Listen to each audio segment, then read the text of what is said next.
to chase survival, reconcile the brother's throne.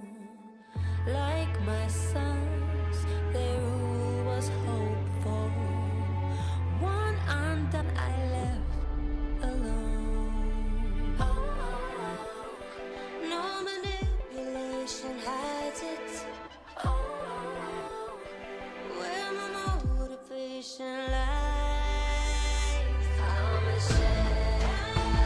Step inside, I'm a share. Light implied, I'm a share. Pass my test, and I promise I will care for you and never let them rest. I can purge, no hesitation, intervene where debts are due. You can have assassination, have that cake, I'll eat it too. No manipulation hides it. Where my motivation lies, step inside, light implied, pass my test, and I promise I will care for you and never let them rest.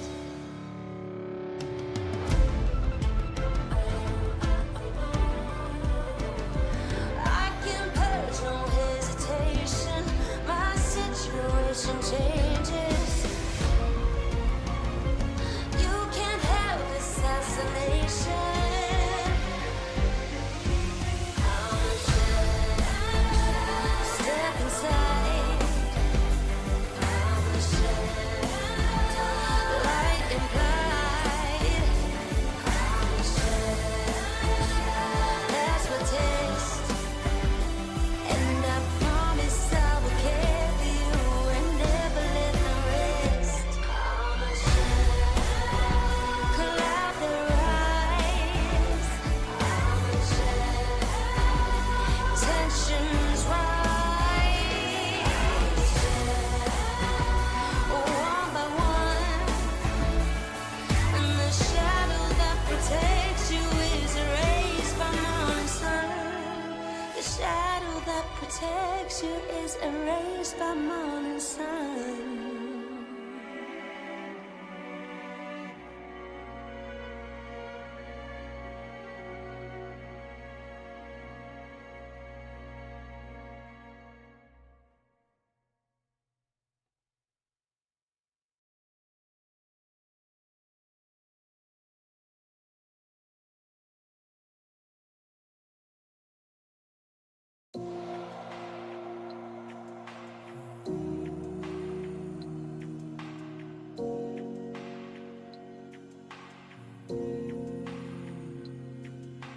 Every pair of wings eclipsed was all just for the thrill of it. The thrill of watching them go down, down. But the taste of my own medicine got me thinking clearly now. It's telling me to right my wrongs. You still think everything I touched falls to pieces. You still think I refuse to hear the voice of reason. I like it that way, and I'm never gonna change. She ain't ever switching, only one like that she been getting. She gonna live it till the clock's up ticking, filling up every minute with your cross of mercy. Some of y'all ain't worthy of this journey, but you ain't gotta worry. Gonna get you packed up, back up, out of here early, out of sight. You got no vision, lower your voice, you just turn up, listen. Out here thinking your competition, but you're about to be non-existent. Listen, they don't see her drive like car partitions. See the wheels fall off for a ride and still a renegade on a mission. You take a step back, you think, and then act, but I'm not gonna, 'cause it's so off-brand. Yeah, I live for watching them go down, down.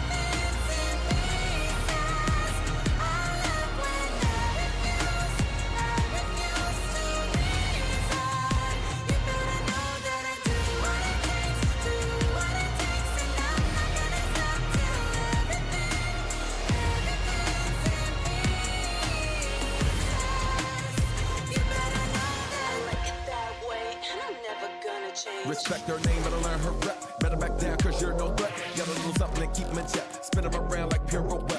Running when they see her silhouette. Ain't turn a new leaf, but spring in her step. Meeting it in, but they see her sweat. Funny cause they ain't even seen her best. Get up and go. She ain't no quitter, but known to deliver a heck of a show. Right up the sky, she fly, mistakes are high. She's never scared to go low. It's better you know. Before you get toe to toe, a square Brazilian fake. Stomach rumbling, appetite for destruction. Come on and get it, lady. I stopped asking where I find my peace when I smash your dreams into smithereens.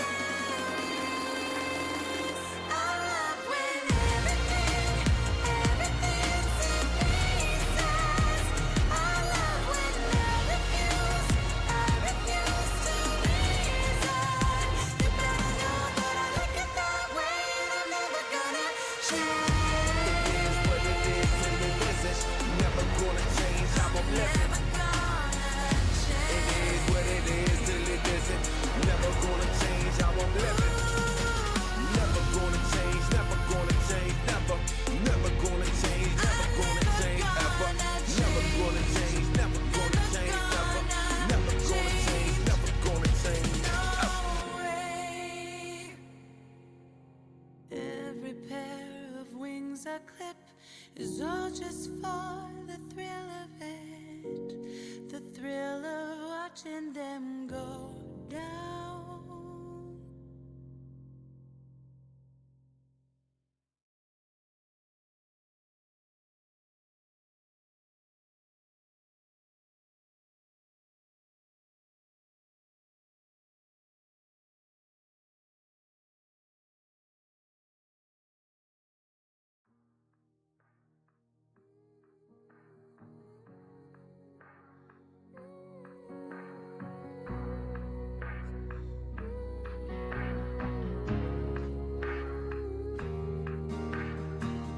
It's only ever been downpours over my parades.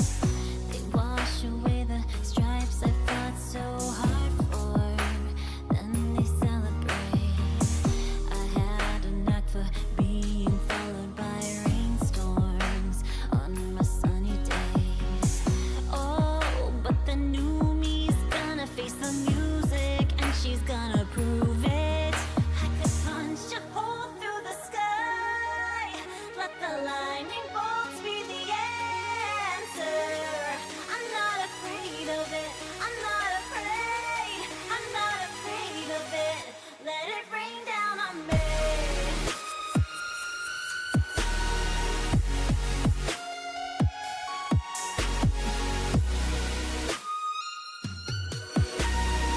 I'm not afraid of it. Let it rain down on me.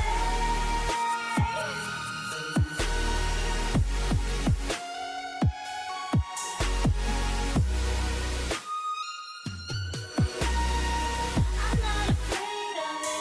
Let it rain.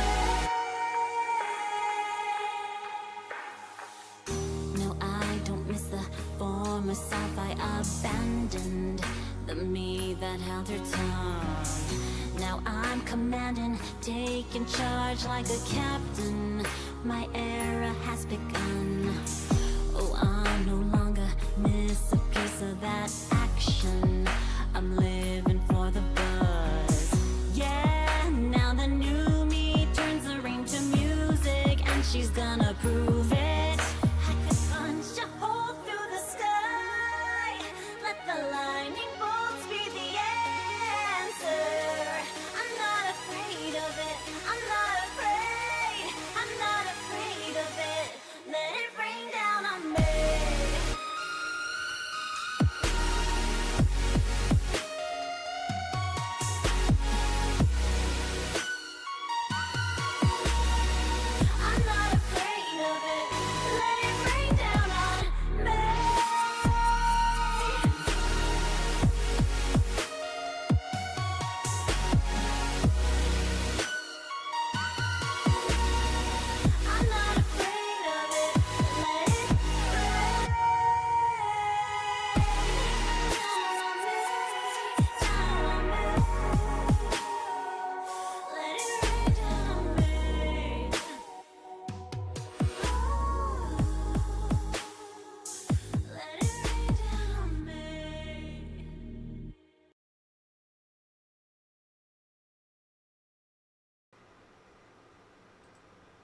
Hello. We are back. So, last time, believe it or not, my throat didn't give out on me while reading. So that's great. Except for the fact that I got tired. Exhaustion caught up to me and I had to stop streaming and get some sleep. Again, like last time, I have 4 bottles of water ready to keep me going.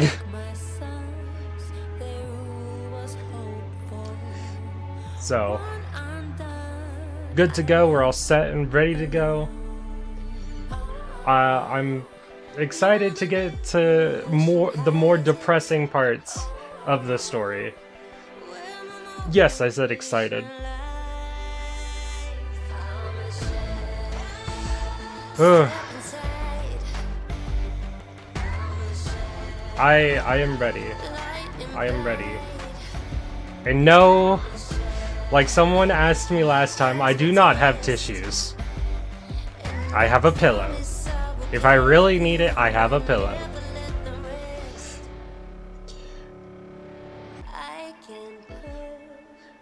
Before we get into it, by the way, I have been doing a bit of farming off stream for a specific character that I have learned to enjoy. I did skip Ascalon. We did a viewer poll for someone else though. I kind of didn't go very well though. But yeah, the character I was talking about was Savage. I have raised her from E0 to E2. And even got her module.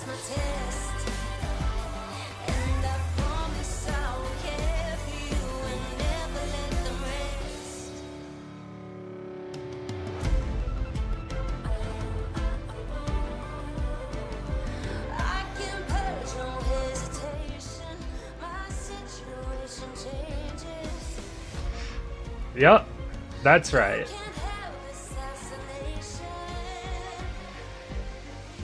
Because of Babel, I have E2'd Savage. This story made me want to E2 Savage.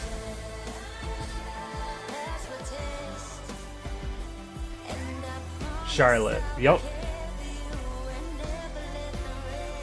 Charlotte is now E2.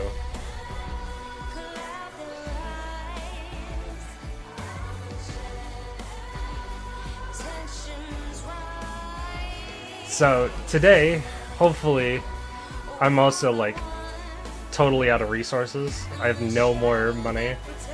I also I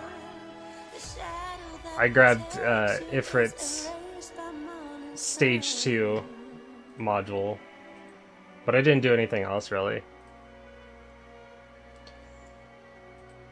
Now that the song is over,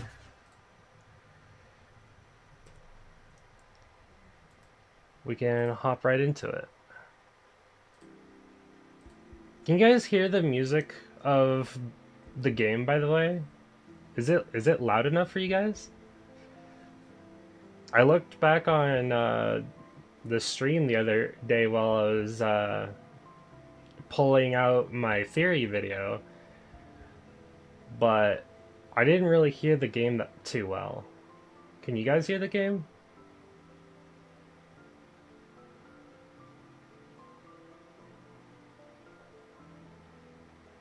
I just want to make sure. Maybe I wasn't paying attention enough. So I wanted to ask you guys if you guys could, like, hear the BGM background music.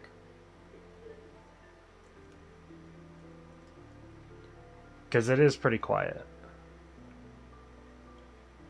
I'm more than willing to turn it up.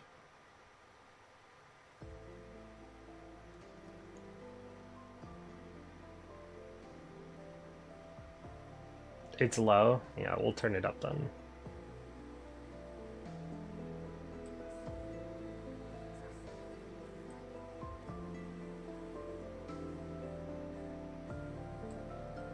Is this good or is this too high?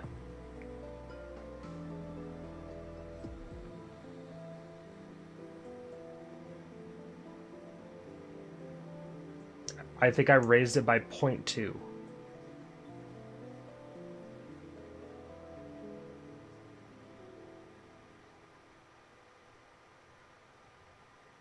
It's too high. Oh, perfect. Okay.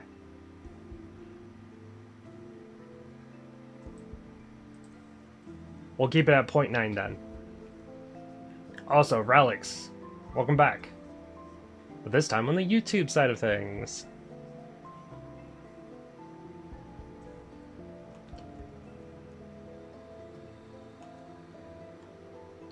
Oh, Relics, if you missed it, I E2'd an operator. I E2'd Charlotte.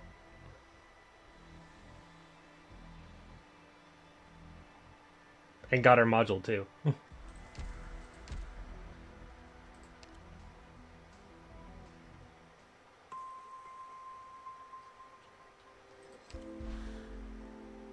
But today, we are going to hop into BB5 with my water bottle at the ready.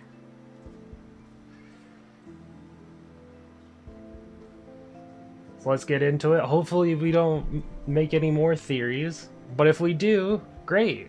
More videos to make. Time to cry if you play. That's the idea. Your Twitch was being frickin' not sending messages? Aw, that sucks to hear. Well, welcome to the YouTube side of things. Nothing wrong with it. I need to switch my team back up because I was getting Ifrit's module. Yeah.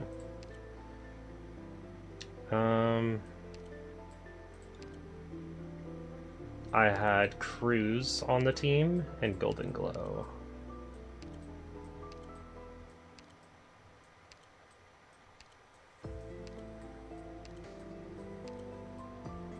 Oh, I want Savage too now. Hold on.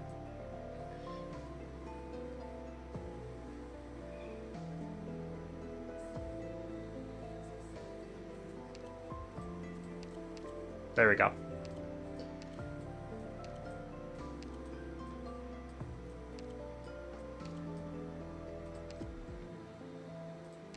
Coming, Commander. This is Jessica. On the line and ready to roll.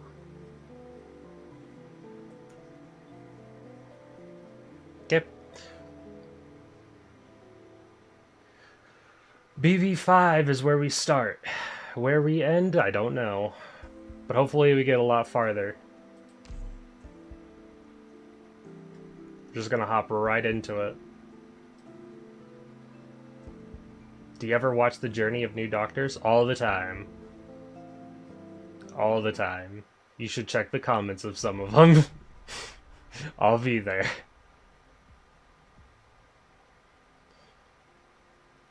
Your Highness Teresis, Regent of Kazdel, Commanding General of the Military Commission. Wandering scholars have brought back tales of a new nomadic city on the rise in the distant desert. The fires of the ancient furnace continue to burn, and the once scattered mercenaries have flocked to one banner, to the city walls that grow taller by the day. Will we get Savage Token on anniversary or just her skin? I think it's just her skin. I'm not sure. Your strength and reputation have caught the attention of the Duke of Cavendish. You have changed the way we view the Sarkaz tribes. Perhaps now is the time to set prejudices aside and engage in sincere sharing and cooperation that would be beneficial to us both. I, the Duke of Cavendish, hereby invite you to visit my demesne, where we may sit and parley. Have you seen Clay and Show? Yes, I have. You should check the comments of their videos. Our venerable empire has use for you and your brave warriors.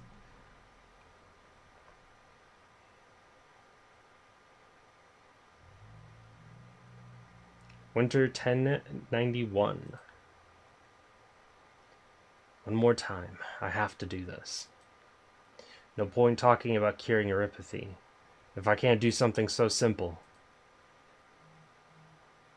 Ugh. Still no good. Excuse me, why don't you put that medkit down? Leave this stuff to us. Alright. Some time in the gym would do you good once you've recovered. I agree with that guy. At present, there is no way for you to match the physical prowess of a Terran through training. Your talents are better employed outside of manual labor. I know. It's just that, you know, I have my pride too. You've looked on edge since that day. I'm thinking about Teresa. Traveling alone to a city under enemy control isn't the most logical course of action for a leader.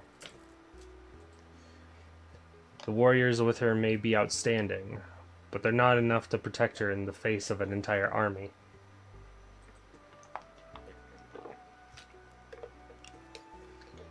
The King of Sarkaz enjoys unimaginable status in the Sarkaz tradition, and Teresa's own achievements are well recognized. The military commission will not act rashly. But Victoria's invitation to Kazdel cannot be taken as a sign of goodwill. It means that Terra's powers have once again set their sights on Kazdel. Teresa needs to go to Kazdel and make it clear that she will not permit Kazdel to become embroiled in another war. Even if I knew how the military commission in Babel came into being, in my understanding, the Sarkaz can hardly afford an internal conflict that could drain them of what little resources they have left. They have enough to deal with as it is. They have a complicated history, and that brings different attitudes toward outsiders. The Sarkaz people have a right to choose the path they believe is correct. Teresa's or Teresa's. Looks like we've got a lot to deal with besides neuropathy. There's a big difference between knowing and understanding, I guess.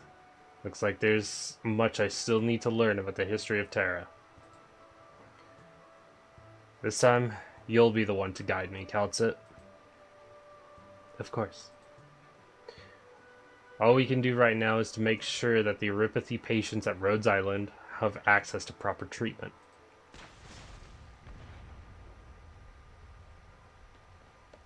What's going on? An attack? Now?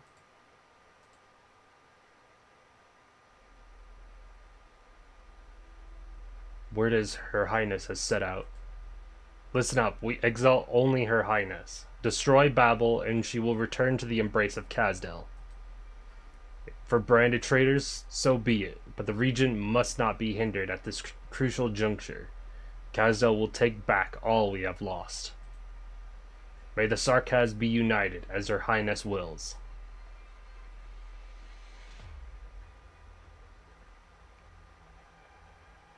Scar Market. Her Highness is coming. Her Highness? The one who's still on the run? His or her? It's not your place to talk shit. Say, did you take that job? Wouldn't pass up an opportunity like this if it was the last thing I did. Londinium, that den of scum. They say the columns in the feline palace are covered in gold, and the nobles walk on floors paved with glowing stones. Capital of a shitty capital of a great empire, I guess. A commission from a Grand Duke. There's gonna be so much money. I'd try to put something in there. I couldn't think of anything else. It's been a while, Ascalon. It's been so long since you last visited. Why not sit down and catch up for a bit? You're sending mercenaries to Londinium. Now, I must object to that accusation. People just follow the money. It leads to what the Regent has provided in Londinium. You're dragging Kazdel into another war. Dragging Kazdel into another war. Have you been fooling around with those dreamers at Babel for so long that you've forgotten what it means to be a Sarkaz? Since when have the Sarkaz been apart from war? The giant's hand lunges forward.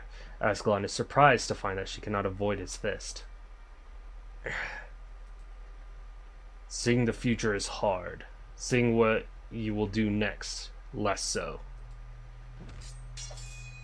Did you think you were the child of destiny, so special that you would bridge the rift between the siblings? Think back to the day when you saw them for the first time. When you skinned that young mangler and followed the trail of blood through the wilderness, until you walked into a storm and met the King of Sarkaz. How did you? Oh, how did you? How did I know? Are you surprised, Ascalon? I saw the prophecy and led the tribe on the waste into the storm that day with game. You happen to be the one who lived.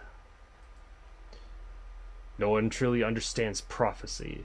No one can interfere with the future. But I wanted to catch the tail of fate. I wanted to make prophecy.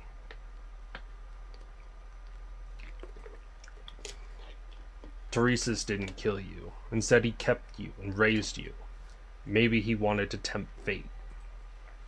But you never changed in all these years. You're still that poor, lost child on the waste.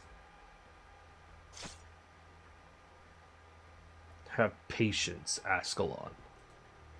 You're not a threat to me yet, and I have higher hopes for you than this. Master said, your blade points at all the enemies of the Sarkaz. Teresa's raised you to be a deathmonger, yet you understand less about him than a warmonger like me.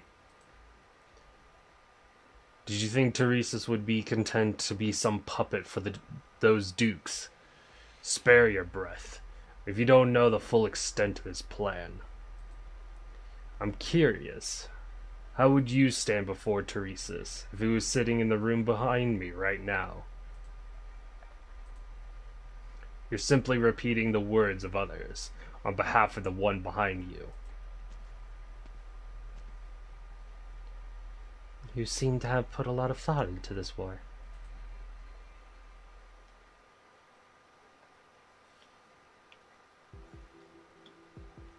How many hostiles? Exact numbers unclear. We've detected hostiles in both in front of us and behind us. A lot of them.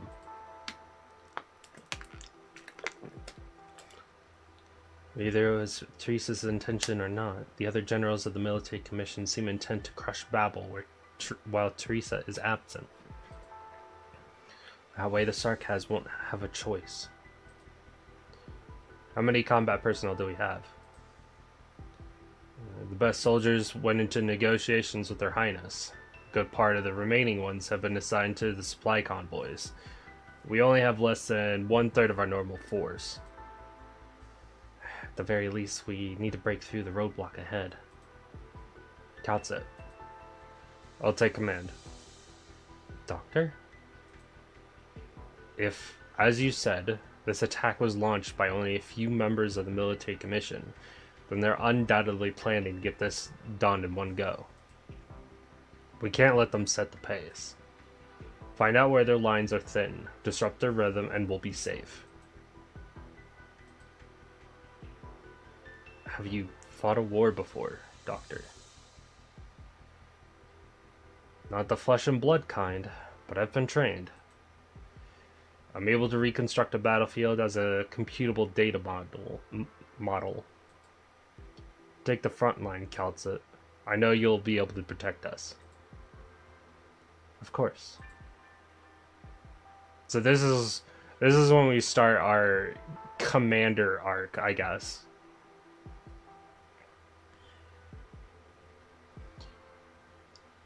Welcome to the Scar Market, Your Highness. Things must be busy here lately. No need going against the will of the many. Am I right, Your Highness? The voices of the few are worth respecting too. Many know nothing of what's happening in the lands beyond. Their lives will be turned upside down. They'll be without a home once again.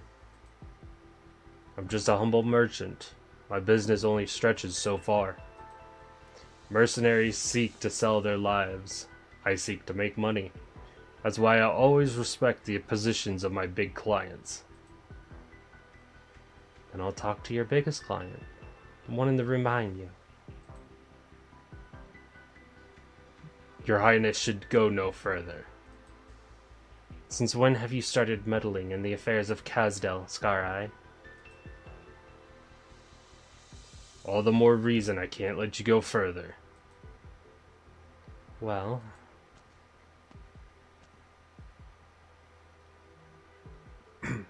Please don't make things difficult for Scar-Eye, Your Highness. You understand that there's only one way this can go, if you and the Regent come face to face here.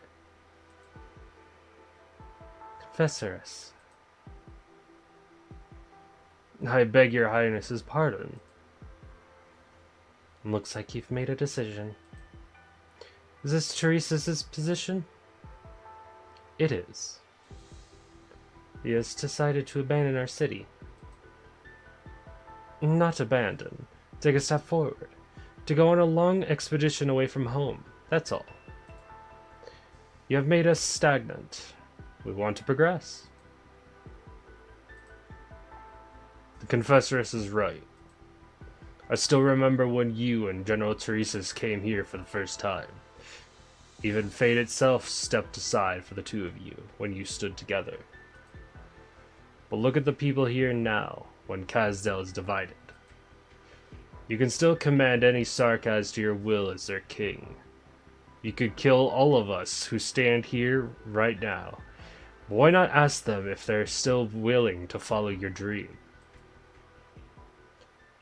The bustling Scar Market has lost its usual commotion. Scattered mercenaries stow their weapons and stand with heads bowed in reverence. In their eyes is silence, but the King of Sarkaz hears the voices of their hearts clearly. Uncertainty, excitement, desire, anger. Most of you have made up your minds, and there is no point for me to try to stop you.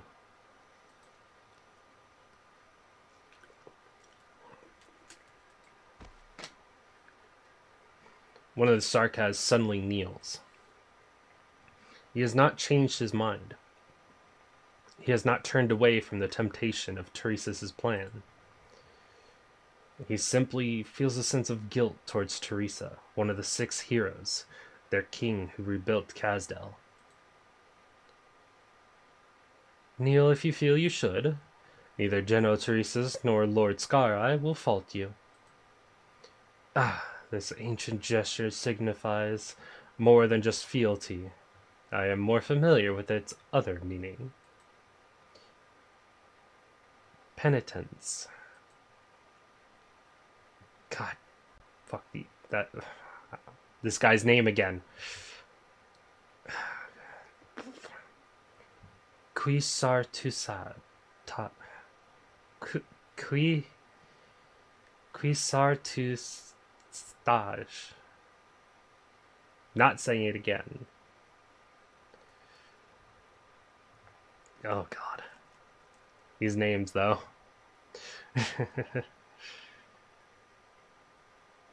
Hold on. Nope. Where's my default face? Where is it? There we go. I'm gonna stick with this just in case things actually get depressing. Don't want to be randomly smiling. Have you found the meaning of your name? Not yet, Your Highness. Then forgive their sins as you must forgive yours. Teresa's and I will carry all your sins. As you bid. I bow to you, King of Sarkaz.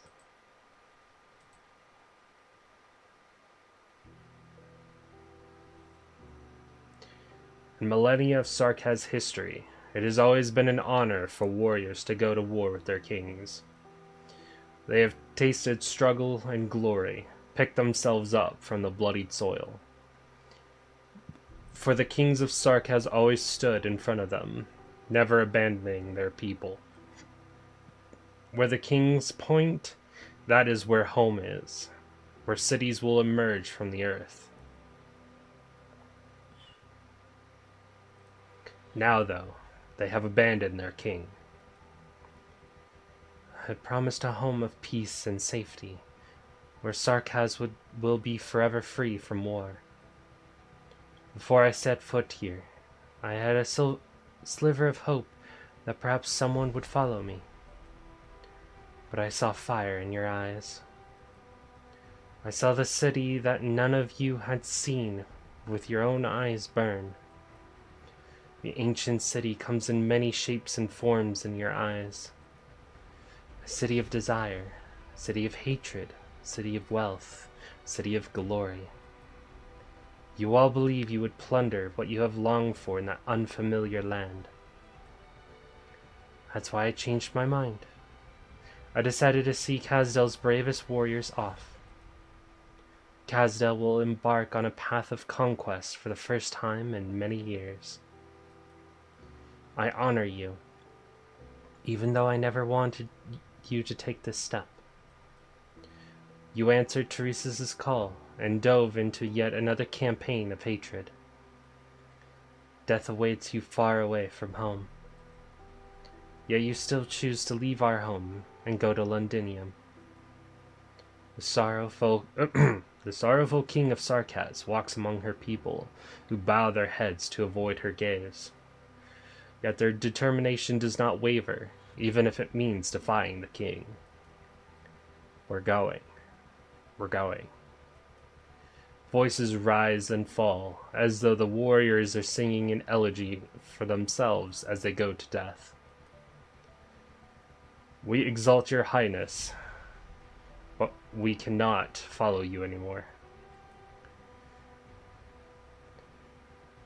The regent promises that Londinium will be a new start. There lies the Sarkaz future. There lies our future. Take care of yourselves, my warriors. Even if you will never return to Kazdel. The white figure passes through the parted crowd. The king's people are unmoved by her words. They no longer follow the king they once exalted. The other possibility for her people, the home full of flowers that she strived to build, did not come in time for the Sarkaz.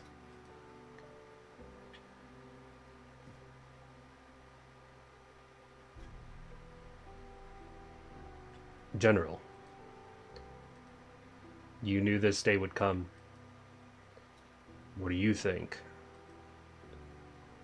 Hesitate, and all we've worked for will be for naught. Her Highness did not hesitate. Neither should we.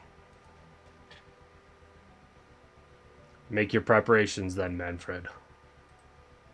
Do not forget the feelings that burn within you, here and now. No matter what they are.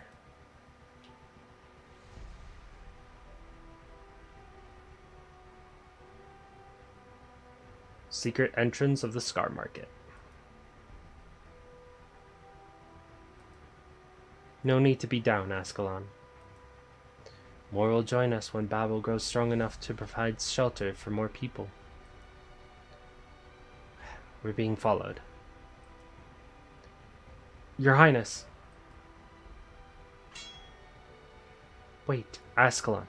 She's not hostile. Whoa, that was a hard hit. Is that a sleeve blade? Anyway, Your Highness, I would like to leave with you, if that's okay with you. Thank you. What's your name? Julie. A nice name. One that's not often used by mercenaries. Did you make it up yourself?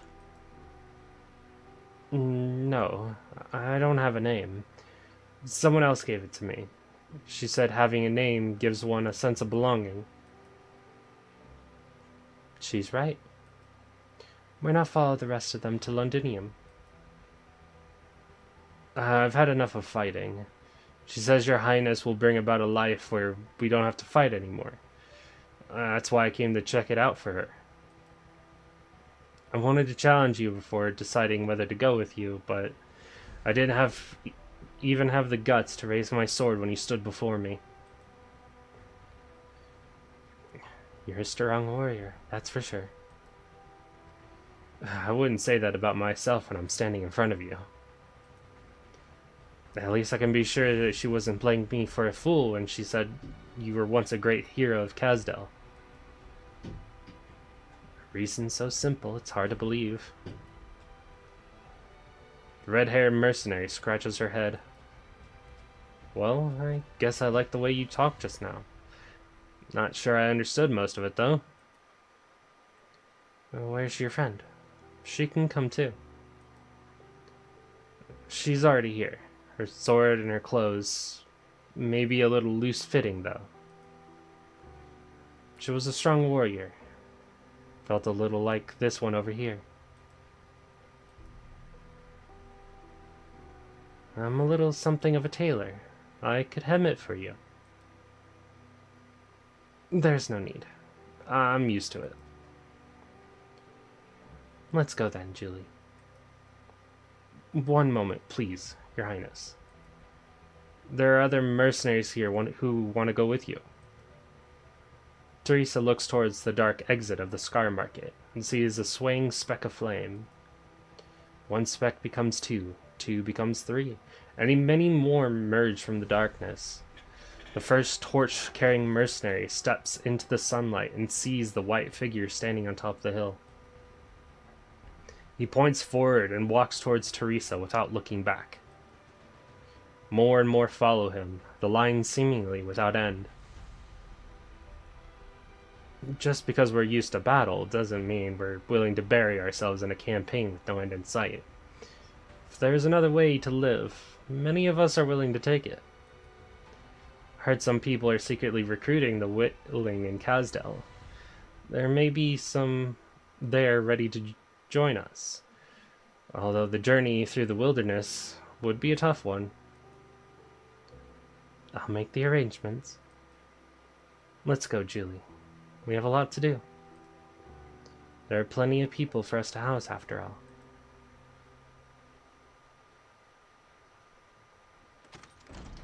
So Teresa got her own group of followers, and then Teresa's has his own group of followers. Basically splitting the Sarkaz up. You're back. They've retreated. Outstanding work, Doctor. Who? A group of medics hurry through the corridor, carrying several stretchers. Calcit turns to block them from the doctor's sight. The enemy was essentially making suicide attacks. It was inevitable that there would be casualties as we broke through. We lost fewer than we had any right to expect. How many did we lose? There was nothing wrong with how you commanded the operation. You don't need to be involved in the cleanup. Dr. Calcit, running low on plasma. I'll deal with the coordination and surgery. Hey, it's Medic. She's back. Cal. The medics have already gone. The doctor is not sure whether the terrifying scene just now was a figment of the imagination, but the smell of blood simply would not go away. A sense of dizziness, I'm able to reconstruct a battlefield as a computable data model. But it's not numbers that fight a war. Living, breathing people are fighting for their survival. How long has it... I think it's supposed to be has it been since I... Doctor. First time seeing the blood and gore? You could say that. We didn't have so many lives to waste in the wars I fought in the past. Treat yourself to a sweet drink. It'll make you feel better. I speak from experience. It's all thanks to your command that we were able to triumph against our overwhelming odds. Are your battles always like this? No, this was one of the easy ones. I'll gladly entrust my life to you, if it means our future battles will be so easy. Is war really the only way? You're not the first to ask that question. But this attack is only a sign of things to come. No one knows what the future holds. I have great expectations of you, our tactical genius.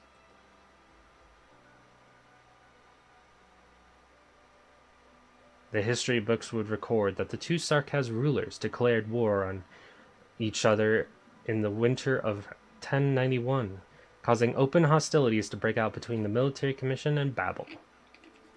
So a Sarkaz civil war, basically.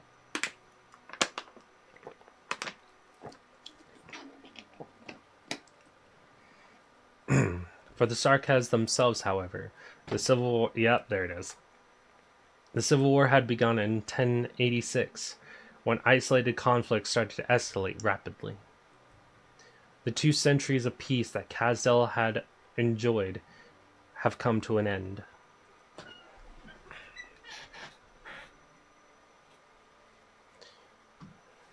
Stage time! Scout is a nice guy? Yeah. Scout was a nice guy. Let's not forget the was part. Ugh.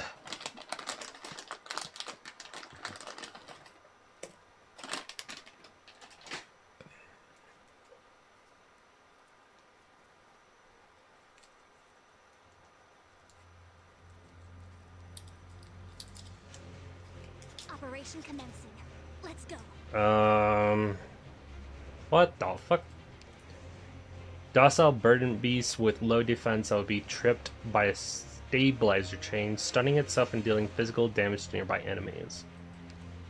Okay. Draw swords.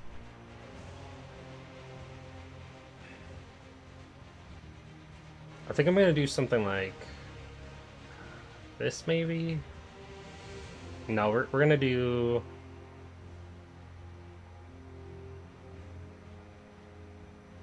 Oh! I didn't notice that before, but it shows the chain when before you place the operator. This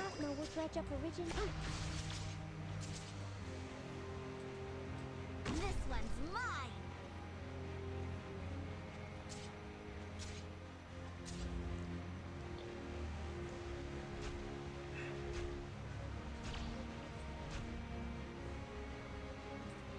Mjolnir 3, full power.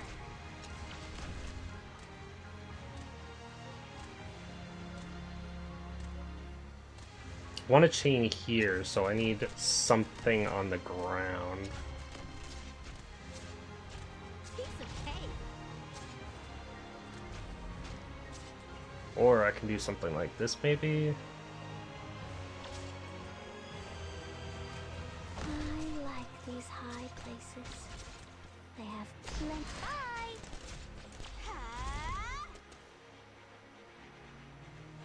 Wait for it, wait for it, wait for it. There we go.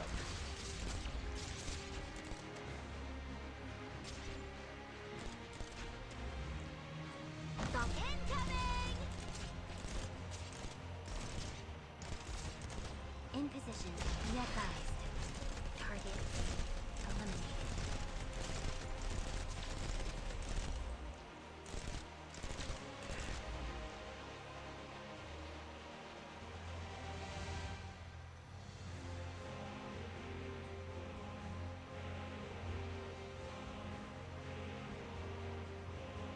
Hmm. I want to connect to cruise, but I guess this is the only option I can find to connect to cruise.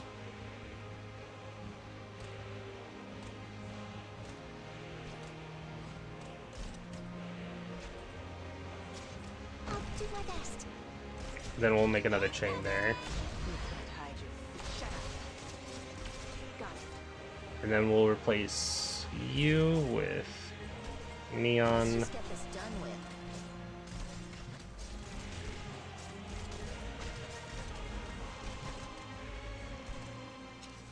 In position. Drawing a bead on the target.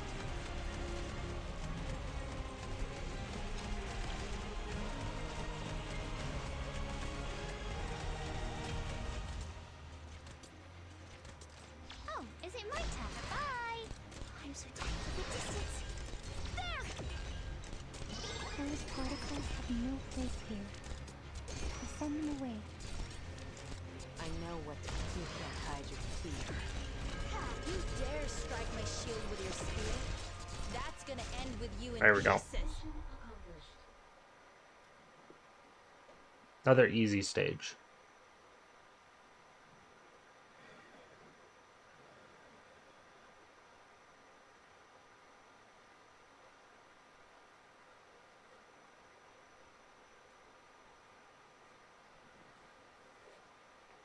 Winter of 1092. I'm contemplating building Savage even though I have a built Gavial and Blaze. I also have a built Gavial and Blaze, but I have a tower challenge that I do, so that makes me less contemplate and more be like, oh, yeah, I need more operators. Let's do it. My resource will cry, but not my heart. True, true.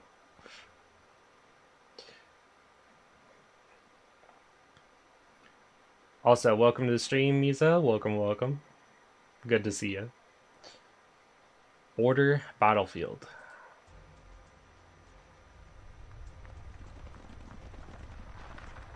Those rampaging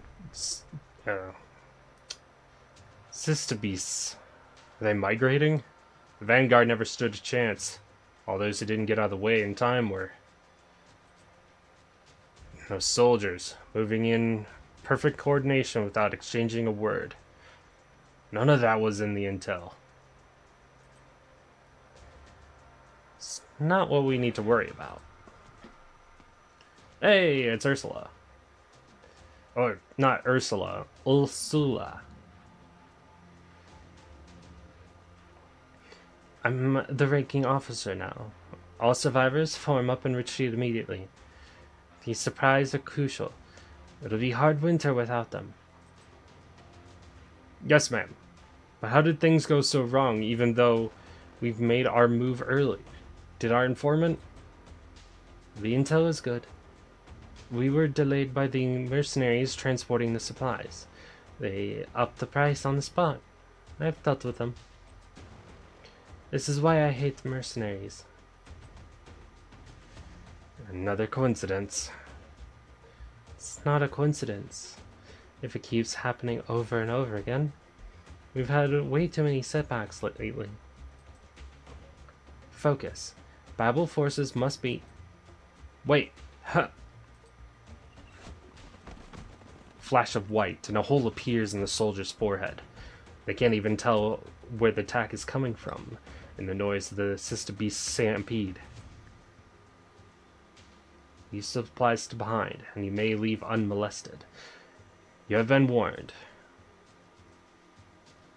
Without warning, Ursula hears a cold, coarse voice in her head. He's dead. Fuck, we need to withdraw. Do you hear that voice? Just a bluff. Keep your head low and stay with me. Don't get separated. Stick together if you want to live. We need to get these supplies back. As for the Vanguard, we're in no position to think about them.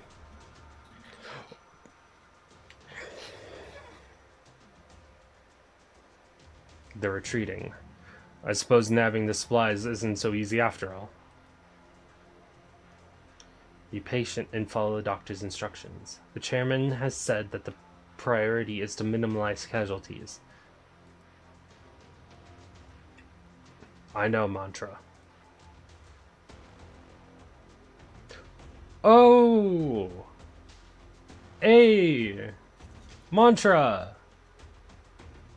She's the,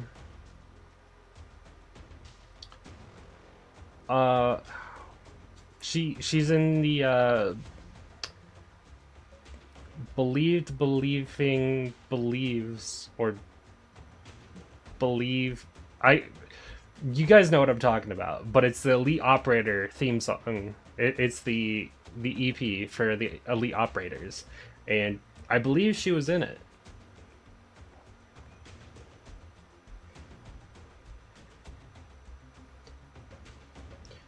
Mantra's lips are closed, but Scout can hear her voice clearly in his head.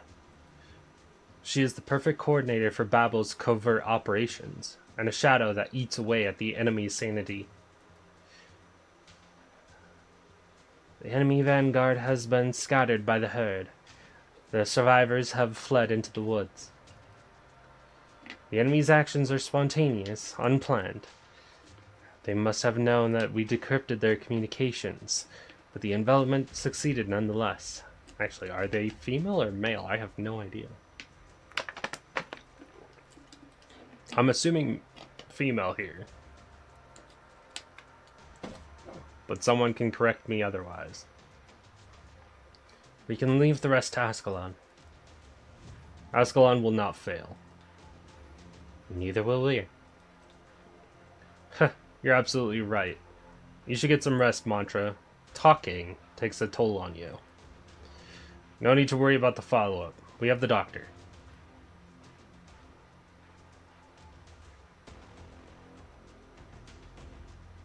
Who directed this operation? The evil spirit again? Just what is this commander? Which royal court does it come from? If it can do this to us, it can do it to you too. Why would you sell your soul to something like that? I'm getting out of here alive. The mercenary hears breathing in the darkness not far away, swings his sword without hesitation. Got you. Ugh. You're wounded too. You think you can kill me and walk away alive? Get out of my way, or I'll kill you, if it's the last thing I do. You're not taking Marcel's things. He's going home. Home? Our home is Kazdel. You traitors to Kazdel. The mercenary keeps swinging his sword at Oda, who only passively blocks with his hammer. The mercenary's movement slows down and his breathing grows weak. Babel. Morons. Wasn't it the military commission who betrayed Kazdel? Relax. He's dead. Be more decisive next time, Oda, and there will be fewer injuries. The entire squad is dead. They should have died an honorable death, not tormented by fear.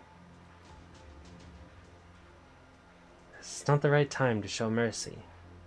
Bring Marcel. Our mission is finished. You remember his name? I remember everyone in Babel. The living and the dead. The ones who had names and the one who didn't. I could have saved him. It's just hard to raise your weapon against your own kin.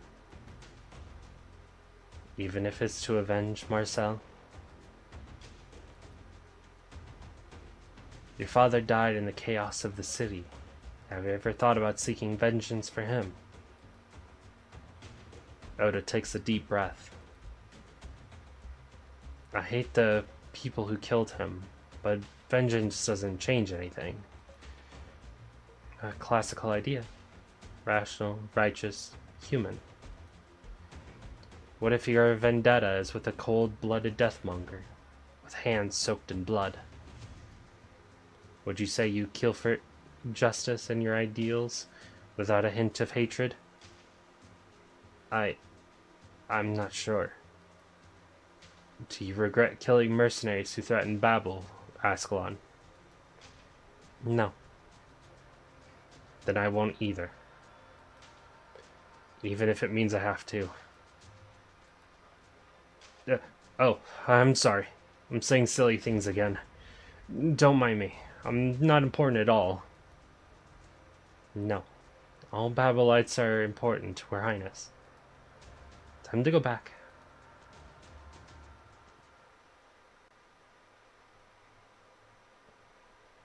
Ah, this is the prison ward, I believe, right? It's either the prison ward or the medical ward. But I remember it as the prison ward because Tallulah was kept there. Rhodes Island of Babel. What are you here for? I've already said it many times. It was my own decision to betray Your Highness. It has nothing to do with the military commission, and I'm not an informer to them.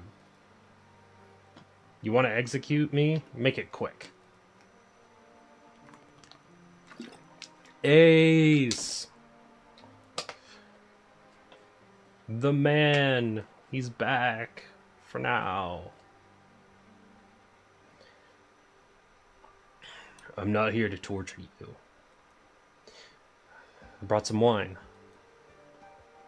I don't need it. Are you sure? This is Victorian fruit wine. Not some lousy swill. What are you here for? To catch up about old times. We have nothing to talk about. I know Scout's hiding something from me. Ascalon would too. But she knows we would each other. We know each other. But I can make a pretty good guess why you wanted to kill the doctor. Be my guest. You're not a sore loser. You're unhappy because the doctor is an outsider. Everyone wants Babel and the military commission to get along. You believe that Dr. Keltz and the doctor have widened the rift rather than mended it. Good guess. Now get out. I'm an outsider too, and I'm still fighting for the Sarkaz to this day. You... The wine. You're drinking out of your hat? Do you see a wine glass in this cell? Should have brought one.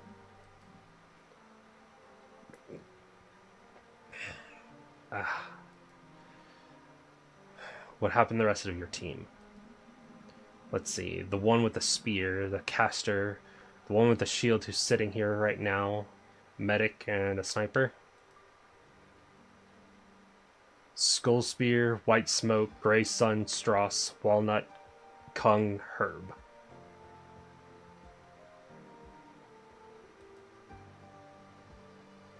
So the sniper's name was Herb. Or Herb, my bad. He's dead. Let bygones be let bygones be bygones. All good fighters. If I ever get to mentor the young, I'll raise them to be that kind of fighter. Selfless, honest, cautious about picking a side, but committed once they made their choice. How sentimental. Do the Sarkaz hate outsiders and Babel that much? Fools like you who would give their lives for Her Highness wouldn't understand. Babel might be changing certain things, but it's meaningless. It's not fast enough. And its reach is not far enough. Her Highness did not have to have her hands tied. She didn't need to waste her time. Doctor helped Chairman Teresa along. What capacity? Researcher? Military commander? Both. Aroma, why you dodge my pulls? Oh. Sorry to hear that, Death. Good luck. Even though the Doctor killed so many Sarkas, the more people like that, the longer the war will drag on. Her Highness's achievements are grand. She solved problems all her life, taking care of the needs of generations. Now she leads the fight against Oripathy. What's happening now? We're fighting the military commission, fighting our own. It's not part of her vision. Oh, I almost forgot. You're a mercenary, but you're not a Sarkas mercenary. True enough. I only came to Babel because I was with the others. I got involved in this because most of my people were Sarkas.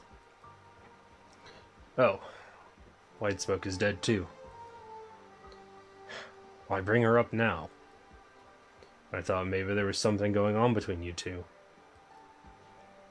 Doesn't matter. She's dead. She died in the presence of Chairman Teresa. Damn, now I'm starting to envy her. What happened? Ambush. Only the two of us survived. But she lost her legs to an arts trap. I had to drag her through the mud. That's when we ran into Chairman Teresa. Well, we ran into the Doctor first. Puh. The evil spirit showed up in the battlefield personally. Believe it or not, I thought I was looking at a Lateran priest when I first saw the Doctor in the distance. Huh? The Doctor was praying with that black hood bowed low next to the glowing chairman. Wasn't even kneeling or doing any sort of ritual, just gazing silently into the distance with Chairman Teresa. That evil spirit you're talking about, Doctor, is not some heartless monster. The Doctor is torn, wandering in solitude, and still, in the end, chose to bring victory to Babel. So you came to preach? Trying to guilt trip me? Get out and take your bloody wine. Did you think I would? No, you're not that naive. Has a decision been made? Yes. Death sentence? The Doctor and Chairman Teresa's had reservations, but Dr. Kaltzit and most of the fighters who participate in the operation won't have it any other way.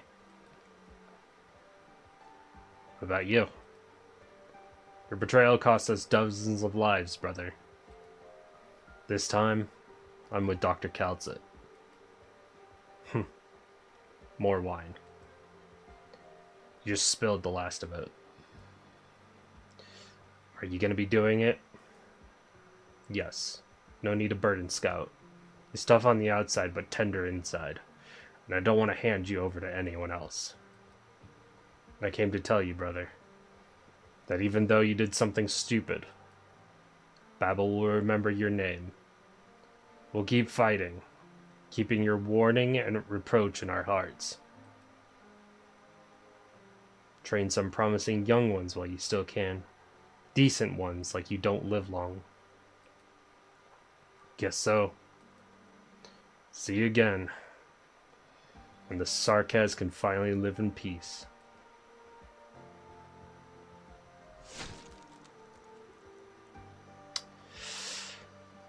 Damn. Ace lost his entire squad to that. To a traitor. Or what it seemed to be a traitor. Oh, fuck.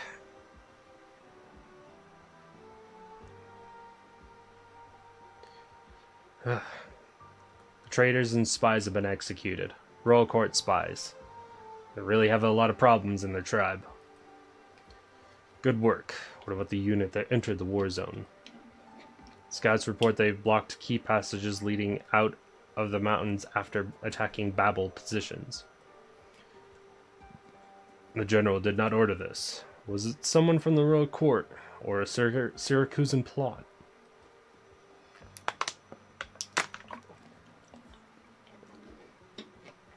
Unlikely. Reports indicate that no particular bloodline characteristics to the witchcraft, and little effort was made to cipher communications. It's a rabble. May I speak frankly, sir? Unit may be rogue, but they just happen to cram Babel in with the catastrophe. Isn't that a good thing for us? What about the other commanders and mercenary captains? Watching the show, of course, waiting to see if the enemy chooses to surrender, or die at the hands of the catastrophe and the ruffians. I would not overthink it if I were you, sir. You've shown as much mercy as you possibly could by ordering that we pull out of the valley and leave an opening for them. Who knows? Maybe some of my family are in that catastrophe. I've gotten over it. You don't care? I try not to.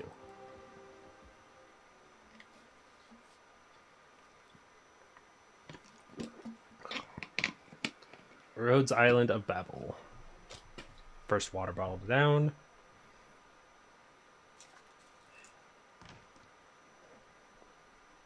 Sorry I'm late. So? No need to start from the beginning. Ace was called on short notice. Just follow Montra's instructions. Also, Pith, hey! We're seeing all of the elite operators. Go ahead. We don't have much time. Emergency? I'll keep going then. We have 2,500 souls in the catastrophe radius. Mostly medics, infected civilians, prisoners, and injured mercenaries. The scale of the catastrophe is larger than the catastrophe messengers predicted. It's currently expected to affect 5 outposts, 3 key passages, and a field hospital repurposed from an abandoned town. They had almost made it out of the catastrophe radius when their path was cut off by mercenaries. Trapping medics, wounded and civilians to die in a catastrophe. Is Manfred willing to go to such lengths these days? It's not his style. 3 military commissioned units have retreated from the forest, even leaving a humanitarian corridor open in one of the canyons.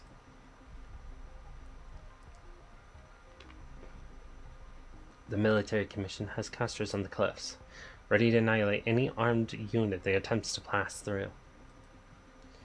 But they're not trying to hide what they're doing, and they're not doing anything we didn't expect. Those mercenaries are different. They came out of nowhere, attacked our positions, destroyed important roads and bridges, and polluted several water sources in the mountains with Iridium explosives. There seems to be no reason with their actions. Who's their employer? We're still looking into it. But based on what little intelligence we have, it's very likely that they're rogue.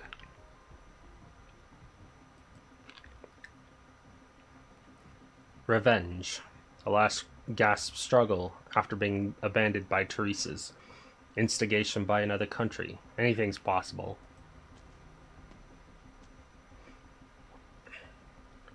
Doesn't matter. I'll find out who their leader is and kill them. That leader, a band of aimless mercenaries, is just a useless rabble. You go and save those people. We'll regroup back at base. I'll leave them to you then. One last message. Her Highness says this operation is not part of the campaign. We should be relieved. In a war that has become increasingly gridlocked, the opposing sides have a chance to work together for a common goal. Saving lives from catastrophe.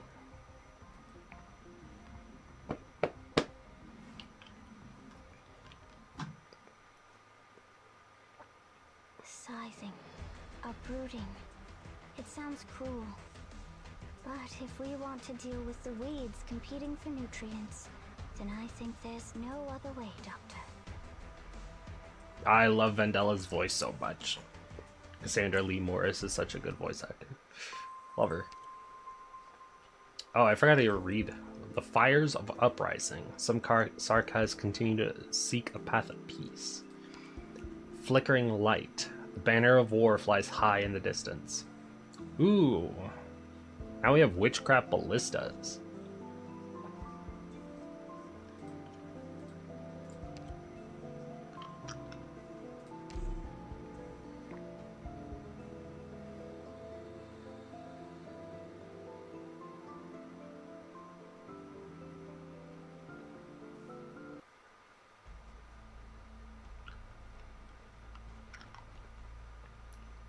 Look, up ahead.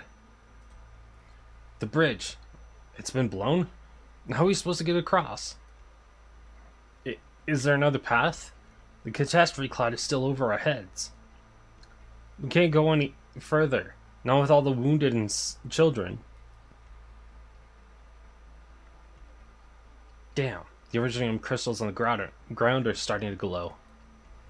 To kill us before the catastrophe even has a chance.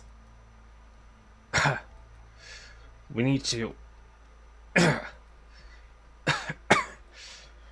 We need to go. It's all fucking Originium particles in the air. No medicine for more than a week now. All the injured, infected. Damn it. What's that sound?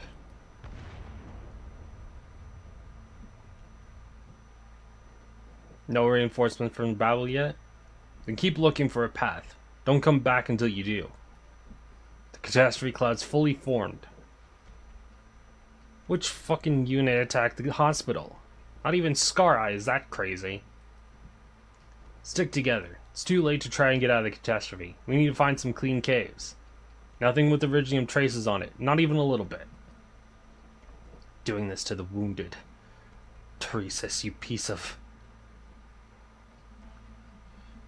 Mom, my leg hurts. Don't cry. Don't cry. We're almost home. No. No. It hurts. It hurts.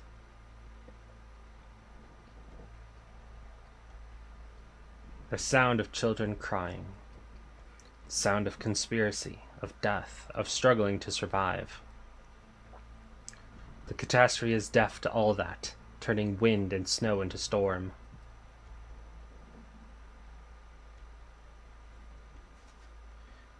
A few figures stand on a distant cliff. The woman stands on the edge, peering silently into the distance. A merciless catastrophe, enemy soldiers blocking key passages, fleeing beasts and the wounded and civilians with nowhere to run. Life echoes in the valley, reaching Mantra's ears. It is a sound of children crying. I hear it. Children are crying. It's starting to snow. This isn't good. 3013. All confirmed. Location and physical data logged. Fewer losses than expected, but time is of the essence. Watching your arts up close is always a remarkable experience, Mantra. Was the Jal in HR able to get you a few assistants? Shame. Message sent to all squads. Cave. 7 kilometers to the northeast. The children are there. But the military commission's drones have found us. I'll stay. You go. They don't want to face my squad head on in this terrain. Just going to say hi. We'll try to take Manfred alive if he's leading them. Don't take unnecessary risks. Doctor here. Sorry I'm late. Operations in the CA area have concluded. Continue to carry out Mantra's plan. I'll provide support elsewhere. The priority is to help the civilians and wounded. Good timing, Doctor. Thanks. Misery is distracting the military commission, but he needs help. Is this the part where I volunteer? Yes, it is. Waiting your orders. And Teresa will go directly to the affected field hospital at the center to prevent further casualties. If all goes well, I'll meet you there.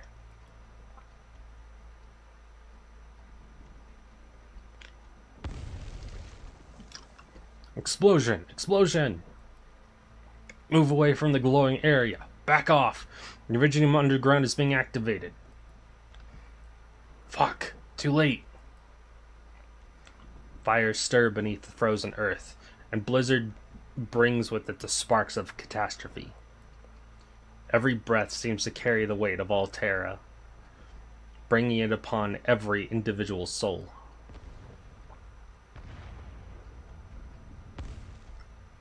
The weight vanishes in an instant. They look up to see an astonishing sight. Yeah. The explosion stopped? Snow floating in the air? The snow crystals here are almost indistinguishable from iridium crystals.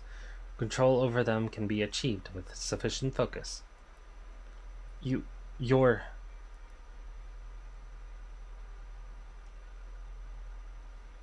Precise control over individual snowflakes is difficult, but it's not so difficult to hold a snowstorm off in an iridium-rich environment. I've been paying attention in class, Aiden. Pith, you're here. I can give you 10 minutes. Go back to the meadows at the bottom of the valley and head south. Scout will guide your path. Don't you remember what I taught you? There are a lot of emergency precautions that you can take in an iridium-dense environment, but you did nothing. Wait, you have acute erypathy patients in your group. What were you thinking? Take this syringe. I'll do what I can. You have 10 minutes to get everybody in order. But you... Move it before the catastrophe fully forms. This area will be safe while I can dampen it for a bit. One more thing. I'm using several kinds of arts at the same time right now. I want to see an essay from all of you on my table by this weekend, explaining which school these arts belong to. So you better damn well make it out alive. Biff being a teacher. It's me. Any instructions from Manfred? What is he doing? Huh? A royal court high rank in amongst the Babel forces and refugees? Impossible. Look it up.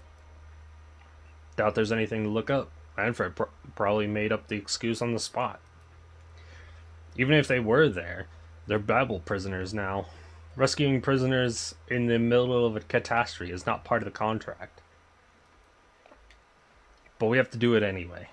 Damn it, get Thorn Squad to check the blockade.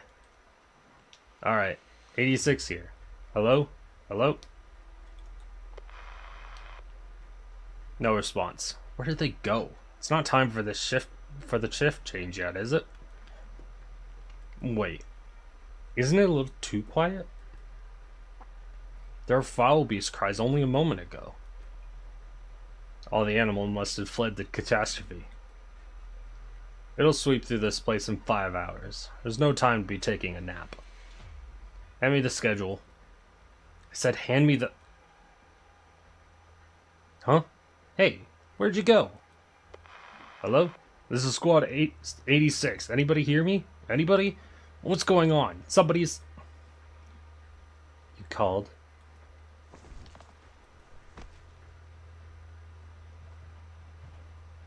Phew. 3 squads silenced. No alerts. The path is clear. Combat personnel. Follow these coordinates. Medics, take the injured and follow the markings I've left. There's something I need to confirm. It's the military commission's frequency, alright. These were scouts, not the rogue mercenaries that attacked our positions. Mission briefing Strawberry. Just monitoring the retreat of civilians. Huh. Manfred even lied to them that there were a royal court high rank here. Well, I guess I'll leave the rest to Ascalon.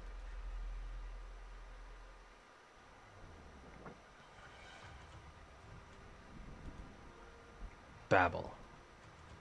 Are you my death? You led the attack on Babel positions. Whose orders are you following? It's just doctors infected civilians. The sword comes before she can finish her sentence. Something feels out of place. But Ascalon adjusts quickly. She has always been more familiar with the language of violence anyway. The sleeve blade is out of its sheath. Ugh. What are you?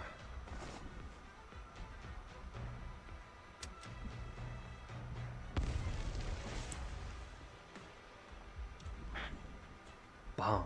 You're crazy. Surrender. You have no chance.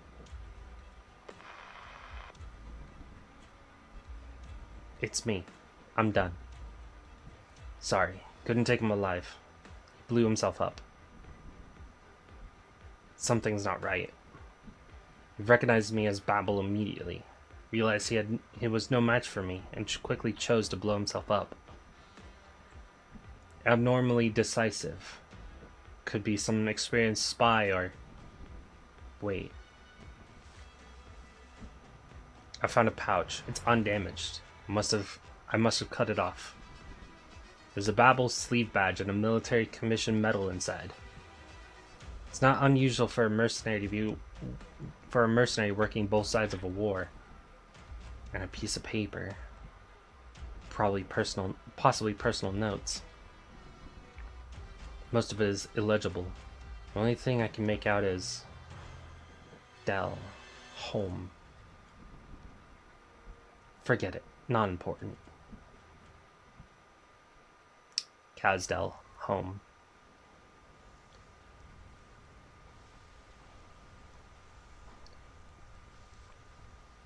Communications are out? Well, I guess the old stuff won't do it when a catastrophe is so close. Let's hope the other teams found a way out. Don't just stand there. Bring all the infected who can't move over here. What's the point? It's not like they're going to be able to get away from the catastrophe. Just do it. It's not like you have anything to lose, is there? And some of them are comatose. My condition isn't that far off from theirs. I'll end their suffering. Origin particles will spread when they die. I'll take the brunt of it. Take your bow, keep your distance, and finish the job. Hell no.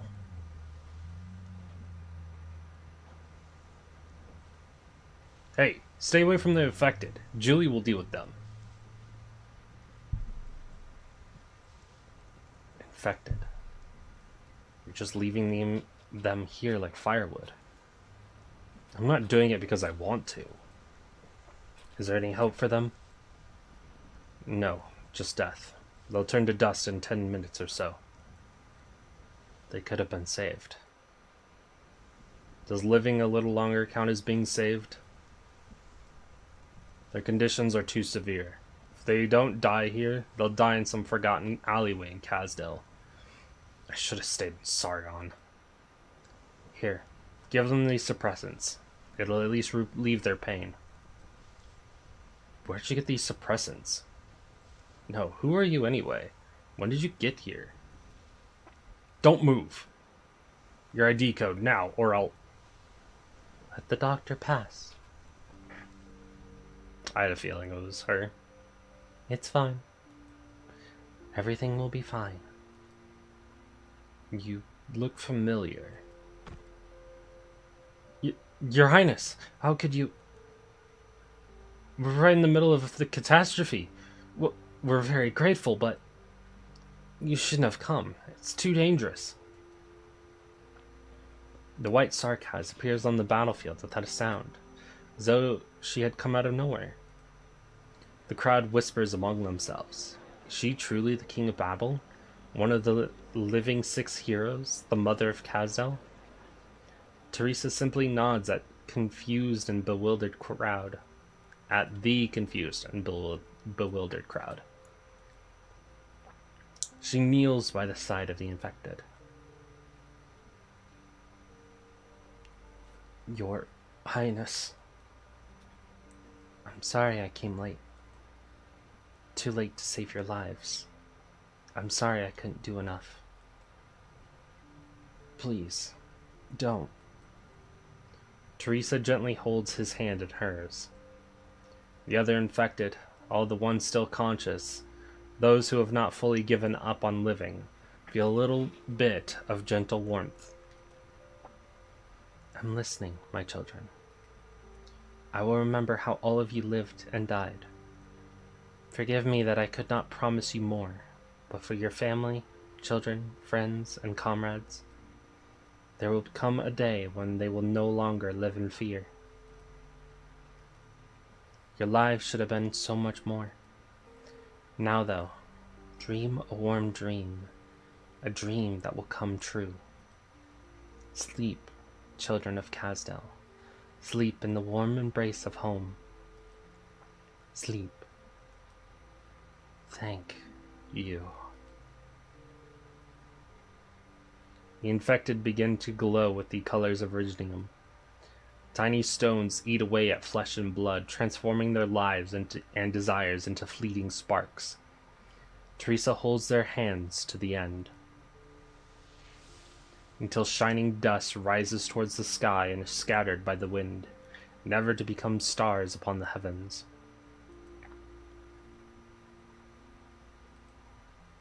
So, you can call me anything you like, even evil spirit if that's what you prefer. I don't mean that, it's just, this is the first time we've spoken to each other alone. You've brought us many victories. I've had my hand in some. They also say you're an expert on Iridium. Expert. Yet it's the first time I've ever seen infected die like this with my own 2 eyes. You're lucky. I've never thought it would be so. Does living a little longer count as being saved? Never mind. It's time to go, Teresa. Right. But it's too late. Even if we leave now and the military commission has set a trap for us, it'll be fine.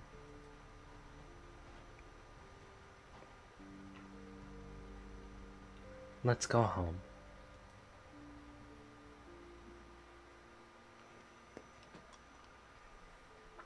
The military commission's after-action report writes, "The king of Babel and her most trusted men led her people out of the valley.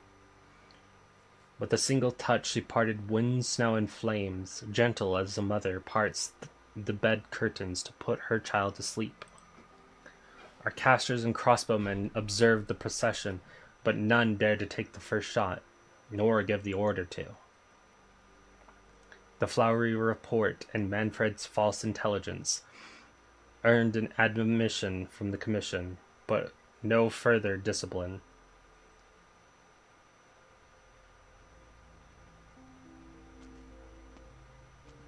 Doctor, I heard about the operation. Doctor? There's something I want to ask, Calcit. Go ahead. As a physician, is it saving a life when all you can do is starve off death for a little while? Unless it goes contrary to the patient's wishes, the duty of a physician is to save lives.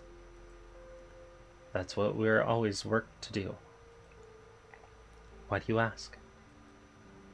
Looking at Ami and the people around us makes me feel that you shouldn't have to deal with this kind of suffering. And Doctor, Calcit, there you are. The intelligence meeting just ended. The unexpected catastrophe has led to a stalemate and some breathing room for us. The 2 of you need to get some rest, especially you, Doctor. You've hardly slept since you've been back, right? I'm fine. Teresa glances at Calcit, who seems to side wordlessly with her eyes. The King of Sarkaz senses guilt and restlessness. It is not an easy thing to accept, watching so many infected turn to dust before one's eyes. Doctor, do you think all of this is your fault? It is. I won't run from my responsibility, and I won't wallow in self-pity. I just need time to accept the present. I don't know if Originium is supposed to hurt a newborn civilization like this. But Originium is the only way to protect all life in existence.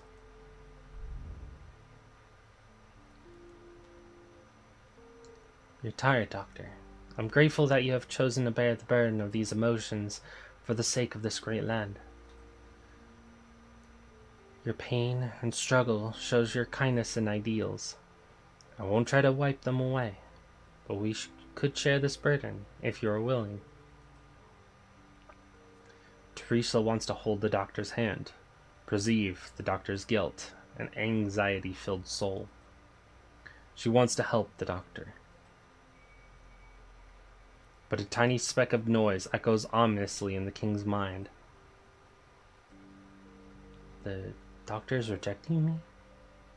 Or is it... Sorry, Teresa, but this is not something you need to take on. No need to use Civilite Eterna on me. It takes a toll on you too. There are more important uses for it.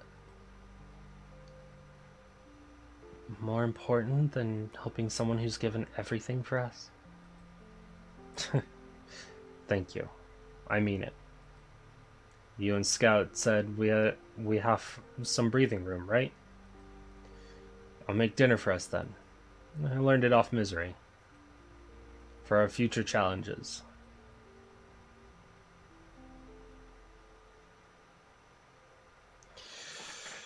Whew.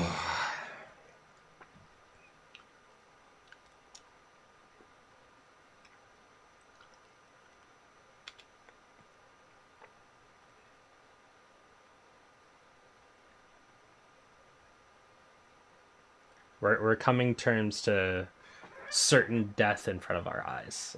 Well, yeah. I say certain because Erypathy is not exactly normal. Wandering mercenaries whose attacks deal splash damage to units on 4 adjacent tiles and can cut chains. Good to know.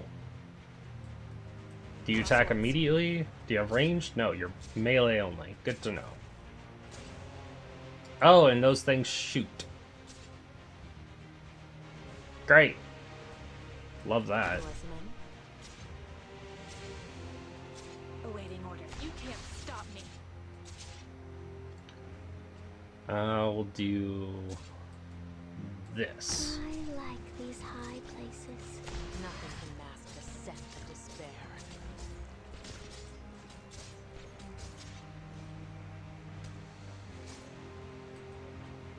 Magma will dredge up Originium veins. Keep your distance.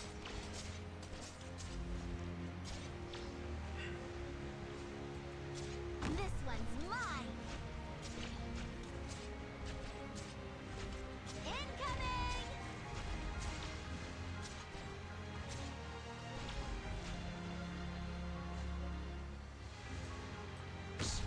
Don't make any more noise. Incoming!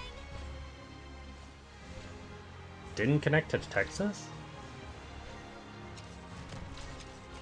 Got it. Cut them to pieces.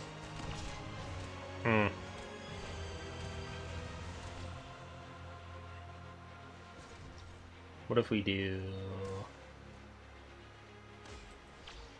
I'll do my We'll do best. that. There we go. Oh, is it my turn?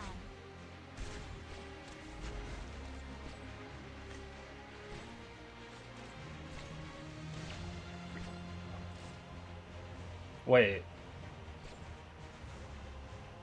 When under the effect of a stabilizer chain? Hold on.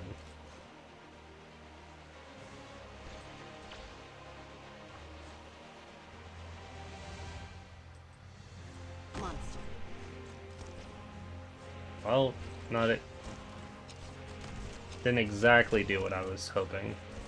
Can I really? Wait for me, please! Don't keep me waiting. We don't need you there anymore. Awaiting orders. Shut up. Oh, you can attack those. Okay, okay. Awaiting orders.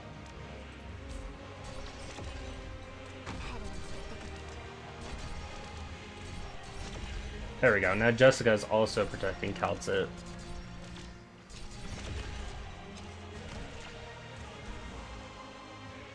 Even though it's probably unnecessary at this point.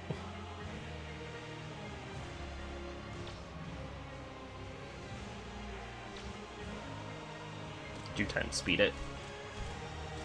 Oh, is it my turn? Here I am.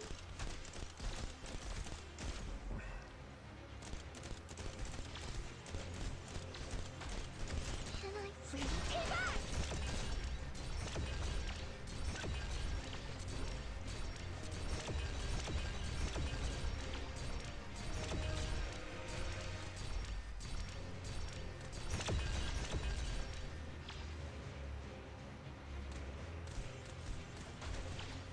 Piece of cake. Follow my orders, monster.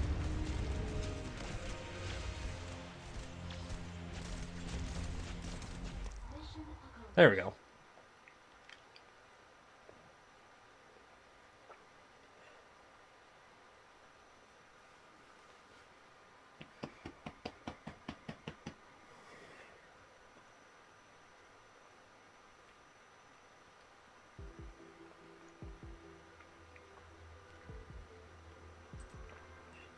A piece of Urgnium crystal lies quietly on the test table, glowing orange-yellow under the light.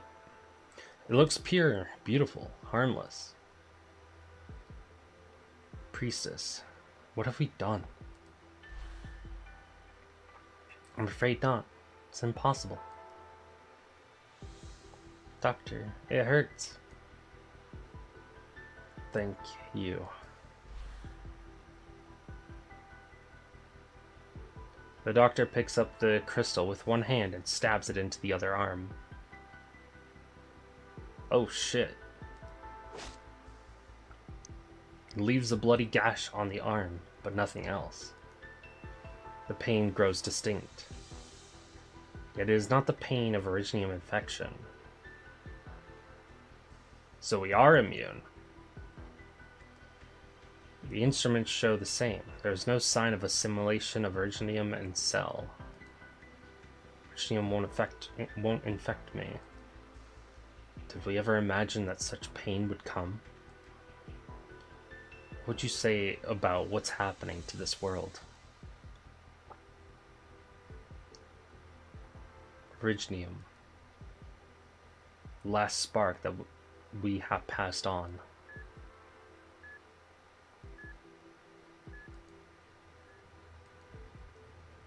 It's working. It's several times more effective than existing suppressants. Amia's blood Originium crystal concentration has dropped significantly. I have my interpretation on the story's theme, but I won't say because spoilers. I appreciate you not spoiling. We will continue. But it's just a prototype. I haven't found a way to mass produce it on Terra yet. Doctor, I know you're experimenting on yourself, but you really don't look well. Just some research on blood. Originium doesn't infect me. We've had safety measures in place since it was just an energy project. Maybe this could be used to mitigate the symptoms of neuropathy. And Teresa, she's not like you. Civilite Eterna is not some kind of powerful magic. She has simply created Originium arts in its most fundamental form, through the accumulation of a long legacy. With her help, we may be able to develop more advanced neuropathy medicine that can be mass-produced. I'm more concerned about you right now, Doctor. I'm fine. Originium has transformed you into beings identical to us, and there will be a way to create a serum in place of my own. No matter how complicated the present issues are, if Babel can develop an effective neuropathy medicine, It will be more than just the Sarkhas that support us. It will be all of Terra. Then we can foster a future with Originium, one that is peaceful, happy, and eternal. No, listen to me. Calcit grabs the doctor's arm. It is a lot thinner than she remembers. You have not relaxed for an instant, from Rinbillington to the Sarkhas Civil War. I chose to wake you up in order to point the way for this civilization, one that surprised me at every turn. I don't want you to waste away now. Oh, Calcit's worried for us.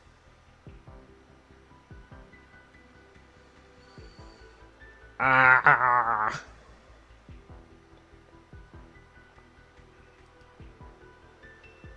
You need to take care of yourself. Sorry. Right now, though, what I want to do is to alleviate Amia's pain.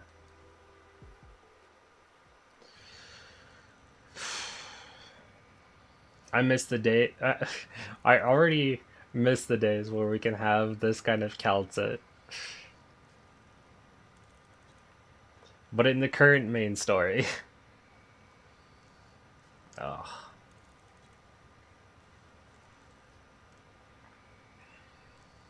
Three months later. Rhodes Island of Babel. I see you, Amia. You can come out. Doctor, am I interrupting anything? No. Just curious how you got in when I didn't hear the door open. I found a lot of secret passages. Secret passages? Yeah. Closure said not to tell anyone, so I haven't. No wonder Dr. Calcit can't find you for checkups. You've been hiding there all along. I promise I won't run away if you go with me. Alright. I'll try to make the time. You've been really busy. Dr. Calcit said she has hardly seen you lately. Whenever I see you, you're all by yourself, carrying a stack of papers.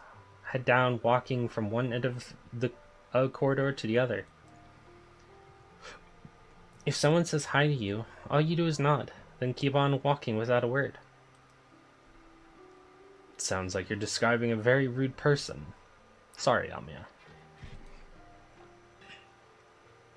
No, that's not what I meant. You just seem really unhappy. Why would you say that? Before we came to Rhodes Island, you were curious about everything. Cuddled up with the burden beast at night, crouched down to look at tiny rocks in the mines, and went to pick fruit from the beck beast ends. You enjoyed everything, even the things that didn't interest me as a kid.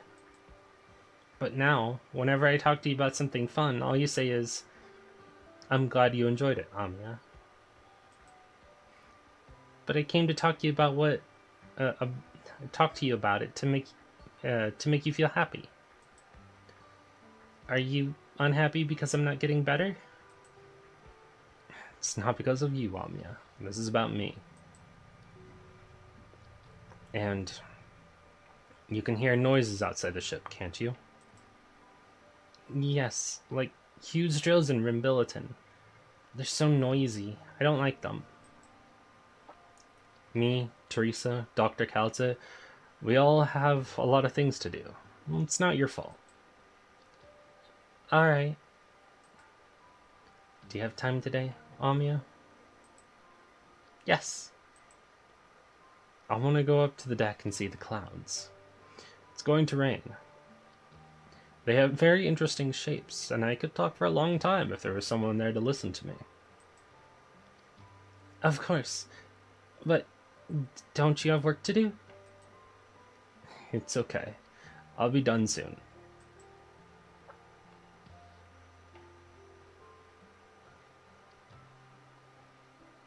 Amia. If there comes a day when we cure apathy, not just for you, but for all of Terra as well. 2 Amias? I'm not Amia. This model is, her name is Aya. And if you see the ears, she's a fox not a bunny. Don't worry, I know exactly who you're talking about because I get that sometimes. Sometimes people talk about it, but yeah, the model, her name is Aya. Oh, sorry, it's just a fake Ami. Fake? Well, I mean, it's not wrong. It's not Ami in the first place. But, Stray Forever, welcome to the stream. Welcome, welcome. Good to see you.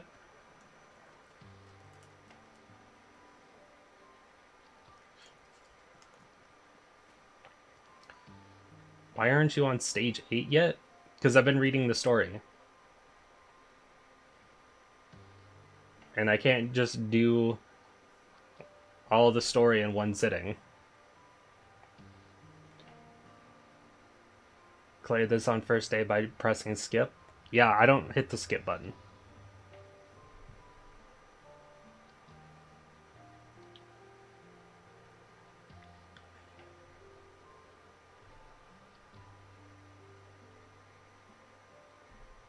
It's magical, I bet. There comes a day when we cure Eripathy. Not just for you, but for all of Terra as well. When the day comes that Terrans no longer live in fear of Originium and catastrophe. Let's go on a journey again, to see the rest of this great land. This time, we'll bring Crowdset on. Originium will become the light that guides the next civilization. Once I tried, I'll never go back. I've tried it, and I've gone back.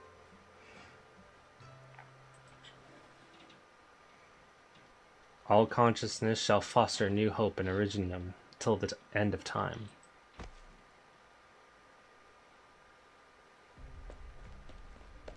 Doctor! It's okay. The doctor just passed out on the deck due to exhaustion. Thank goodness. It's not something serious. What about the wound on the doctor's arm? Trying to contract Eripathy. The doctor has tried many ways, breathing in dust, exposure to Iridium-dense environments, even a direct incision with active Iridium. I tried to get the doctor to stop, and I asked Scout to do the same, but no one wants to see the doctor get hurt. Maybe the doctor is in more pain than we see on the surface. What about Amiya? Terribly frightened. She wouldn't stop crying. It took a lot of effort to get her to sleep. This is a sculpture? A gift from a rescued infected to the doctor. Ace was the first to hear Amiya's cry. He carried the doctor back and left this behind. See, Doctor? You established connections with so many people. You're not alone. But what are you hiding that you wouldn't even tell Calcit or me? The doctor truly wants to help Amiya and Babel. I can feel that. But I also can't help but feel that the doctor leaves some thoughts unsaid, some concerns, some doubts. I believe these sentiments were the result of such an abrupt awakening, and that they would go away in time. But they haven't. The doctor being torn apart by these unsaid things, tormented by hesitation, pain, and guilt. Perhaps I don't understand the doctor as well as I thought. I don't know how to ease the doctor's pain, and if neither of us know what the doctor is thinking, then the doctor of Babel will always be alone, all the love and respect notwithstanding. Calcit. Yes. I will explain to the doctor in time. Teresa puts her hand on the doctor's forehead. Under the warm surface lies a past that she cannot fathom. Civilite Eterna. Originium must rewrite all. Only then is there value in existence.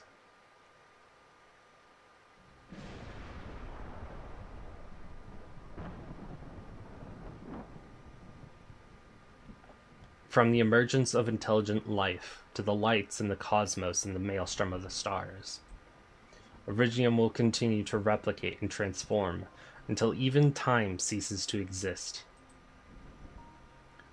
This is Originium? Originium, the first light before the Big Bang.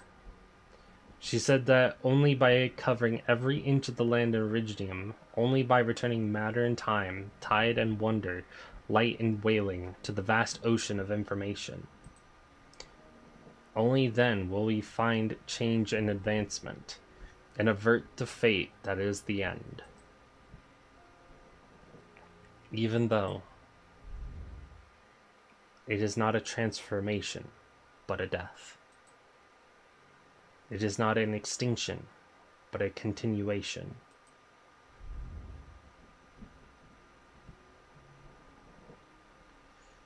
Hey, Les. Welcome to the stream. Welcome. Do I feel pain yet? A little bit. Yeah. I felt a little bit.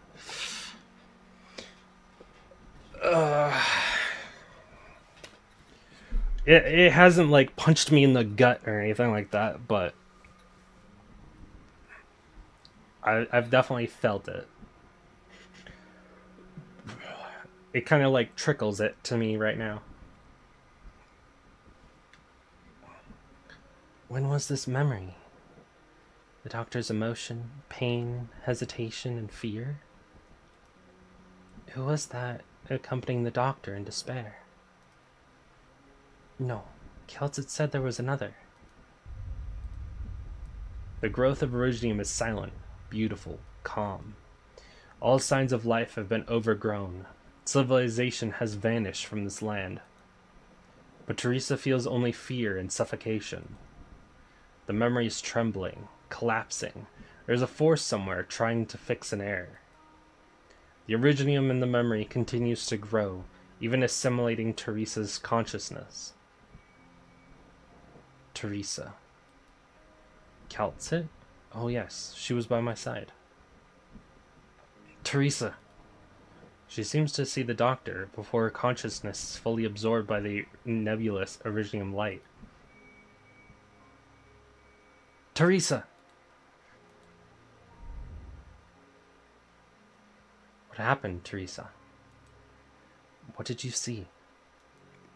I saw Originium. It had assimilated the entire continent. The doctor felt pain and anxiety over it.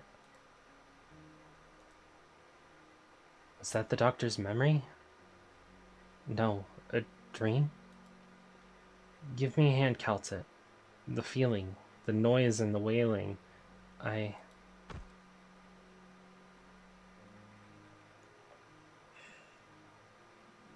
Teresa.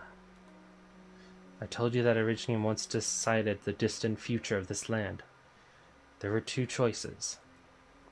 We were too focused on tangible suffering, catastrophe, or apathy. Casting our eyes forward, that future brought us too much difficulty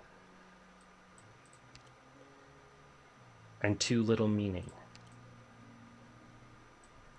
The doctor chose one of them, the future that the doctor spoke of to me personally. I could not forget that future the doctor described.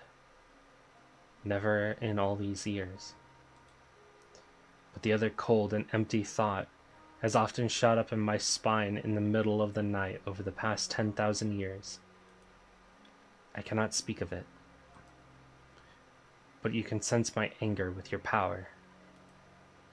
That means that Civilite Eterna exists outside the boundaries of language. So, Teresa, if you saw a future you're not willing to accept, I hope you, Civilite Eterna, can change the course. Only you can.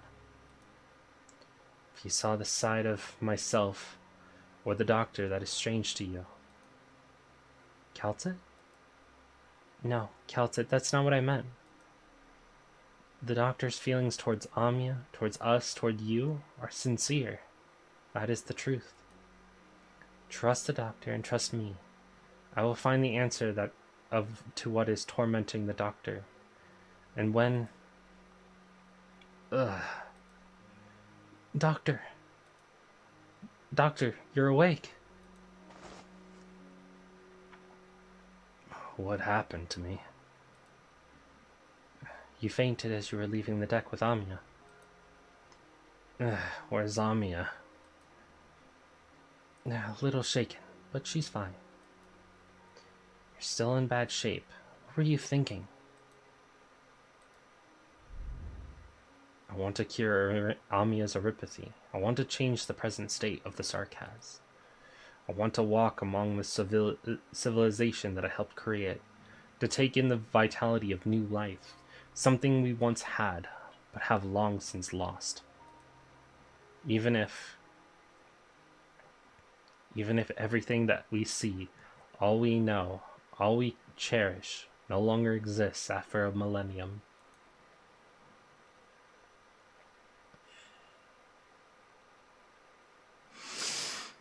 So long as it turns out well, a little pain's no big problem.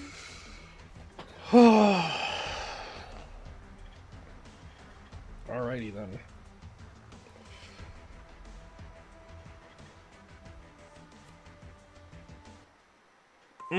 BB7.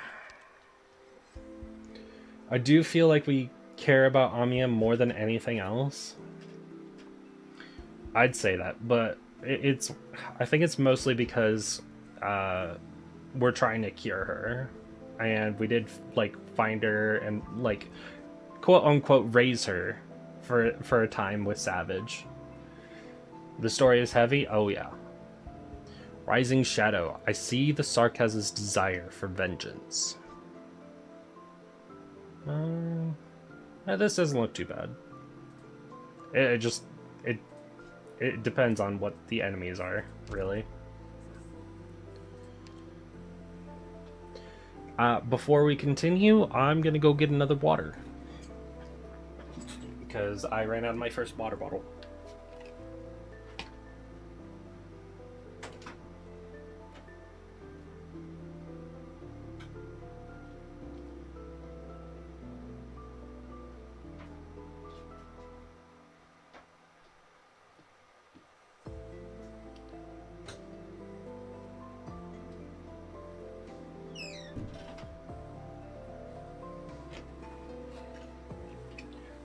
And to whoever told me that drinking cold water is worse than drinking warm water, I call bullshit.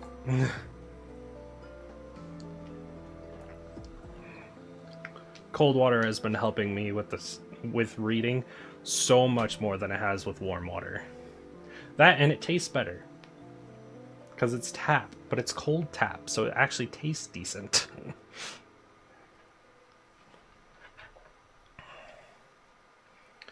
Yeah, let's continue.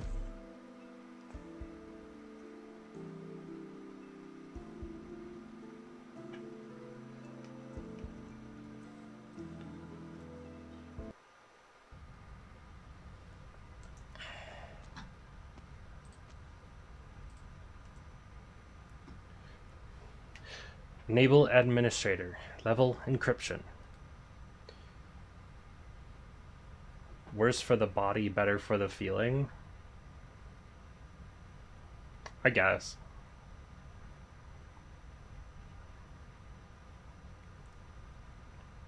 I usually would rather cold water anyway, though.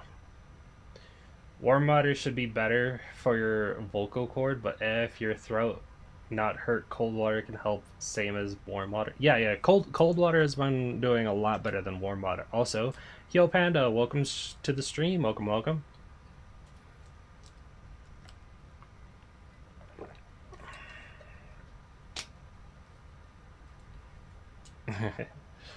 Image number 0018 underscore admin. These motherfuckers.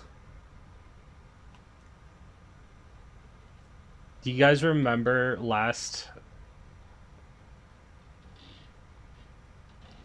Oh,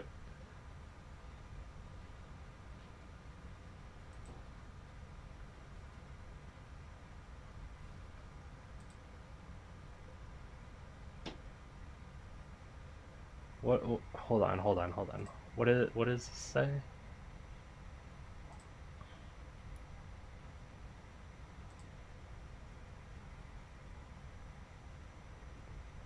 Can you guys even see that? Because that's interesting.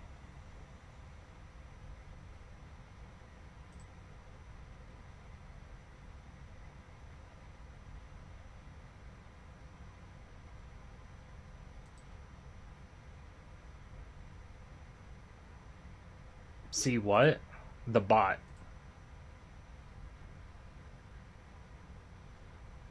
If you can't see the bot, then that's fine. I mean, that's perfect. But I'm still banning them.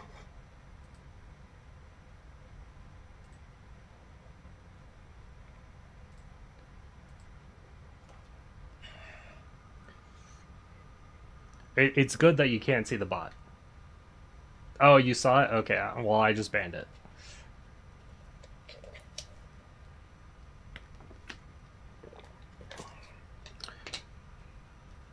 Alright, moving on.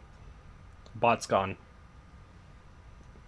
Don't remove the space. Don't make the link. Don't go to the link. At this point, I'm gonna have to ban the word stream boo.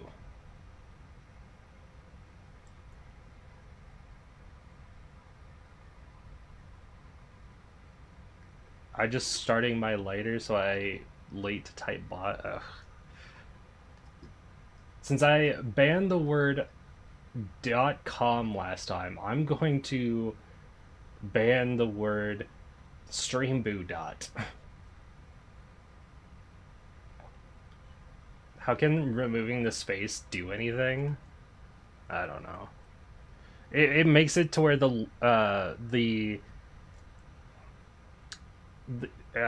they can speak in chat when links are removed on Twitch. So what I'm going to do is go over and ban another word. And I'm banning streamboo.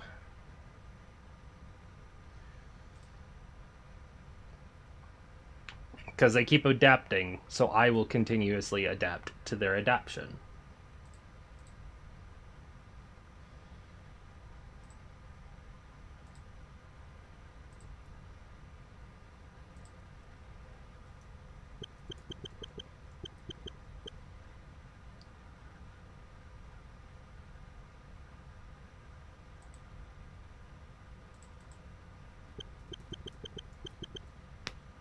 No, I'm gonna just ban streamboo as well. There we go.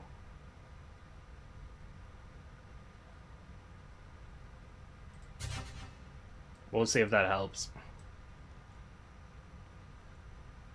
I'm trying to get to the point where bots are just, they can't say anything without making the restrictions to a point where nobody can chat. Or someone says something random and it is removed from chat as well. Alright, now we continue. Activating recorder. Beginning video record.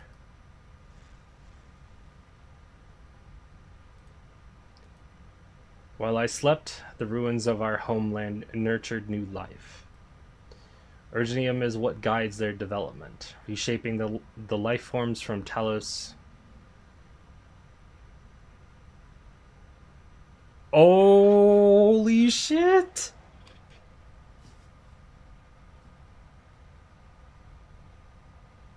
Talos 2 mentioned! Enfield! Enfield is on Talos 2. Look at it! It's right there! It's real! This is why Enfield hasn't released yet. This right here. It's still not out because of this thing. They're still talking about Enfield. They're trying to ease us into the lore that is Enfield.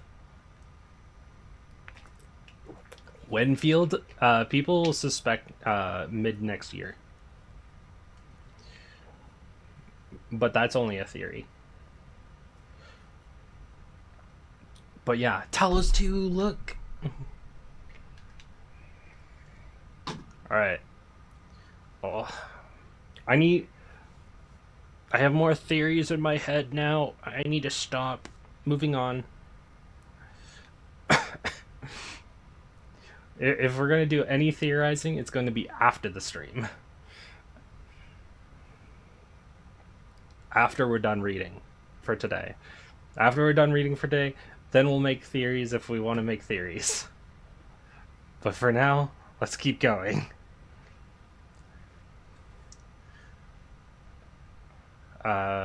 Regime guides their development, reshaping the life forms from Talos 2 to have a similar appearance to us. I'm rather fortunate. I have been able to leap across the millennia to communicate with them. I even considered myself one of the people of this land for a time, experiencing their past and future. But in the end, I am not of here. I have even begun to feel uneasy about Teresa's efforts. If the Originium project ends in failure, no, even if it's merely postponed for some time, Teresa, Calta, even the future that I promised Amia, the inhabitants of this planet, some of the few life forms known to us, are but illusions that will break at the slightest touch. I have been lying to them and to myself for a very long time now, but how will I explain it to Calta, or Teresa, or Amia? Am I supposed to tell them that all the pain they have been through is the key to their salvation, and they must stop fighting?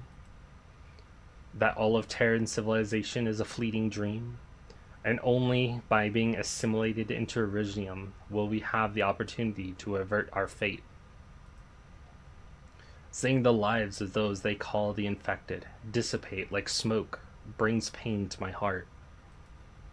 It has long been a common sight on Terra, but it always marks the end of life, sorrowful and cruel. It has been too long since I heard a voice full of life. I can't just see them as unexpected sparks. But what I can see cannot be called a warrior's death. Rather, they've been given into Originium's assimilation, passing through death to join the assimilated universe, a chance where life can break through the deepest darkness.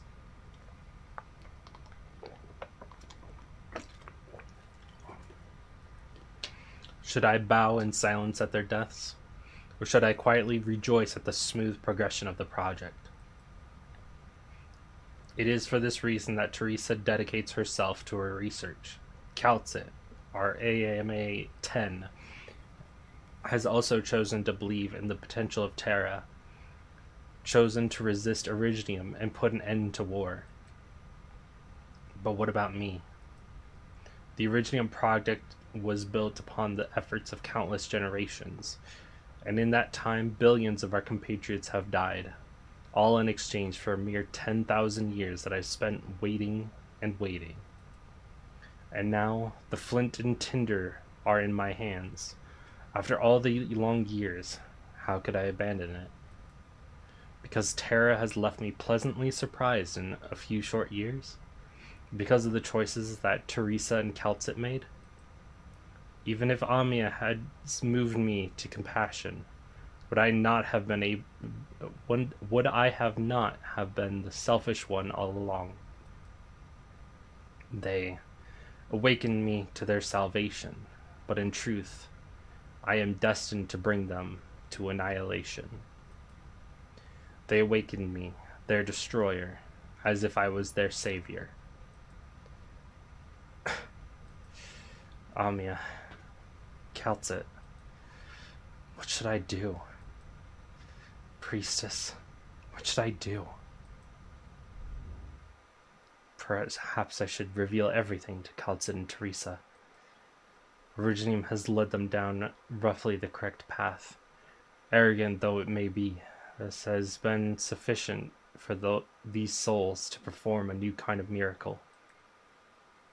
Perhaps I must re-examine Teresa and Calcit's plan. Babel's research has proceeded faster than expected, but Terra's political structure is rather primitive, and Babel does not yet have the ability to transcend the barriers of race and nation so that it may represent Terra as a whole. Heavy? Oh, yeah. Believe in Terra. Believe in the people to build their own future. Carry on with the project. At least the vestiges of those who came before can live on within Originium. Believe in her. Stop her.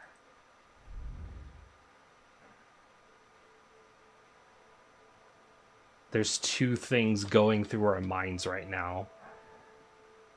Also, holy shit, what the fuck is that?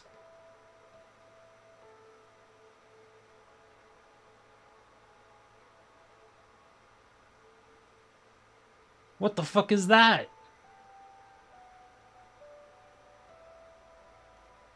I'm over here having a hard time with, like, Doctor going through two sets of emotions. Does he do it or does he not? And then this fucking thing pops up. What the fuck is this? What the fuck is this? I don't know if you can see my cursor. What the fuck?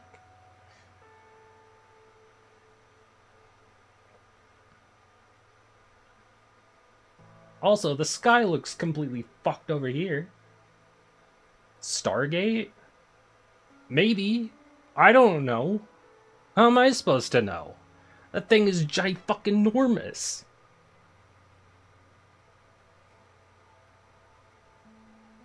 Why do you need a Stargate that huge?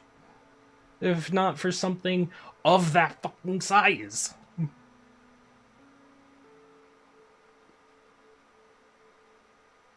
The thing is fucking... Holy fuck. Also, yes, I do see the land ship.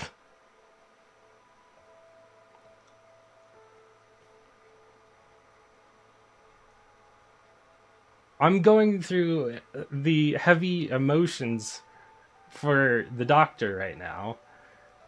And this thing fucking shows up out of fucking nowhere.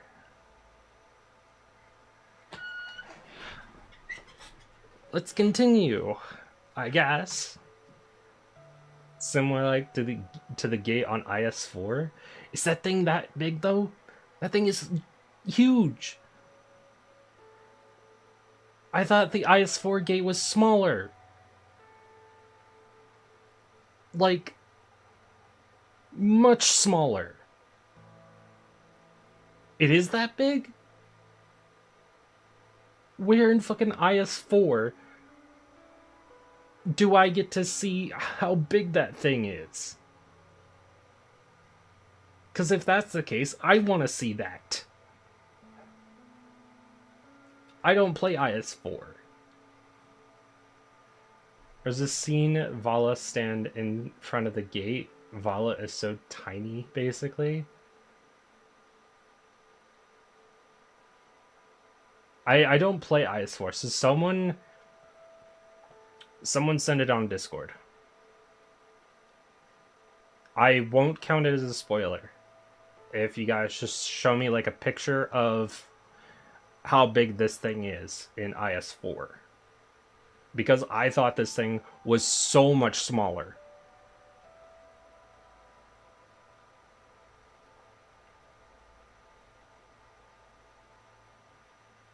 You guys can put it in the my Discord server.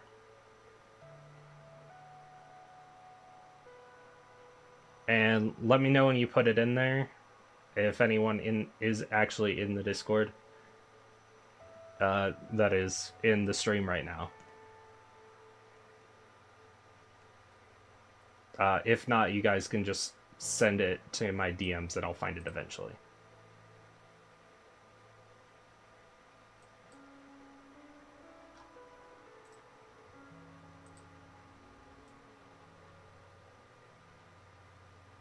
But yeah, that is insane. Holy crap. I'm going to continue reading. Someone, let me know when the image is sent my way. And make sure to ping me as well, unless you're DMing it to me. Just so I know where to look. Well, how could I ever blame you? I understand your dilemma. Our debates are far beyond what those little life forms known as humans could participate in. But this is the only way. You and I both know that much. If perhaps we still have time before its return, we can envision things together, achieve them together, describe anything and everything within the boundaries of the universe together. I hope that in those fragile moments, you will always stand by my side. Take your time, Hyo. You will, won't you?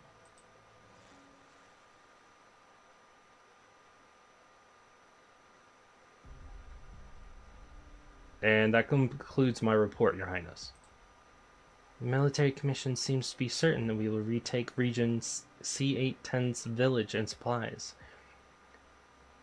But by building an outpost there, they have already fallen into a trap. There are, however, some officers who have begun to use tactics completely different to Manfred's. This is highly irregular. Our spies have reported seeing Natsuners entering the troops' camp. Nesalem. What does the doctor make of it? The doctor believes that no matter how the Sarkaz god of war intends to participate in this conflict, our regiments will be thrown into complete disarray. What about you? Everyone is well aware that many members of the royal court have always favored the military commission, which advocates for reprisals and violence. But on account of certain restrictions, one that you might even call rules of convention, none of them are willing to participate in the civil war. If the sovereigns were to decide to wage war upon us in Kazdel, those Sarkaz who have not yet returned would once more be unable to find Babel on the map. Practically speaking, if the court sides against us, the military gap will be concerning. Plus, those that support us are, for the most part, not warriors or soldiers. For many of our troops, this is the first time they have ever held a weapon. This is why I must speak my mind. No matter how you look at the facts, our situation is changing dramatically. I understand. Keep monitoring the Natsunura court. You're wrong, not Vala. Stand in front of it, but Typha and a few other people. That's fine. Gonna send to you by DM, is that okay? Yeah, that's fine. Go right ahead. I will look at it after we're done with this section of the story. If Nesalem is no longer holding back, then Dukarel is likely to act as well. For 3 weeks in a row, the Rose Riverbank has no ships. Rose Riverbank is the most excellent spy network. They are able to deceive anyone they so wish, except for their sovereign lord. Tell them to pull out immediately. Leave Kasdal if they must. Lie low in other lands. It will be done. I'll take my leave then, Highness. The royal court. They possess the most direct capacity to use force. Salem only agreed to hand over command because he was promised a war that would reshape the land. Although rather troublesome, it is a challenge that we would have to face sooner or later, if we were to achieve all that we hope for. 3 pictures? Sounds good. Babel does not blindly reject violence. It is clear to us all that, if necessary, we must use force to defend our beliefs. But this also means that the Sarkaz will further devour themselves, venting the hate they hold for the land by setting themselves ablaze. It will mean the end for us. Defeating the military commission will not solve all our problems.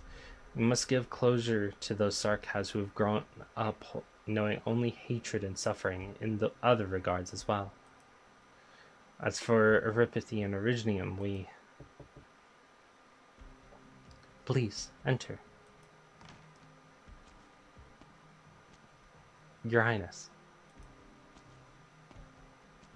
Hey! W. Inez.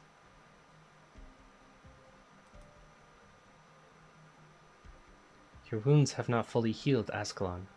There's no need for you to make your report in person. I have recovered. Besides, this is top priority. Hodor's team has successfully intercepted a witchcraft decoder. The doctor has already begun deciphering our enemy's codes. I believe we should see results soon.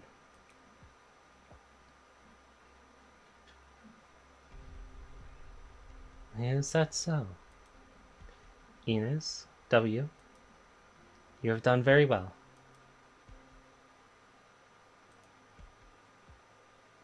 Thank you, Your Highness. I hope we'll crack our enemy's comms as quickly as possible, so we can plan our next ops. Where's your captain, by the way? Hodor took a few flesh wounds. Nothing too serious. He's getting treated in the infirmary right now. She looks so much more happier, Inez.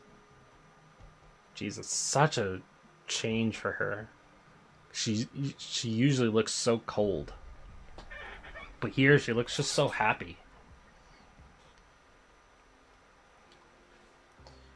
If that's the case, then I will not waste your time. Go to him. Of course. Thank you kindly, Highness.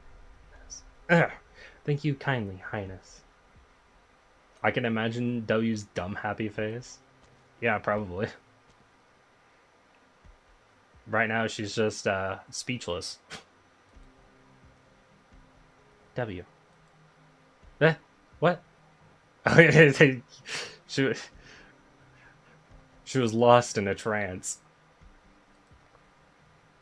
Go to Hodor. Oh, Alright, got it. Guess he still ain't dead. That is all, Your Highness. I have other business. That reminds me. I still haven't thought of a real name for the girl, have I?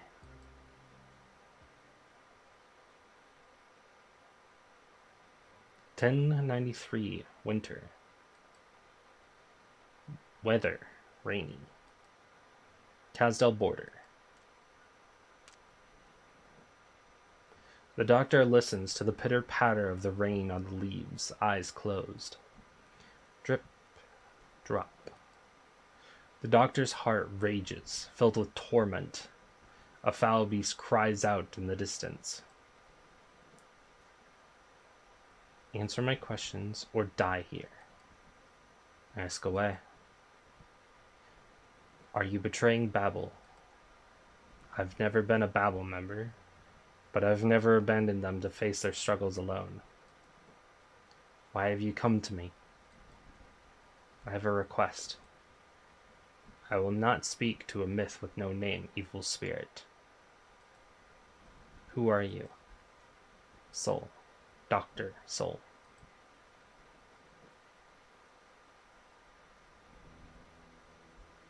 Teresa's. What? Soul. Teresa's lowers his weapon, the rain falling from the corners of his eyes onto the earth.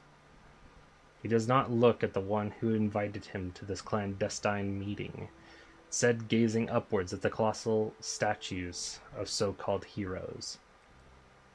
Statues raised to commemorate the founding of the nomadic city of Kasdal by a pair of twins. Even after 100 years, his stone self still stands, sword drawn by her side. Despite the best efforts of Catastrophe and Storm.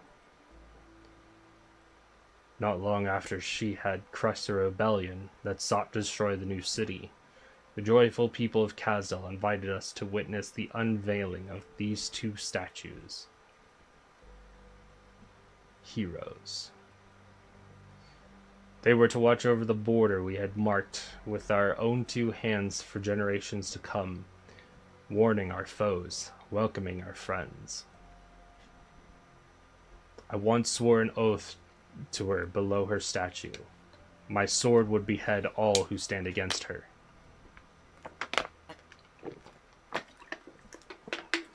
The doctor stares at the statue of Teresa's.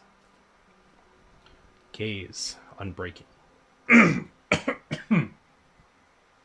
Sorry about that.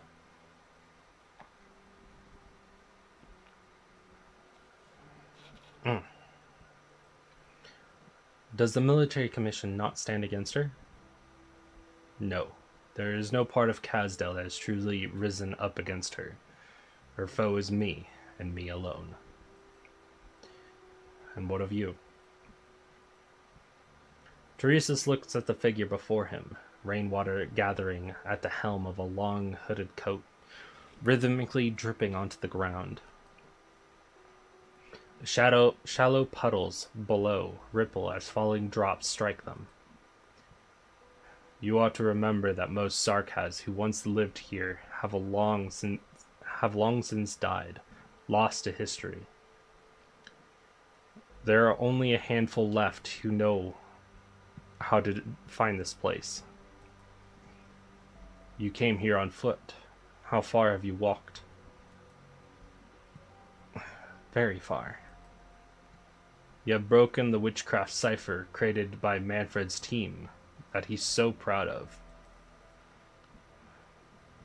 I did that a long time ago. I just never told anybody. Even Teresa believes that I only begun my work recently, meaning I'm in possession of nearly all of the military commission's battle plans.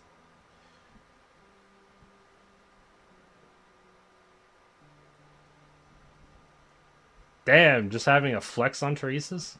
Damn. So I created this opportunity to meet you, alone. You were confident that I would not kill the strategist who poses the greatest threat. I am confident that what I'm about to offer is worth enough that you wouldn't. Technology that can control Originium. How far can you go under so much pressure from Victoria? How do you plan to completely change the Sarkaz and even this entire land? I can give you the answer you need. You are a boastful one. So what is it you wish for me to do, evil spirit? Destroy Babel. Scatter her followers. Let Teresa in on your plans. Unify the Sarkaz under a Kasdal ruled by the military commission. Oh my god, we started this shit?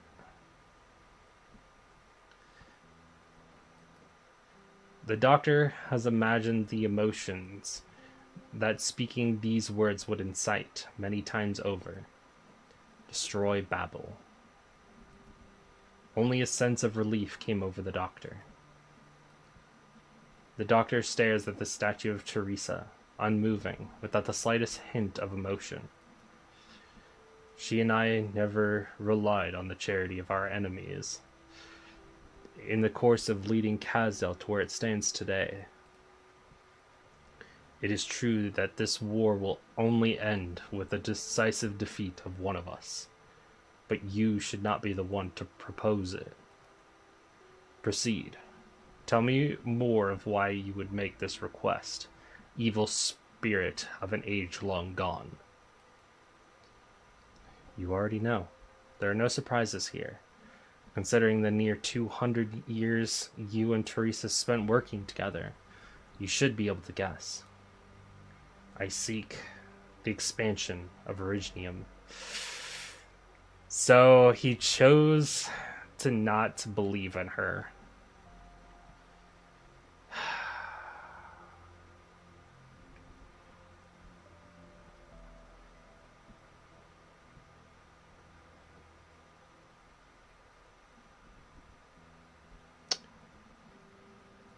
God damn it. You know what? Now I would understand why fucking Kalza would be angry. 'Cause now I would be too.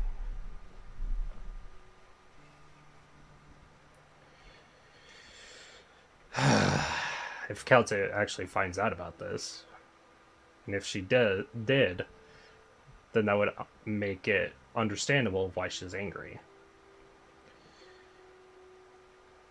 He decided to go with the expansion rather than believe in Teresa.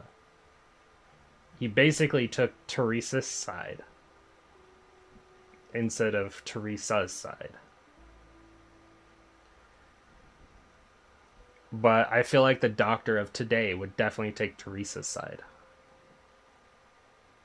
But I feel like, I don't know.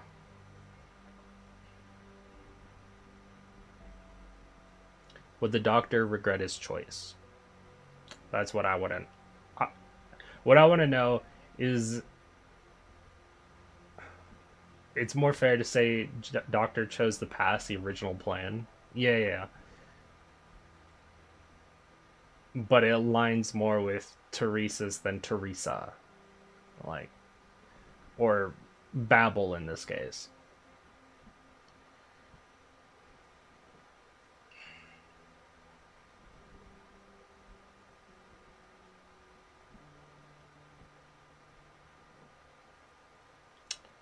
Not exactly happy with this outcome, but I want to know if the doctor regrets his choice at any point during this story.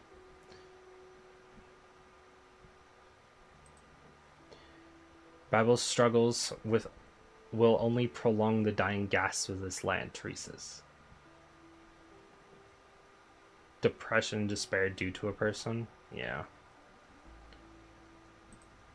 No matter if you resist it or accept it, Originium will take on myriad forms, drawing all of civilization into her embrace. Have you ever looked up at the sky?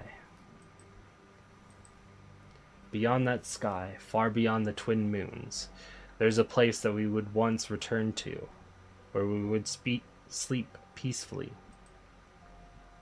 But I am the only one left, here speaking with you. In the course of the Sarkaz's eternal search for the remains of dead gods to fend off your enemies, have you ever wondered, why did those gods die?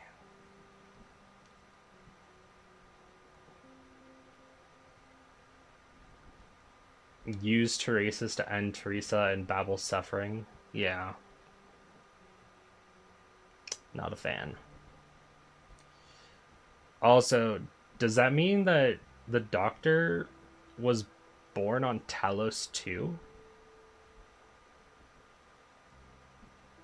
Or somewhere else? But yeah, he wasn't born on Terra.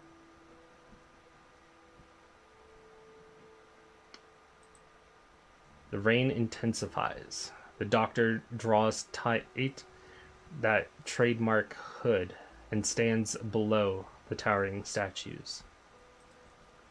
The shadows of the statues envelop the doctor, making this figure seem ever more insignificant. Teresa suddenly feels that the one standing before him in the rain is even harder to read than before. Probably not. He says that, well, he definitely inferred, or the doctor definitely inferred that they're not from Terra. Like, they go elsewhere to sleep. That's what they mentioned. The burden I bear is greater than the future of the Sarkaz. If I must destroy some things to create a ladder I hope for, I will do it. It's all I can do. I'm not a fan of this. I've already hesitated for far too long. Destroy some things to create a ladder. You speak lightly of sacrifice. Nothing light here, Teresa's. Doctor and their people surely fight a hard fight against originating at ancient time before. Yeah. Believe me when I say you couldn't even conceive of what I've been through. And where do I see your sincerity for our cooperation? Is the shard not enough for you? Otherwise, even with the help of the confessory, it is not. It is far from enough, evil spirit. It is only enough to spare your life. Only enough to stop me, leader of the military commission, from killing a fated foe here and now. I require an even more direct means to advance this war to the next stage. If you wish for the Babel members to be spared, then so be it. The military commission promises you that as long as Babel concedes defeat and departs Kazdel, we will not exterminate those who desert or surrender. But you must know what you must do in return. No, you can't. Who would have thought that the evil spirit who so roused the interest in the Notzenver king would be such a coward? You can't both let Teresa live and allow the Babel members to leave safely. It's a total contradiction. Only with the destruction of Babel and the complete eradication of its members can Teresa leave for Londinium with me. Otherwise, it would merely be the case of the military commission quashing and dispersing yet another group of civilians, migrants, and pacifists. Even without my order, such things will happen naturally. Perhaps you believe that Teresa will be willing to step back and watch it before her eyes? She will not, and so she will resist. You know what I ask of you. If you truly wish to save the many who stand by your side, make them willingly admit defeat and surrender to me. Then slay their king. And then I will allow Babel to leave. As it collapses, it will no longer be considered a sarcastic endeavor, and it will grow weak, drifting to the edges of civilization. Destroy some things to create a ladder, soul. You're right. There's nothing light about this. In your opinion, what is the meaning behind the Civil War? What meaning would her death hold? Reclaiming our lands, rebuilding our homes, ending discrimination, and revitalizing our race. You will have heard these platitudes many times.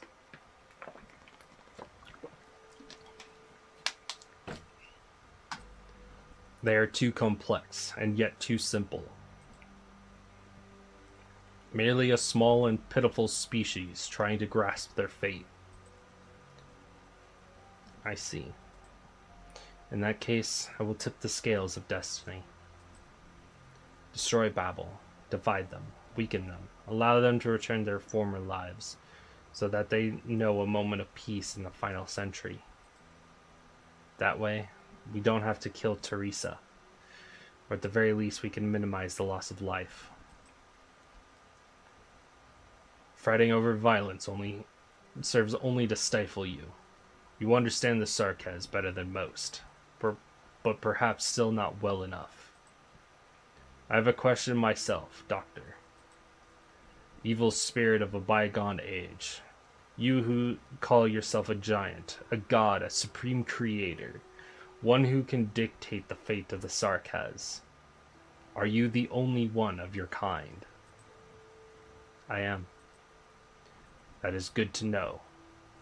Go now, without guilt, and do what you have decided to do. If you worry, there will be no one to tear you down from your lofty heights, or judge your sins. Don't. I will do it, evil spirit. Until there are none left to toy with our fate.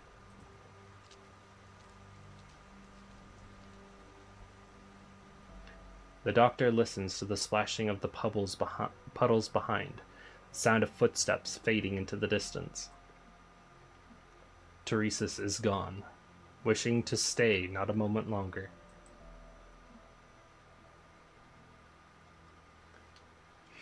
Pale sunlight begins to seep through the gaps between the statues. The doctor cannot feel the slightest bit of warmth from it. The heroes continue to gaze into the distance. They do not look beneath their feet. There stands a figure who does not leave for a long, long time.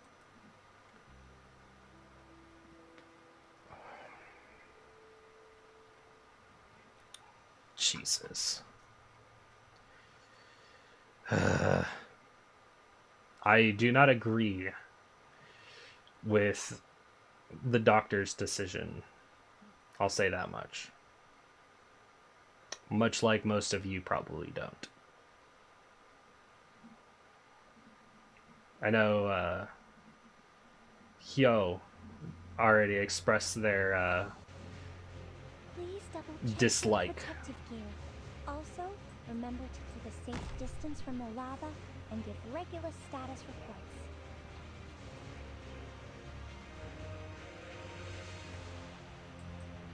I'm listening. This part is exactly why I only cry for Amiya past before. I still feel hurt later, but I'm full of anger basically until I'm done reading this. Cut them to pieces. Yeah.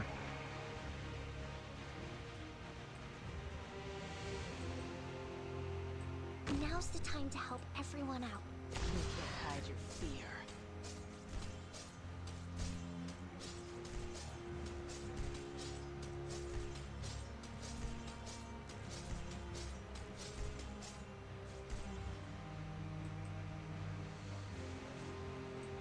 There's enemies? I understand why he made his choice, but you're right, I do not agree with it. Hey Magnus, welcome to the stream, welcome. But yeah, Wait for me, please. I also understand his choice, but yeah, I'm with you. I don't agree, like, at all.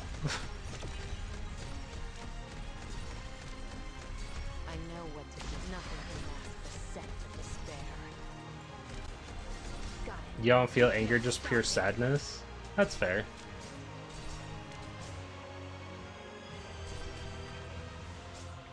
I heard someone tried planting sunflowers on the roof.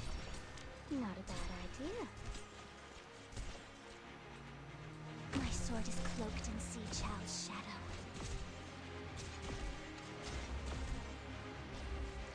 Fairless? Yeah.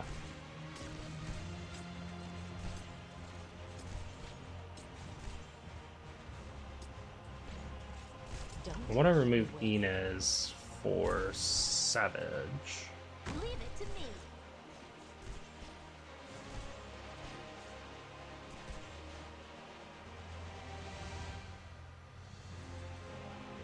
Shh. Don't make any more noise. There's a guy with a guitar down there, and I didn't see what he does. Magma will dredge I am with scared. veins. Keep your distance. Shut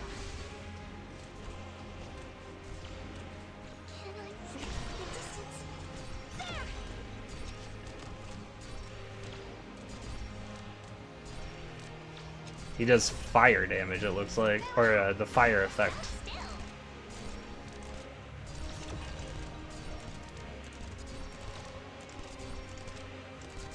Imagine gacha game devs writing the protagonist to be flawed. Right? The Doctor is, like, very flawed. I love how they made the Doctor.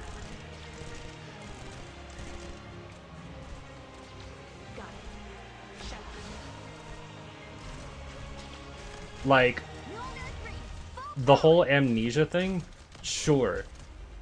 I have a feeling they're going to explain it during this event. But I don't I think I think it's fine because they're literally fleshing out the character themselves. You just like the perfect protagonist tropes, like from Wuwa? Are they actually the perfect protagonist? I stopped playing the game, so I have no idea. But yeah, this is really cool to see. The way I see it, the way I see it, there wasn't really a choice to make in Doc's position. That's not to say that people who don't like it are wrong. I mean, in his opinion, it was the correct choice.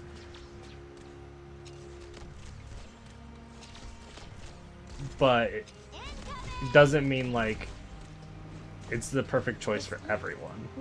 You uninstall it after 1.3? Okay, that's fair. No worries.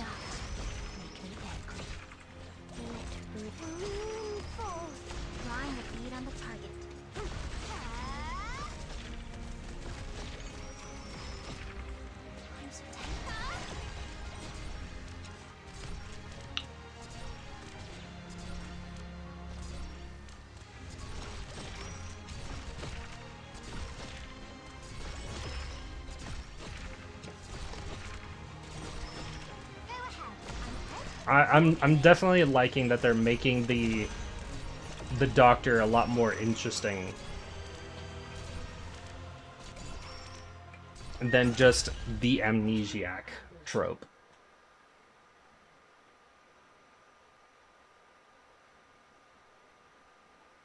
He has an entire backstory. Also, Non, welcome to the stream. Welcome. Glad to see you. Oh, before we continue, I did say I would look at those images that you sent of the gate.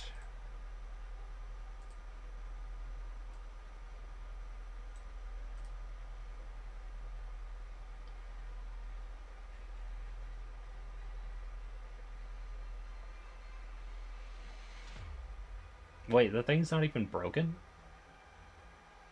I thought it was broken. Or is that a separate gate entirely? No. But yeah, that's Santala there as well, with Typhon. This must be like a perspective picture. No, there's the broken gate. Wait, that's an IS as well?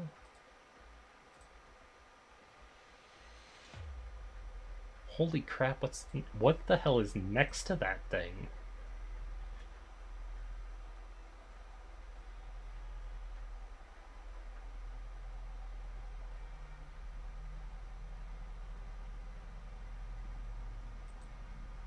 I gotta open this up in the browser because this thing is... Is that a skyscraper next to it?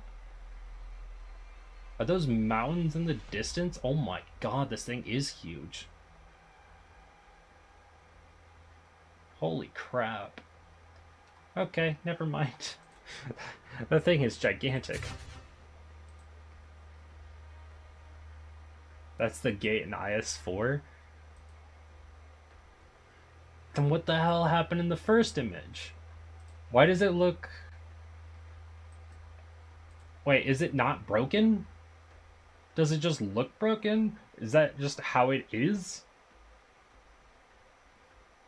Is there a civilization around the thing?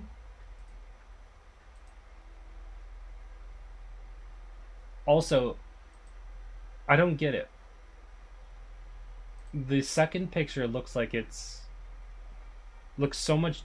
The other two pictures on the right side look so much different from the one on the left. What happened? Also, it looks like the left one looks like the gate is actually active. What the hell is going on in IS4? Jeez. Alright. We continue. I don't deep dive enough into IS4 lore, so I can't answer anything. That's okay.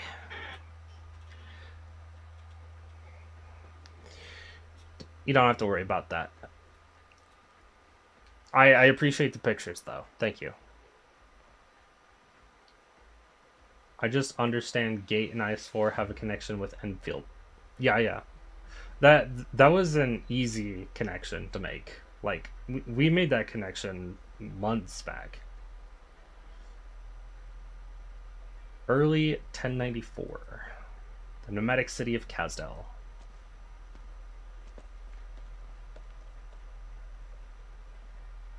Please wait, General. You are too impatient. But General, the Duke's envoy is about ready to spit on... Did we get what we wanted? Got partial usage rights for the industrial area and the right to cross the border. But did it have to be so humiliating? The Victorian Dukes have you at their beck and call, treating us Sarkas like tame beasts. This is not what our soldiers redeployed from the Civil War were promised, General. Is this not all that we desired? Perhaps you would prefer the Victorians treat the Sarkas as their greatest enemy from the beginning, banding together to face us. I understand. I know it's necessary for enemies to think us weak, but this... Many of our ranks feel this is terribly dishonorable. Did I promise them honor? Do the Sarkas have honor in the eyes of the Victorians? You have been far too impetuous lately, Manfred. Dignity is of high import. You fight for the rights of your men, and commend you. But do you remember what we are here to do? We are preparing to steal the heart of a nation. To bring the greatest empire on this great land to its knees. Their prejudices have left them weak, and the Sarkas are in hunger. What we truly need is neither honor nor respect.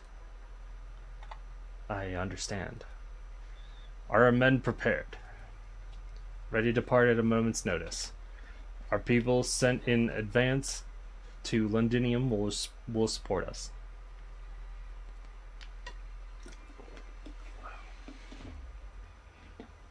The final deadline for our arrival, as dictated by the Duke of Cavendish request, is fast approaching. We can set out at any time. Good. Then we march to destroy Victoria.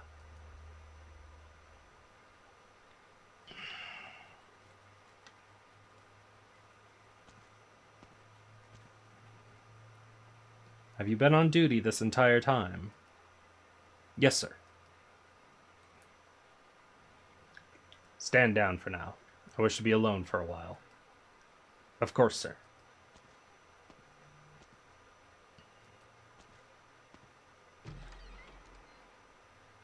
Once the guards leave, Manfred takes out a wine glass he had placed to the side.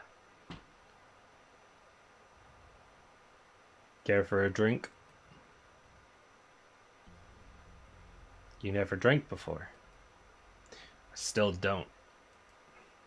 But the general has ordered me to learn Victorian etiquette while preparation for our upcoming duty.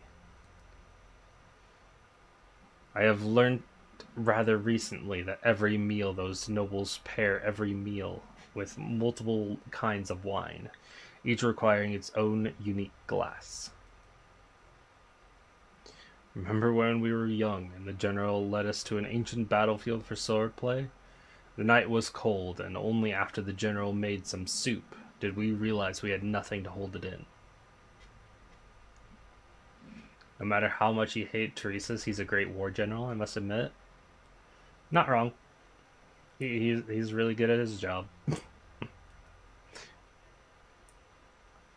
Thankfully, the battlefield was nothing short of spent shells, and he used those to fashion 4 cups. You, me, the general, and her highness, carrying cups made out of shell casings while sitting in front of the fire. I remember. It was a peaceful night. Just like this one. The frigid moonlight of late winter falls through the window.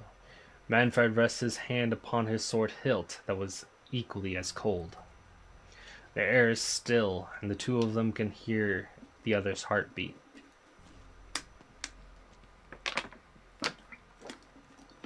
Going to Londinium tomorrow. I know you wish to see the general. And you couldn't. Otherwise, you wouldn't have come to see me. I gave up. I found that when I caught a glimpse of him from a distance, the first thought that came to my mind was that I should kill him, there and then. Then you should applaud yourself for maintaining some reason. And so you decided to come to me. I heard you even proved your swordsmanship. Why don't we see for ourselves? I've never been able to best you. Don't beg for mercy before you've even fallen. There was the one time we fought in Her Highness's study. We knocked down an entire bookshelf, and the general took our weapons away and made us tidy up the room within 30 minutes. I know that you did it on purpose, wanting attention from their highnesses. Is that so? Ascalon hides herself away into the shadows in the blink of an eye. Another blink and Manfred feels a chill running across the side of his neck. He didn't have the time to draw his sword and fight back. He didn't have the time to even think about fighting back. Perhaps he was too tired. If I cut your neck here, at least there would be no need for you to die in Londinium. I can just throw your corpse into the furnace. It would spare many from dying on a distant battlefield in a foreign land. If you've made your decision, then kill me here. It will be your final chance.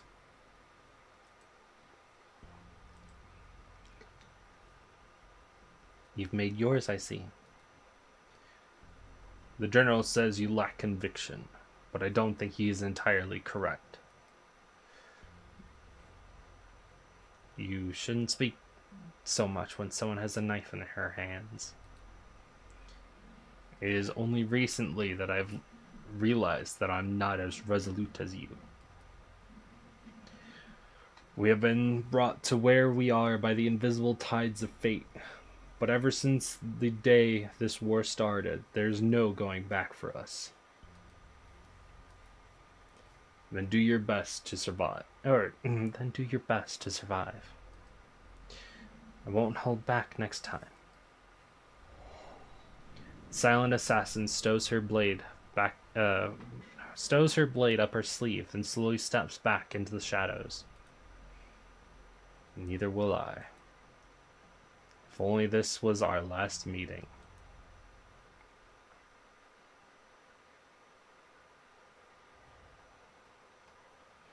Rhodes Island of Babel. Oh, ow, I just popped my chest by stretching. Ow.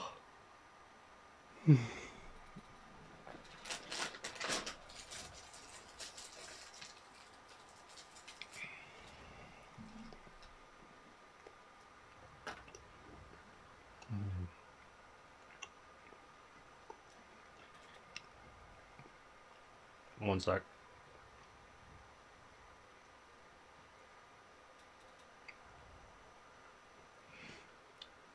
A cold wind scatters the thick clouds of late winter, allowing sunlight to peek through the gaps and spread out across the bridge of the ship.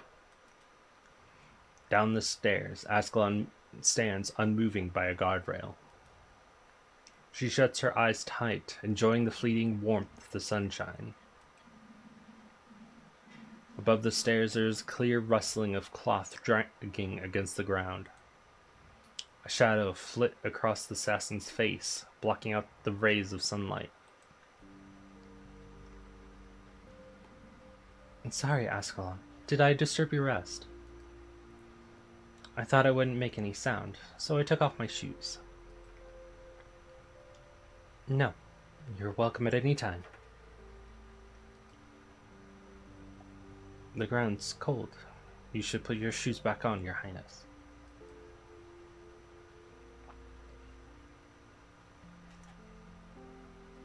Nothing you wish to tell me, Ascalon?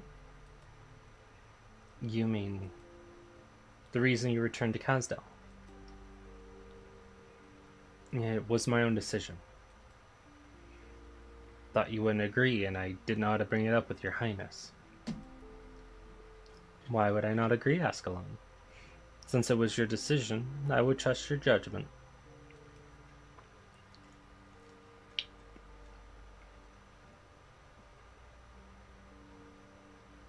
Did you manage to see them?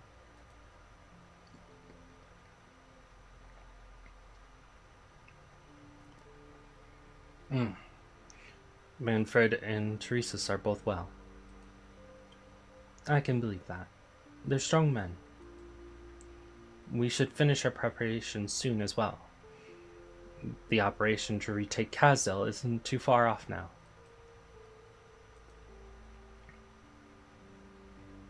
Why does your brow seem even more furrowed than before? Our recent combat plans have been radical, and they've won off some battles too.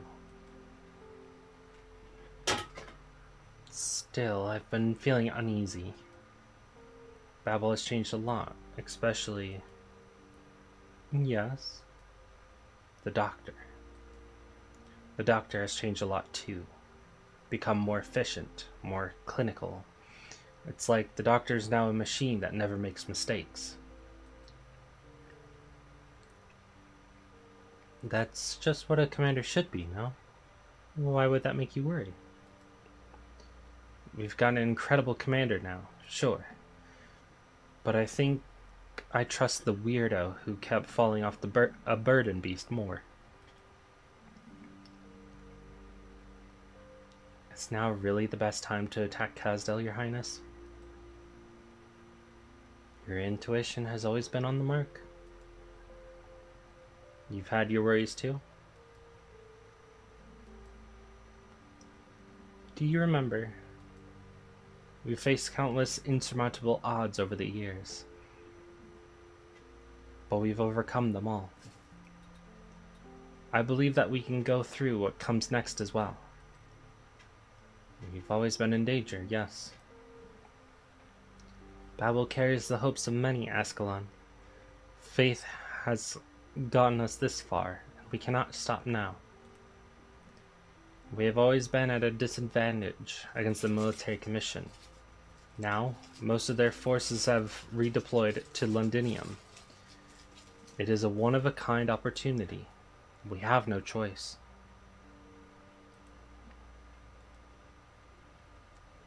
I will be at your side, keeping you safe.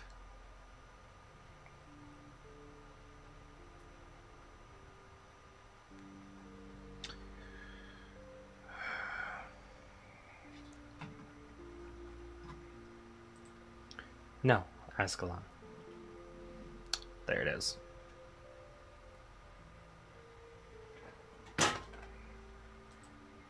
In the future, you must go further afield to protect others. Relax for now, and bask in the sunlight for a moment. Your Highness. Oh, right. Remember to not always rest on your feet. If you're tired, you should enjoy a nice nap in your room. I'll remember.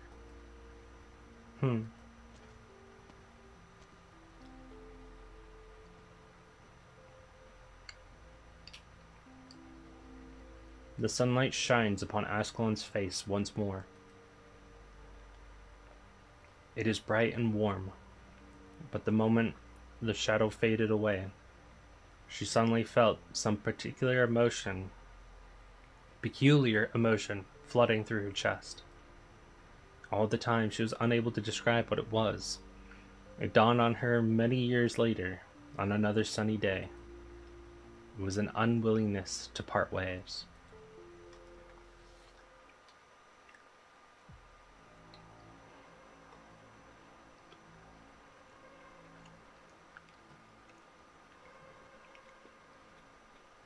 Londinium, Victoria. Mercenaries! Message from His Grace the Duke. Storming Londinium like this was well done. Assemble in Central in an hour. You'll be reviewed there. Then you'll receive your bounty. Hey, did you get all that?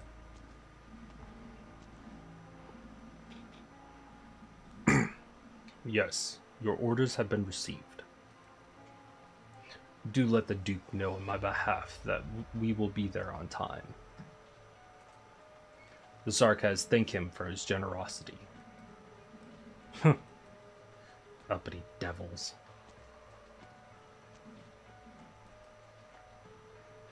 It could well be a rare fine day in Londinium, if it were not for the gunsmoke filling the air. From atop the towering city walls, one can see the entire lay of this ancient city. The general in his blood-stained uniform says not a word, his gaze fixed on the great edifice in the center of the city. In the skies above Londinium, a dark cloud floats by.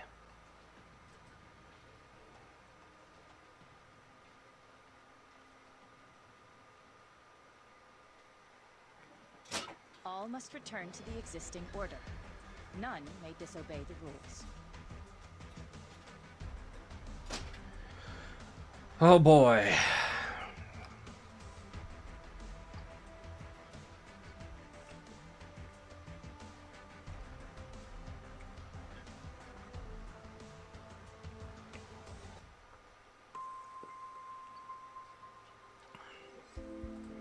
I think 8 will be the last one.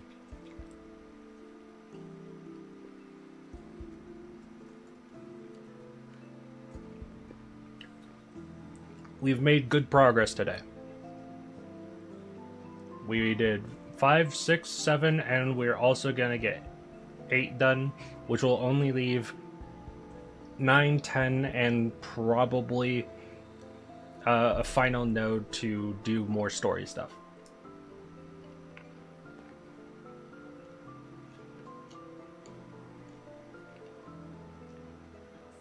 I guess I already have a gist of what will happen. I do have a gist of what will happen.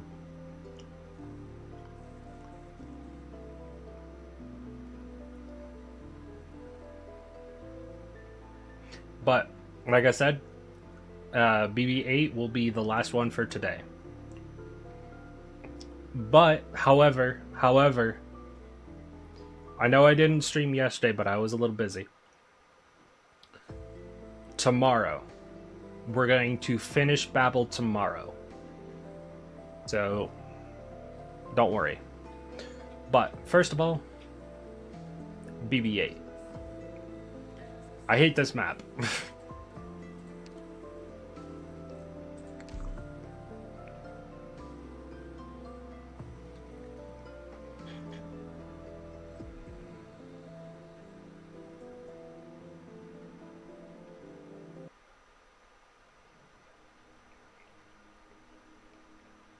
Spring of 1094. Rhodes Island of Babel.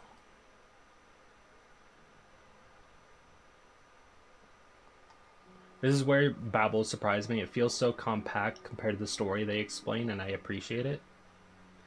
Yeah, it doesn't feel long, but it feels great.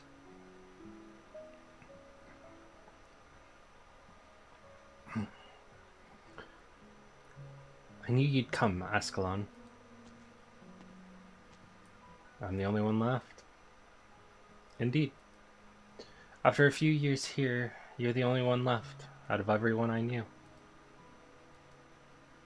This upcoming mission of yours in Londinium, you knew that already. To tell you the truth, I'm a little bit bothered by it. This isn't my first time going undercover, but it's the first time for me to step outside of Kasdel. I heard you used to travel around for months. It's not the same as going to Victoria, though. You're going to be a sleeper agent in Teresa's mercenary army. When the time is right, you'll be provoking an armed rebellion. Julie started the rebellion. Or at least provoked it. It's crazy.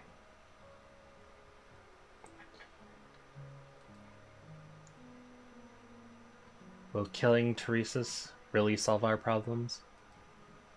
No. The military commission is no longer reliant on any one strong man. This is exactly what Teresa's wants. So the best way for you to accomplish your mission is to cause a disturbance at the right time.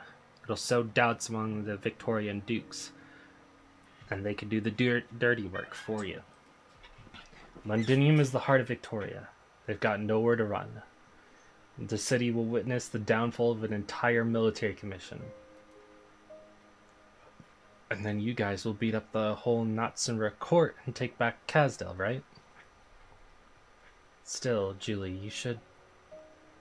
No, don't be like that. I've been undercover before. It's just, you know, having to fool both Teresa's and the Victorians all at the same time. I've barely met any feline who can do that. I've been practicing my Victorian just for this. That's not what I meant. Never mind. Here, for you. What's this? My old clothes? My name's been sewn onto the lining. Did Her Highness do this? Her Highness wanted to give this to you in person, but I don't want you to demean at this moment. I would rather she not have to suffer too much. You know what I mean. You know that everyone involved in this plan is considered sacrificed already. Her Highness knows this. She wanted to say goodbye to you all in person, but that would only make it hard for her to sleep at night. So I lied to her. I told her that you all left earlier than planned. I'm sorry, Julie. You might have wanted to meet Her Highness too. Julie does not reply. She strokes the name sewn onto her clothes with linen, feeling its rough texture in silence. Julie. She remembers how Her Highness would teach them lessons. She is more used to killing people than learning things in a classroom, although she would doze off as she didn't understand a thing. She knew in her heart that everything Her Highness said was right. That's why she never raised a question in class. Who wouldn't want to see Your Highness one last time? But I don't mind. It's you who gives me this. I've learned a lot from you in these past few years too. You're not thinking that you might be more qualified for this mission than I am, are you? No, I am not. There were some people who actually mentioned you at the meeting earlier, but we all agreed that it was best if you stay in Kasdel with Her Highness. As for me, I've always been on my own. Zaho was the first to suggest. You could go and join Scout's team. I remember you've already applied for it. That was just because I wanted to learn everything I could from a hero. Also that I could beat you one more time. You fight more or less in the same way. It's kind of a bummer leaving without having spared enough with you. Or sparred enough with you. I really wouldn't be telling you all this if it wasn't for the fact I'm about to head off already. Do you have anything else you'd like to say? Nope. I never expected my first time leaving home would also be my last. I also never expected the person sending me off would be the unsmiling, silent head assassin who's always standing by the king's side. Answer me honestly, Ascalon. What's it like out there, in the lands beyond Kazdel? Ascalon does not answer. Seems that Julie did not expect to receive one in the first place. Julie simply gets up and leaves at a languid pace, as though she was just heading off to get a bottle of top-notch wine. Ascalon watches her as she walks off into the distance. She suddenly feels like there's something unfamiliar about Julie. The same feeling as if she were unable to recognize her own reflection in the mirror.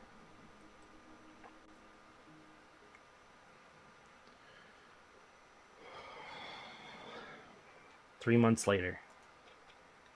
Village on the outskirts of Londinium.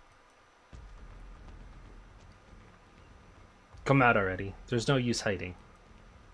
We received the info while in the city that there's a squad heading off to Kazdel. That must be you lot, right? We've blocked off all the other roads out of this village, and don't even think about passing through me here.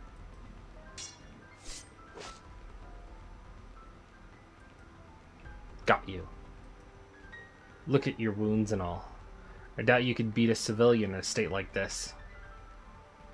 She shakes her sword with disdain, flicking off the blood on it. Or maybe you're waiting for your buddies to come help you out. The others are all dead. As a doornail. All your friends are dead. So why does it feel like you're breathing a sigh of relief? Death is but a mercy, my friend. Who the hell are you guys? That does not matter.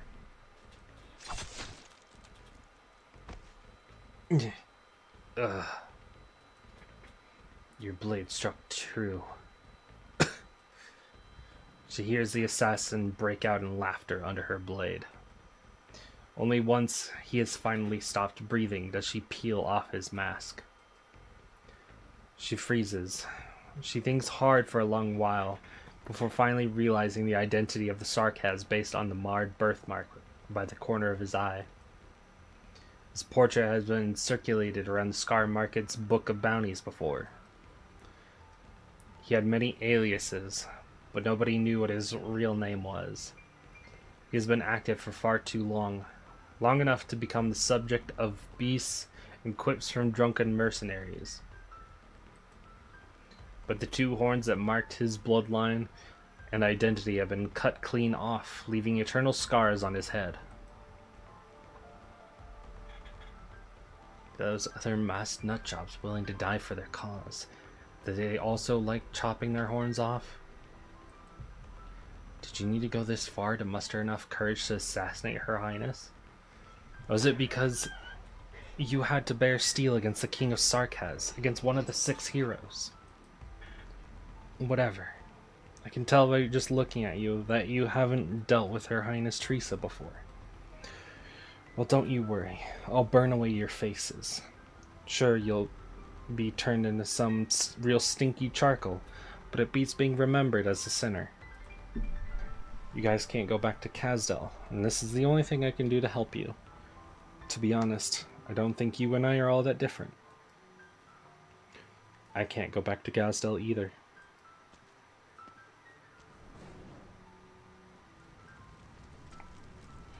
Julie and her companions pile up the assassins' corpses, set the grisly pyramid alight, and then set off in the direction of Londinium. Blaze behind them crackles. A thought suddenly pops up in Julie's mind.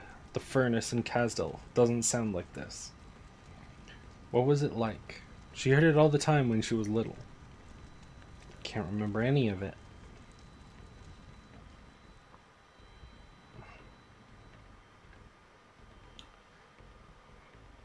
Celtic. Our elites have been deployed to all the key strategic points. Good. Listen up. There's a clear power gap between us and the military commission. Laying siege to Casdale would have been an impossible operation. But thanks to the Duke of Cavendish ultimatum, Teresa's has marched to Londinium earlier than planned. Casdale now only has some of the royal court factions aligned with the military commission to oversee it. He has almost abandoned the city.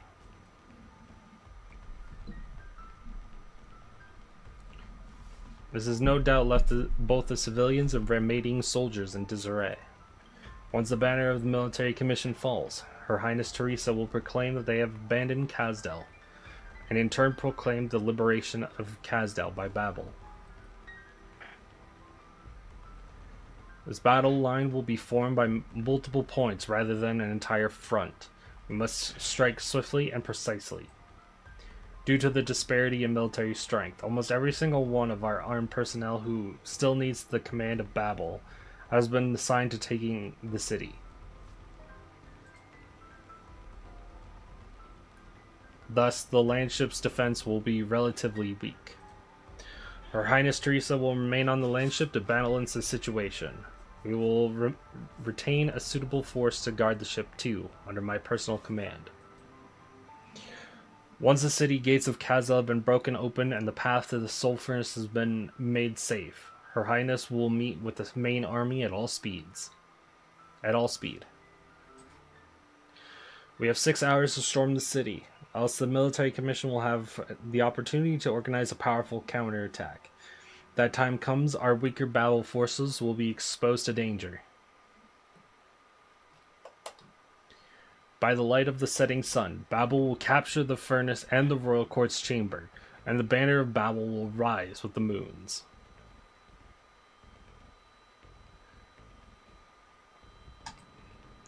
And when that time comes, a ceasefire will resound across all Casdale. I have faith that we will all succeed.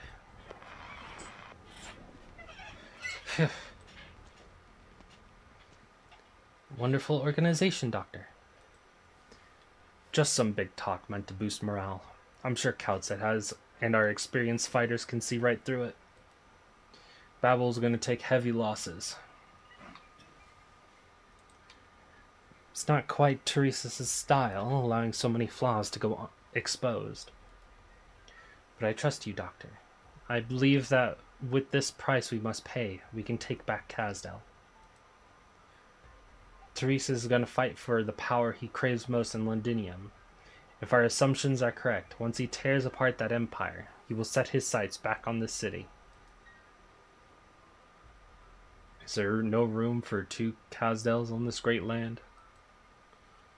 Perhaps there is, but if we were to split our combined strength in 2, then we would not be able to resist the next invasion of our enemies. Moreover, while the city can always be rebuilt, what the Sarkas have been truly failed to do for millennia is to unify. Even the military commission failed to gather together all the surviving factions of the royal court. Are you wondering if things would be different if it was Teresa who wore the crown?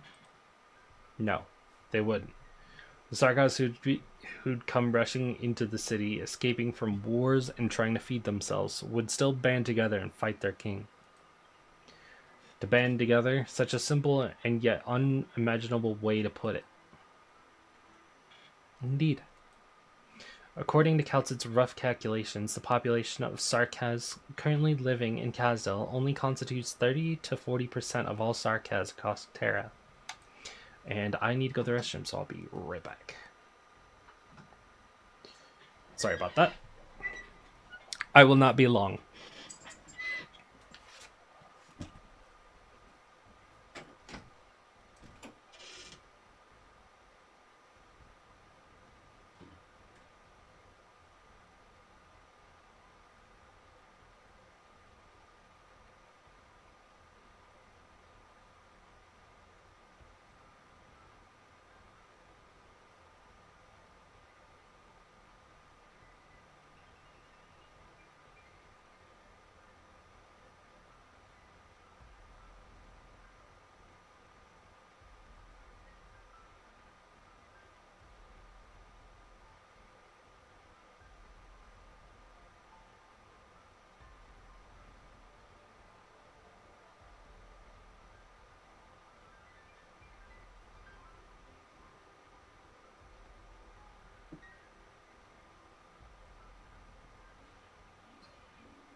Alright, sorry about that. We are back.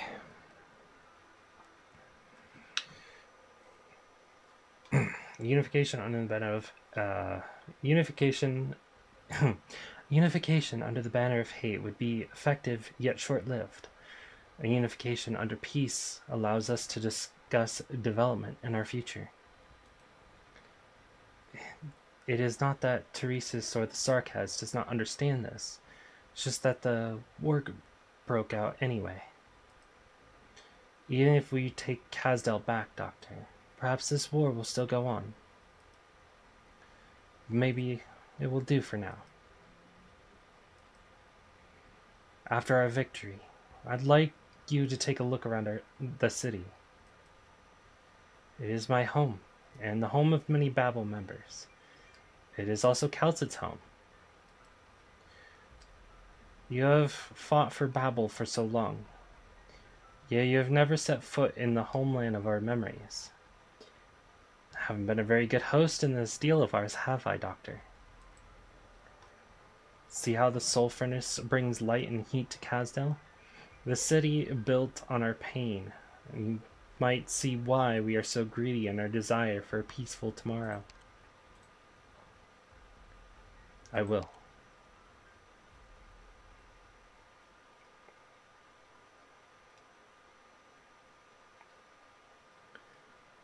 Outskirts of an abandoned town.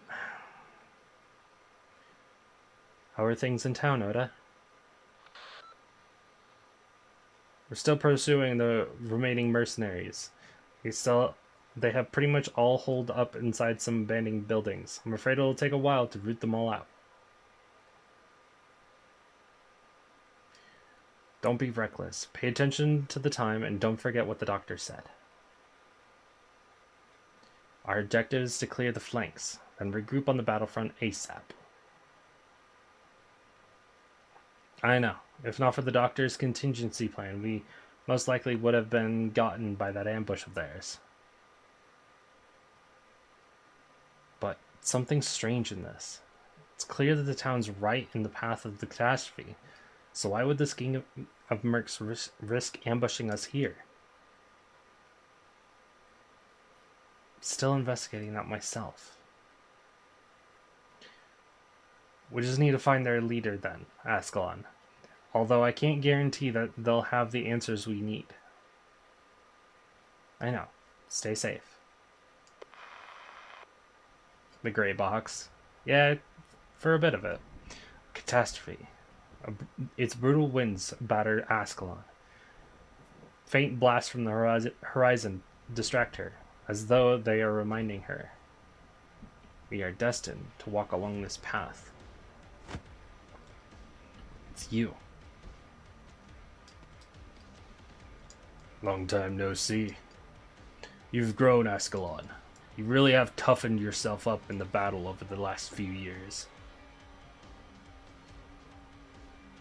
I assumed you would have joined that man in huddling behind Londinium's walls like a coward. Me? Father Regent? I'm afraid you've got that wrong, Ascalon. Mercenaries never follow anyone. All we care about is profit. Here in Kazdel, the only thing that helps you earn that profit is violence. Lucky for us that we have the knack of sniffing it out. Naturally, I am happy to help everyone see what prospects might show up on this list of jobs in a suitable manner. After all, the Scar market never makes wrong investment decisions. Ascalon's sleeve blade stabs the giant's back, only to find his hand blocking the attack. It seems that his hand has been there all along. No movement is detected. If he thought that you could stop us yourself, then I'm afraid that he's lying in a fantasy. Wrong again, Ascalon. Mercenaries are here because of the Regent's commission. Yes, and it's none of my business. But have you ever wondered why I'm here?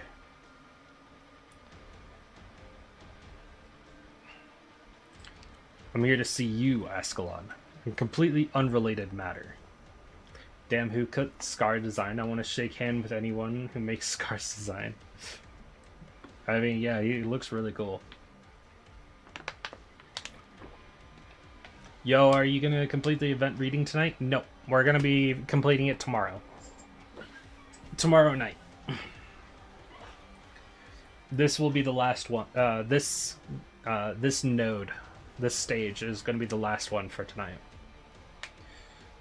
Because I'm getting the same blurry effect in my eyes as last time, as part 2. But I can still push to finish this stage.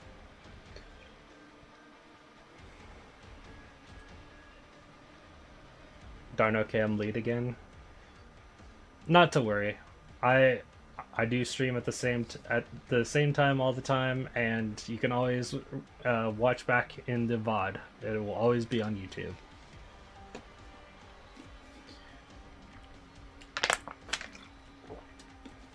You just finished reading this event? Nice.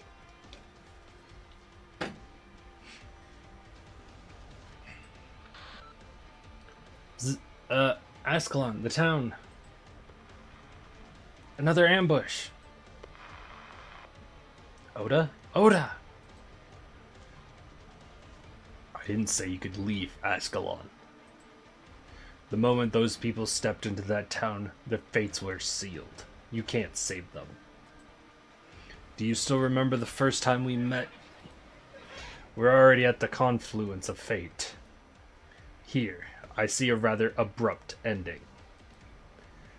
I've always wondered, could I change that ending? Perhaps I could dredge up a stone from the rough rapids of destiny and place it wherever I want, to see what ripples would arise and should not exist in the first place. Could the Cyclopses control prophecy? Get lost. Or die.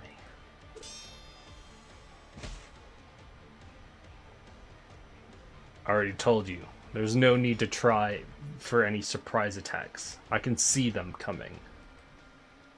Teresa's has taught me many things, but there is only one thing I remember clear as crystal. The blade in my hand can solve most of my problems. Scar Eye, can you see nothingness?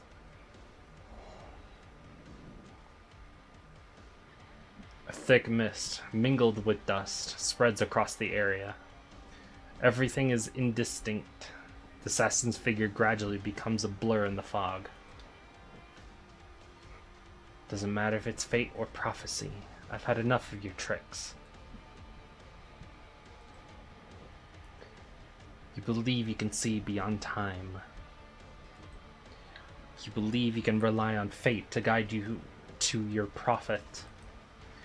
But you're nothing more than an addict playing at fortune teller in the end, Scar Eye.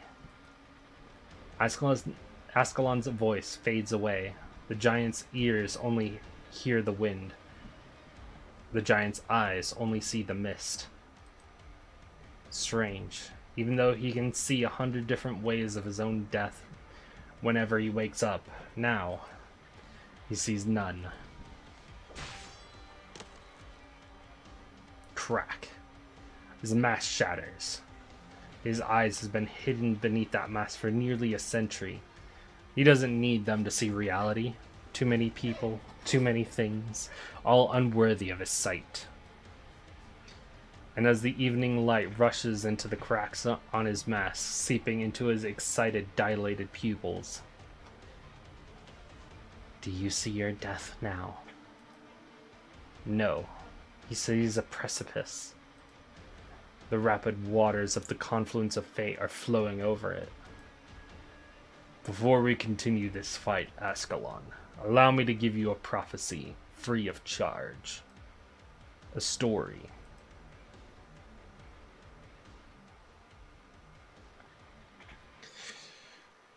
Oh boy. Ascalon's anime moment? Yeah. Just a bit, but I already know she was strong as fuck.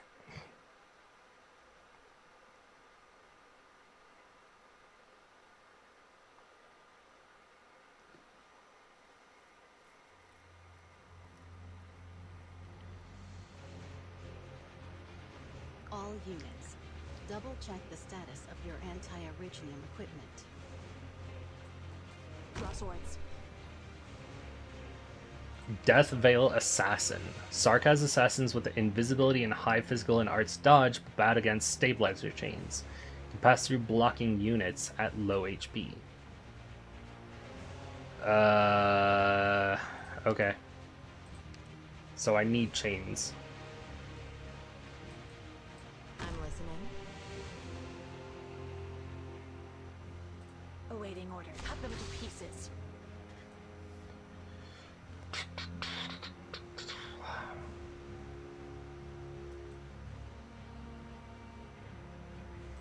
Now's the time to help everyone out. I know what to do. You can't hide your fear.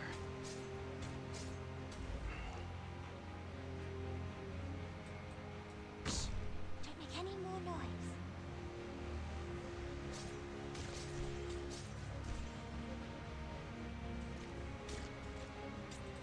Can I freeze? Stay back!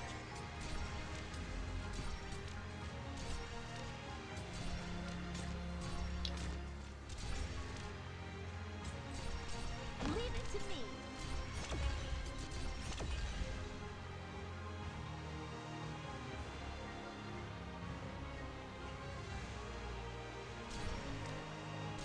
The metal requires you to chain them twice. Well, I don't usually care about metals, but I'll see what I can do. I heard someone tried planting sunflowers on the roof. Not a bad idea. Cut them to pieces.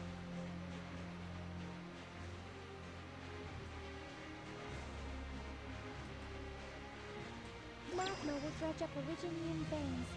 Keep your distance.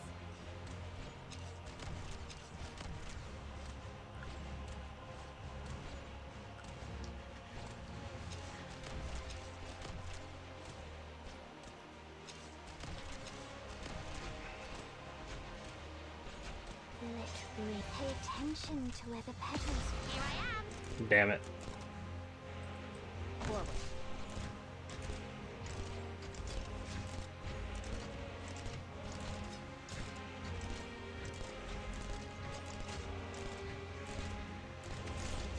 This will be over soon. You can't stop me. Got it. I'm heading into the thick. I know what to do. Don't order me around.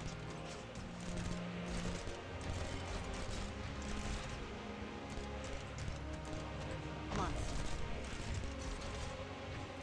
Roger, welcome. Drawing a bead on the target. Stay back! Just who are you weaklings going to stop like that? I see how troublesome the assassin will be in EX and S stages, even in normal stage. They hit like a truck. Oh yeah.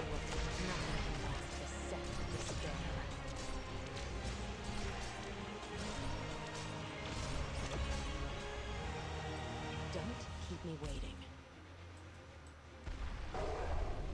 Oh, you can't chain to monster. Unfortunate, but that's okay. So this guy can no longer be blocked.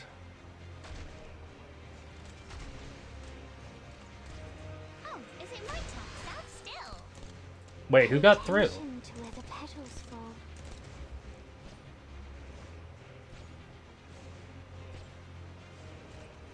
What? I will synchronize suppressing Originium activity.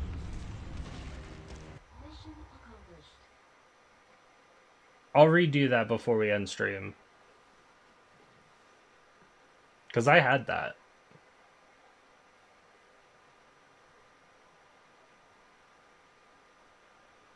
That was weird. Jetpack dude from right side? Oh.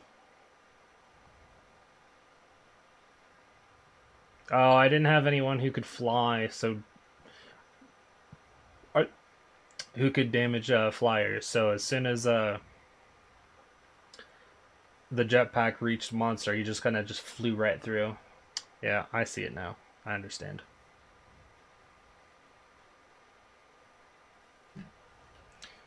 Someplace in the wilderness.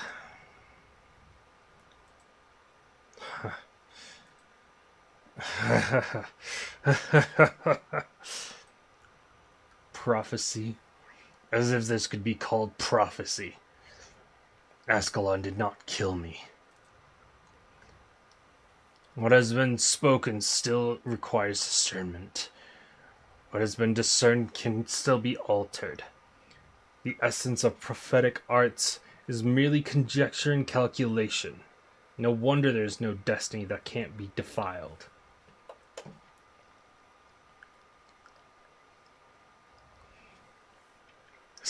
Cyclops' court is nothing more than a big sick joke. Pfft, that hurts. I didn't die under Ascalon's blade. This isn't what I prophesized. Maybe she's the one who should have died. She's bound to come confirm that I'm dead.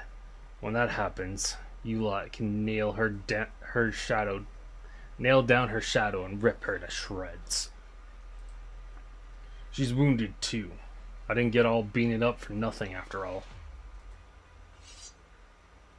What are you guys doing? You're aiming at me? Really?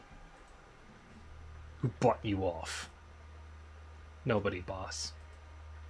It's just a good opportunity to get a promotion.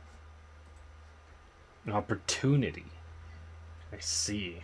Babel's entered the city, and you could take my head to curry favor with them. If Babel loses, he can always go back to the Scar Market. Nothing to lose.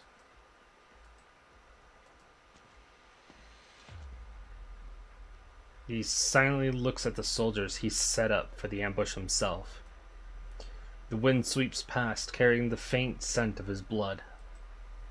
It's a good plan, fellas.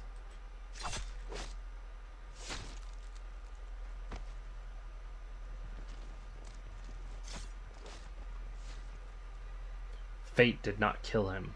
He made it. He had reversed a prophecy. And then he died atop a stage of his own making.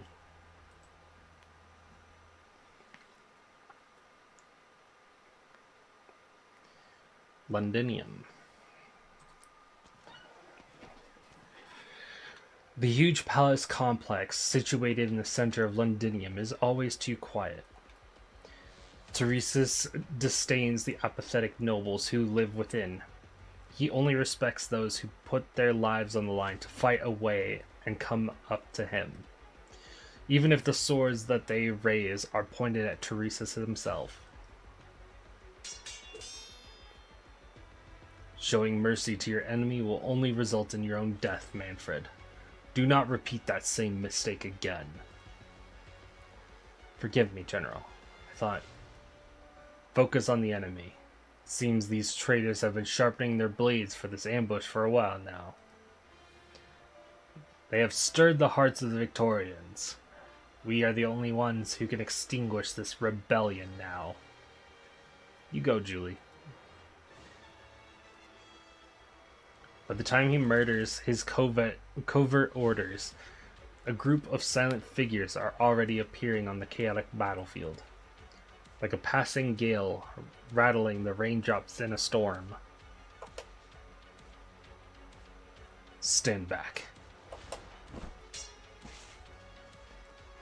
Huh. We'll handle these guys. Julie, you and the rest keep going. Got it. Don't even think of getting close to the general. No need to rush. It'll be your turn soon.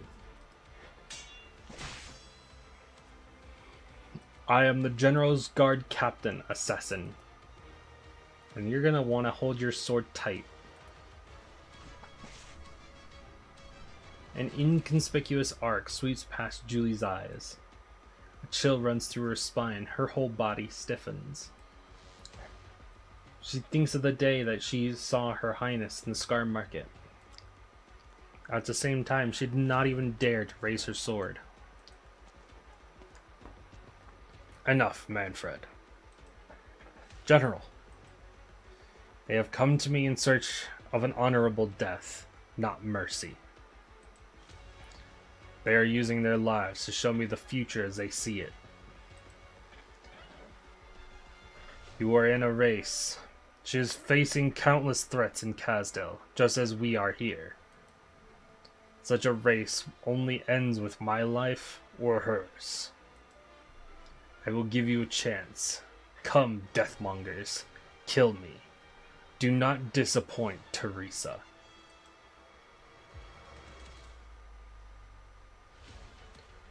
Two hours, 7 minutes, and 21 seconds. Shatter. Logos! The gates have fallen. They're about to come through. 1 hour, 33 minutes, 48 seconds. Notify all operations within the city to disarm the patrolling troops. The defenses in the city are weak. It's pretty much just the military commission's defense forces. We'll strike at them before they can regroup. Move, fast.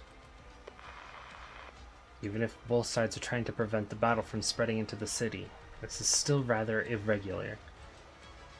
Send all our intelligence back to the doctor. All operating teams, quicken your pace and stay vigilant at all times. Take down the military commission's flag in the plaza and tune our radio into all frequencies in the city.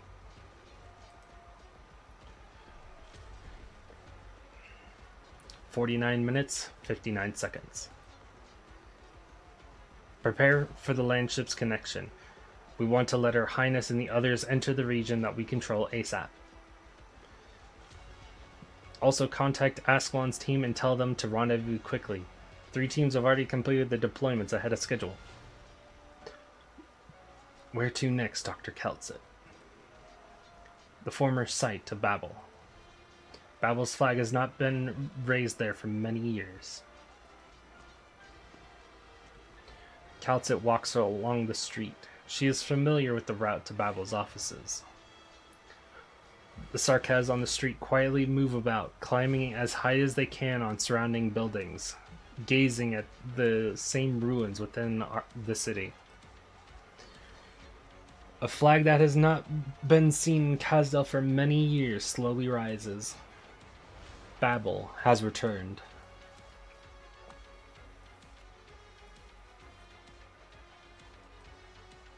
Montro's latest report says we managed to completely clear 5 main roads. If everything is going according to plan, Keltsit should have seen the fires of the Soul Furnace by now. Kazdel's defenses are all but crippled, Doctor. We can board the city now. Good.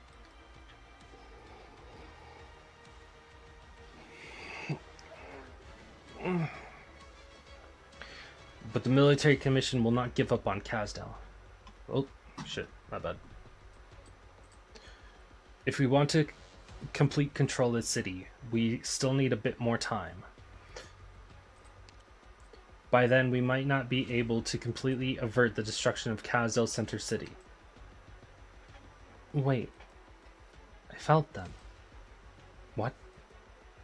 They're still here, but they have no intention of aiding anyone. Seems that some arrogant bystanders have joined our battle.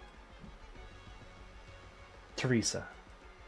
I also feel enemies, not ordinary ones.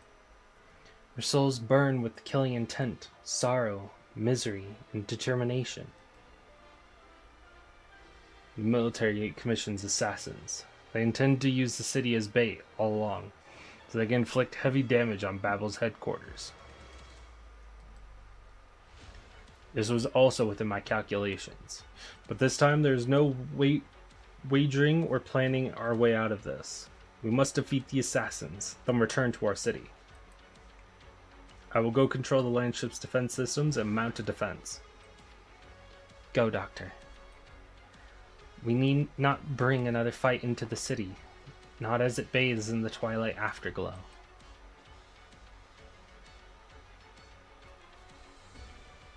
22 minutes, 48 seconds.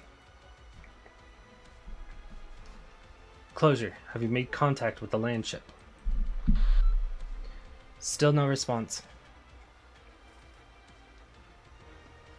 I'm still overriding the city's broadcast power settings and trying to expand its range. Maybe the land ship's comms have a temporary malfunction. I'm doing my best to bring it back online.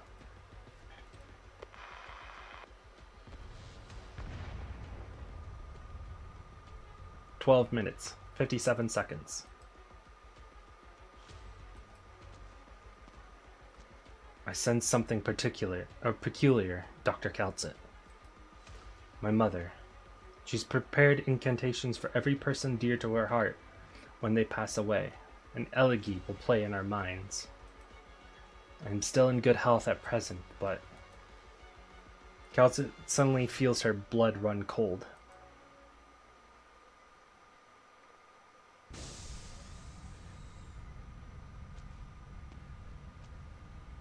Even if Babel can capture Kazdel, it's bound to suffer grave losses. Teresa's was right. They can't unite. The diversion of the Sarkaz will be the new norm. Even given a time, the Sarkaz are unable to go from a weak community to a world leader. Most importantly, I pointed out another path to Teresa's. His plans in Londinium will have a greater chance of success if the Sarkaz corrupt the land with Originium and destroy their enemies.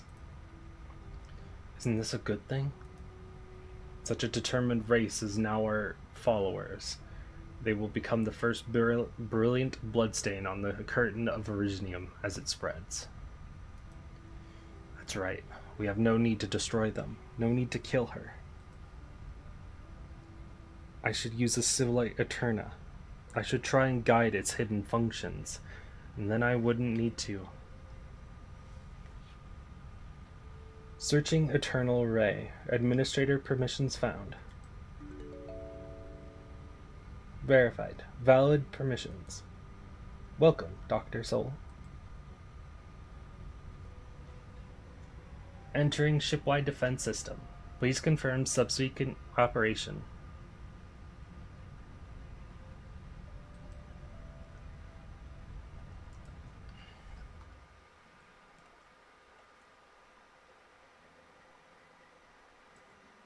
Should I really let Babel continue their actions at this point? Am I really going to renounce the sacrifices of billions of our people in the distant past? Renounce their flesh and blood, ballads and songs? Renounce the spark that they have waited for 10,000 years? Renounce the Originium project, all for a race who doesn't even know what the barrier is? If, for the sake of Terra, Originium was stopped, if Teresa truly succeeds, and what have we been waiting for during the 10,000 years? Also mention of the barrier again. The sky barrier. Teresa and the races of Terra. Do they not have even the slightest chance of success? They do not. How could I be so naive as to believe that? They are disunited, narrow-minded, undeveloped, an ancient or an accident of life, a fortunate survival, that's all. So, black on a white background is like the devil on their shoulder, while black on a white background is like the angel on their shoulder. All lives have the right to believe in their own hopes. But we have no time left. It is right in front of us.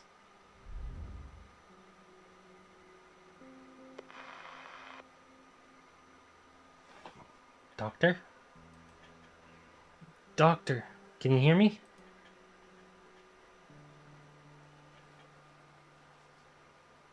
That's strange. There are some peculiarities in the doctor's emotions. Intense and shadowed. Doctor, what exactly? Look. There is the fiery light from the torn-apart portal, like a smoldering gash across the sky. Only after centuries will it dissipate into nothingness. The stars are leaving from where we stand, like leaves trembling in the night. Yet that ship from Talos II still arrived at these rubble-strewn ruins. That is life. Talos II mentioned again, and a ship that came from it. That is what we lost after our final day. That is the ancient ode to dispel any darkness.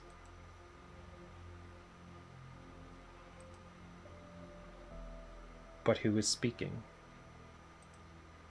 To this day, we still do not understand how life appeared in the vast sea of stars. But I think we should sing the praises of all that lives, and sing our own praises as well. Originium is our song, the melody we offer to those who come after. Meddling with the evolution of civilization is arrogance, but I had no other choice. Oracle!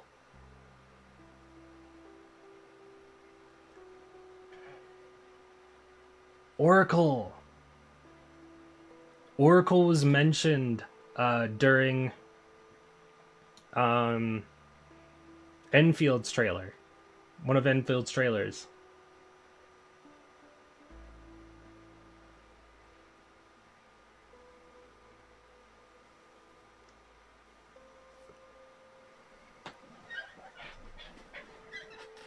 I have reneged on my promise. I have betrayal, she who waited within time itself.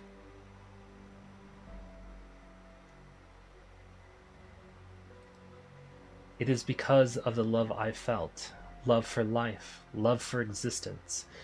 Love is eternally pure. It leaves me unthinking. Calcit, learn to love, learn to believe. You have to think. Go and lead. Go and face the rolling stones that fall down the hills, screaming as they go. But in the end, I believe that you can learn to love. It is eternally pure. It is the child in every bright, breathing creature. It is our nature. Go, Calcit. Go and see your surroundings, and then see what lies by the most distant of mountains. Go seek what forms existence takes. I must go back. She had once taught me everything, once explored everything with fervor. But she has changed. She will not give me much time to act of my own accord. May we meet again, next time. We will meet again, Calcit. I believe in them. I believe in you, Calcit. Calcit, I do not have much time left. Search for traces of life. Search for hope and a future. Calcit, go find your own answer. Find yourself. We are Oracle.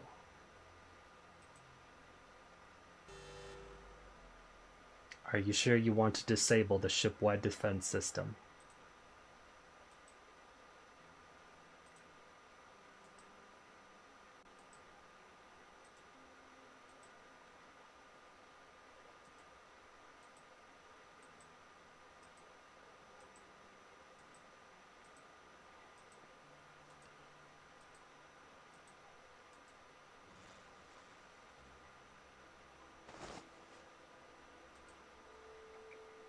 Doctor.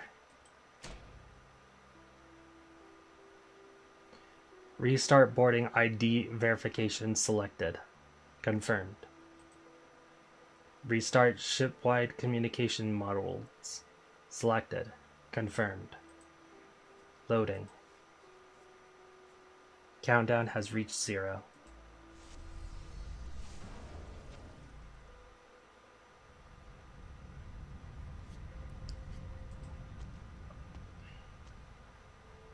The fluorescence of the control panel reflects off the doctor's mask. As the screen shuts down, the face beneath the mask is shrouded in darkness again.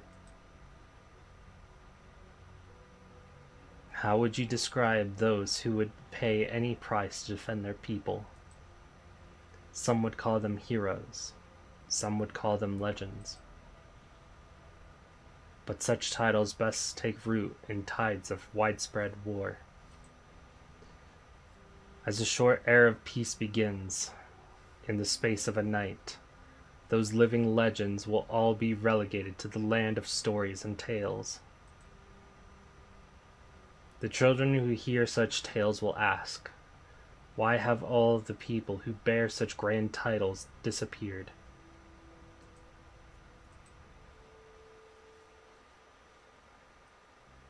Because they choose to stay in the past.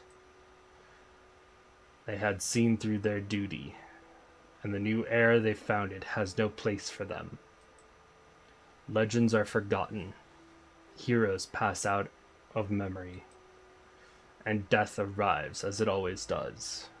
None can escape it.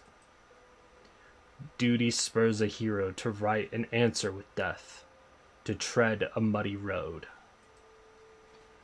That is our fate.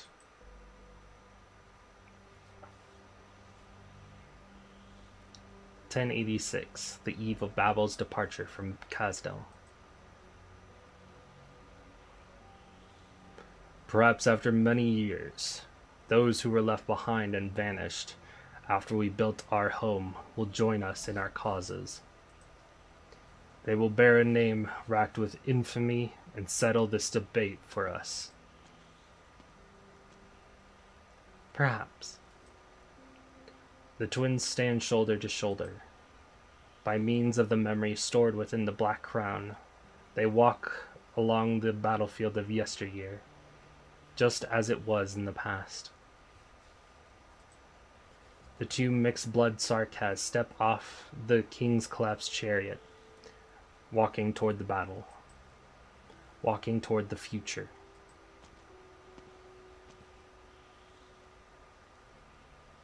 So this is where we part ways. It is. Here, where we joined hands to change Kazdel, we part. Even though you had been their king for so many years, at times you are as you were back then. Back when we were still young, I would often prick my fingers as I was sewing, staining the robes I would sell. Do you remember? Yes.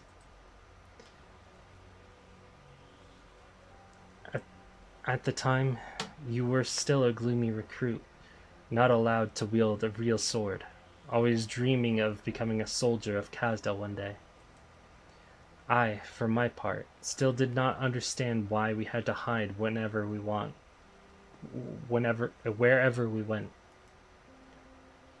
But then came the day that the royal court took note of my work, and I got to meet Gillis, or Lys. During that meeting, I summoned my courage to ask the King of Sarkaz, where does our future lie? He had no answer, only bidding me to leave.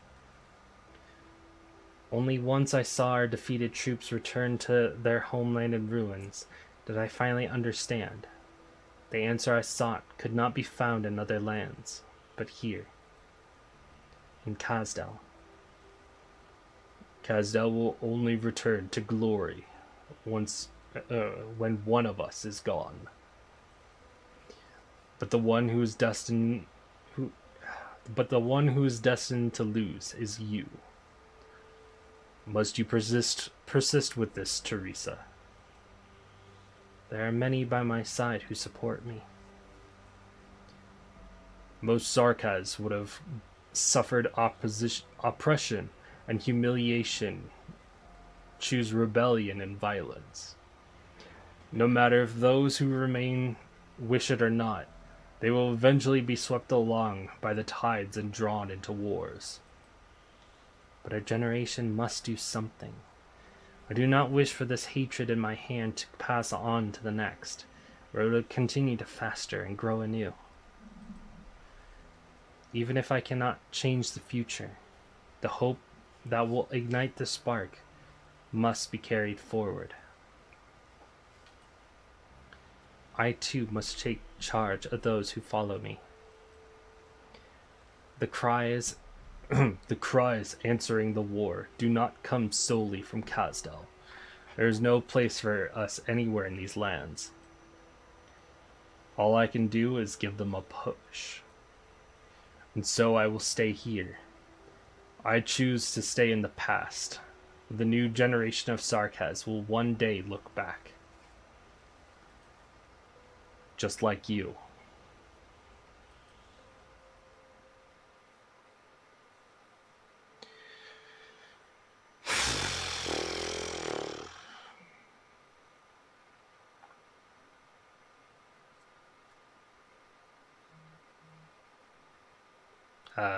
Game?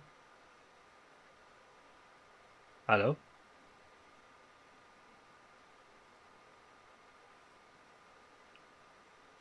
Knock knock. Are you still there? Game? Hello? Clicking does nothing. Game? Poke poke.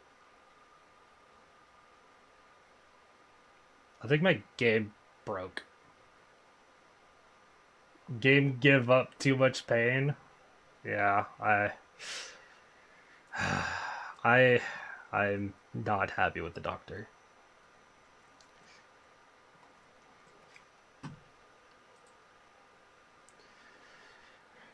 That boy tater tot. Oh no. Yeah. Oh no.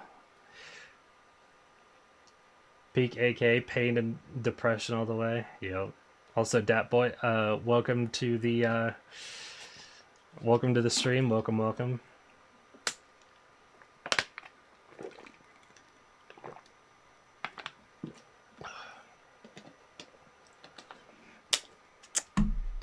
Are you fucking kidding me though?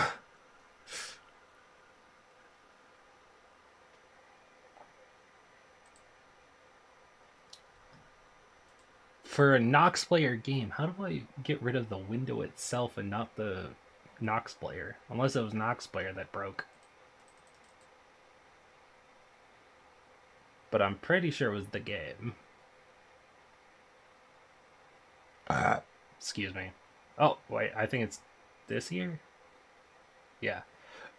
We'll just clear that and reopen the game. So... give me a second while I reopen that, because I still want to beat the stage itself. That was the end of that stage, right? Everything's done for that stage. There wasn't like an animation that was supposed to be playing or something. Just jumped in. I know. I just know that Teresa died and one of you check his doctor.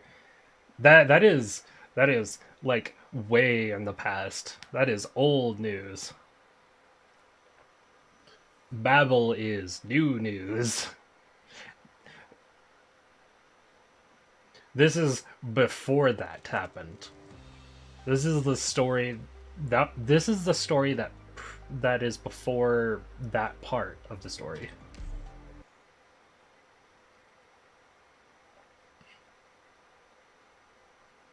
You think? You don't know if there's a non-animation? I just want to make sure that there's no animation there. Because that might be one of the reasons why it crashed. Arknights.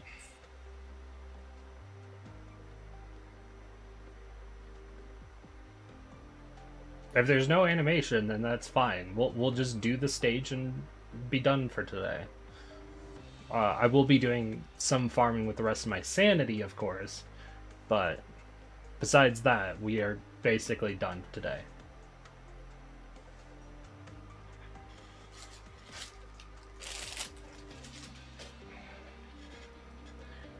You think that's the end? Okay.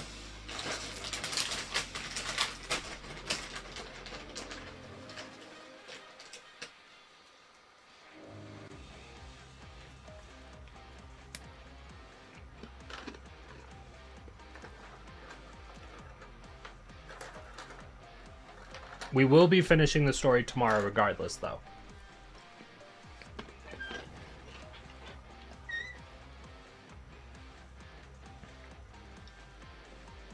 Like, I can promise that. We will finish tomorrow.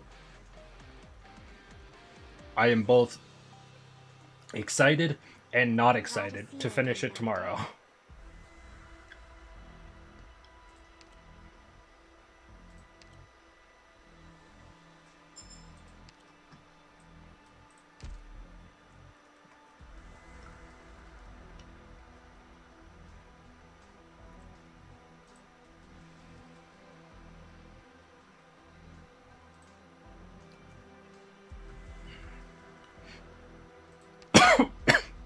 Excuse me.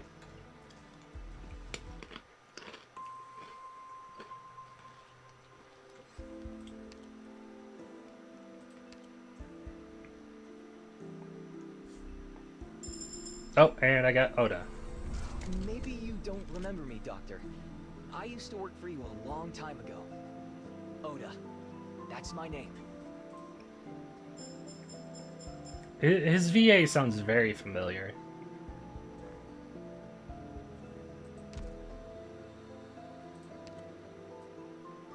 Yep.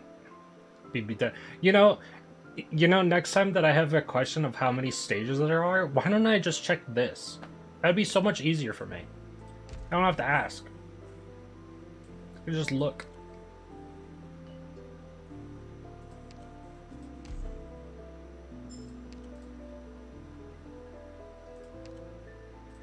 $17, I could use those, but grab all those.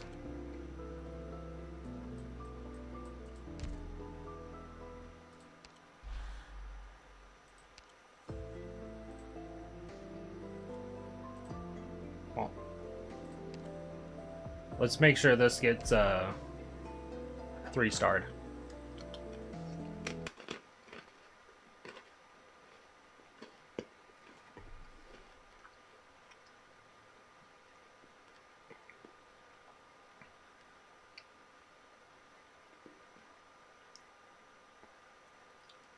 God damn it. I am...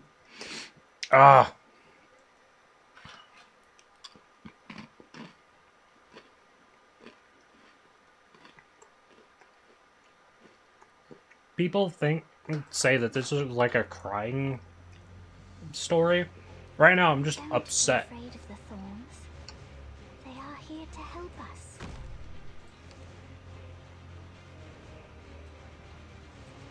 Let's begin.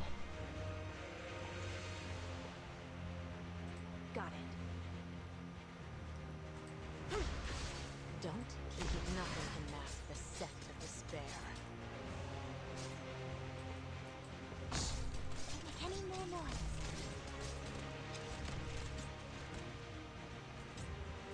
Now's the time to help everyone out. Oh, is it my turn? Where do you think you're going?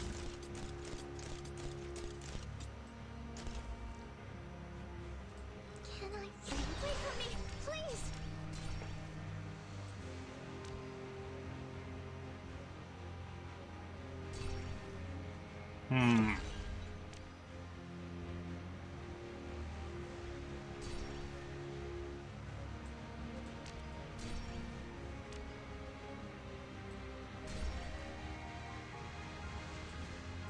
Leave it to me.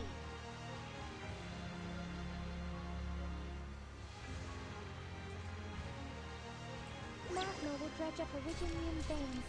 Keep your distance. Don't keep me waiting. Vermin. Oh, what? There we go. Hey, Raikon. You're a bit late.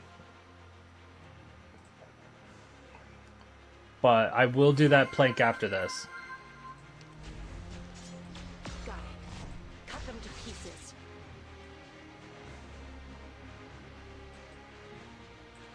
Let's just get this done with. Awaiting orders.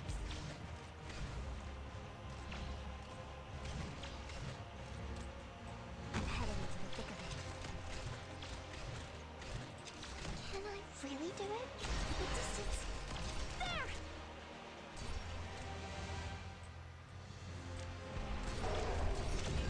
Solidify.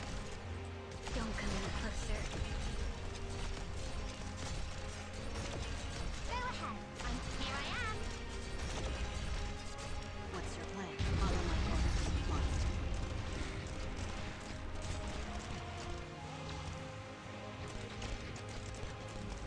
Oh, Cruz caught him. Cruz got him. A knife, a light. I just remembered tomorrow I can't watch your stream, I guess. I will be on the road around this time because I go back to my hometown for a small vacation break. Not to worry, Hio. If you ever want to, the stream will be up on YouTube. So you don't have to worry. Can I really do it? Can I really? Away from me, please! Mission accomplished.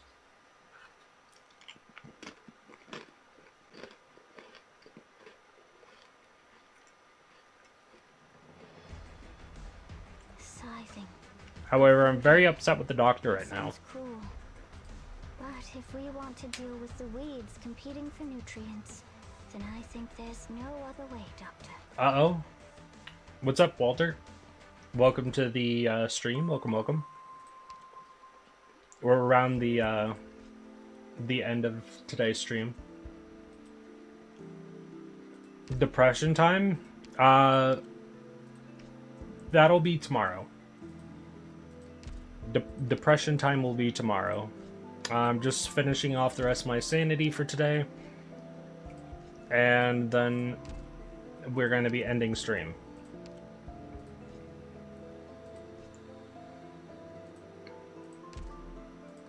We did 4 stages today. We'll be doing the rest of the story tomorrow. Yeah. Less over here is just sad. Also, final countdown. If this is your choice. ... I wish it wasn't my choice.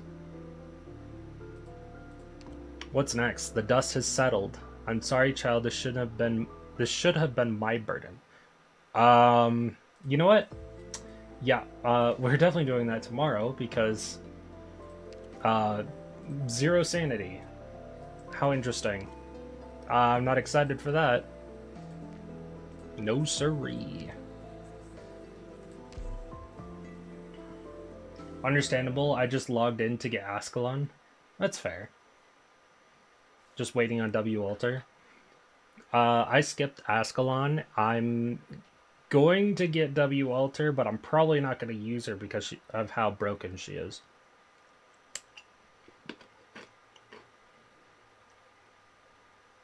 However, we will be doing a tower challenge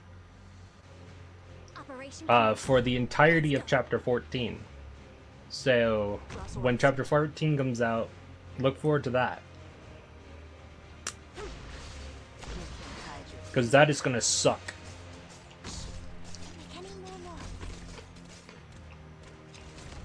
I'll do my best. Here I am.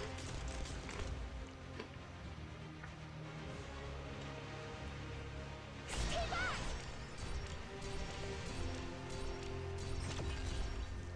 This one's mine.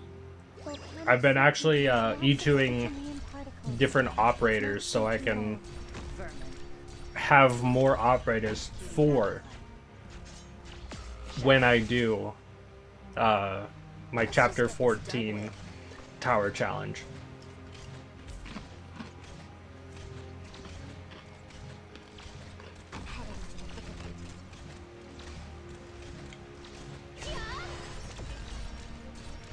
This will be over soon.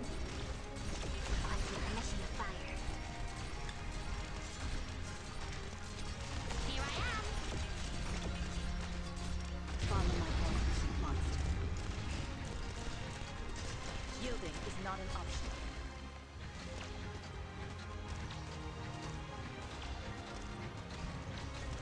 Even a virtuous king must from time to time look to the sword.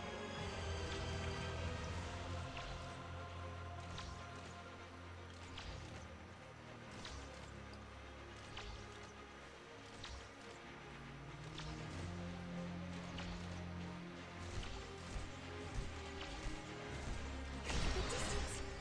There!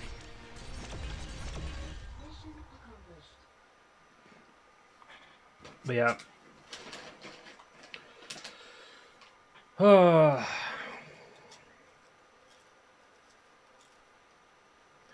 I only need a favorite caster for level 90, and then I can do new batch for each class again. Oh, is Golden Glow not a favorite? Damn. That's sad.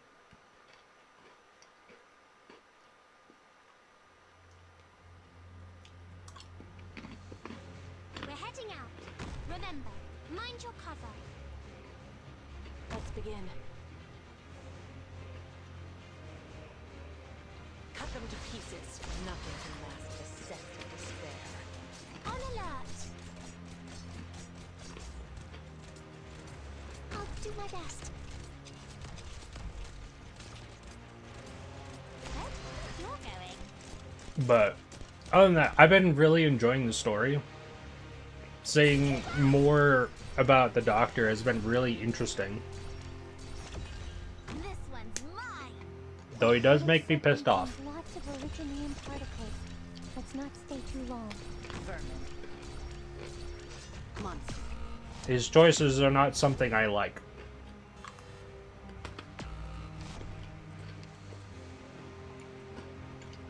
Also, rip.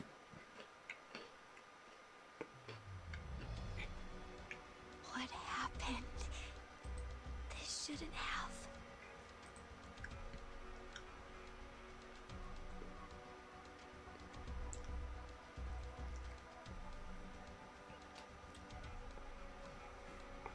I guess I'll fix that some other time.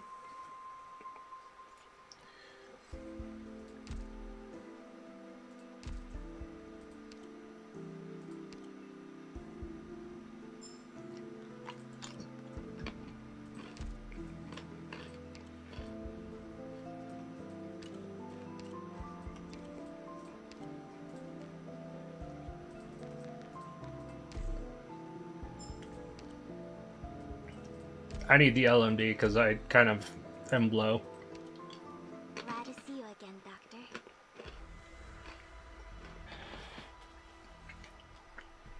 But yeah, tomorrow.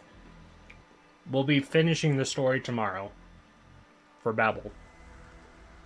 Guaranteed.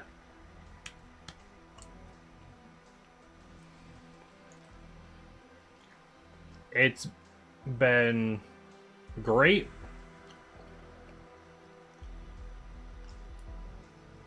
Depressing. And making me hate pre-amnesia Doctor. Which makes sense because Calcit does too.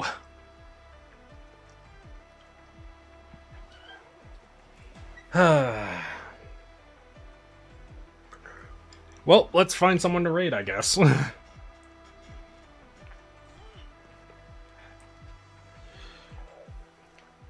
look a little. I'll be sending everyone on Twitch someone's way. Are you doing all right these days, Doctor?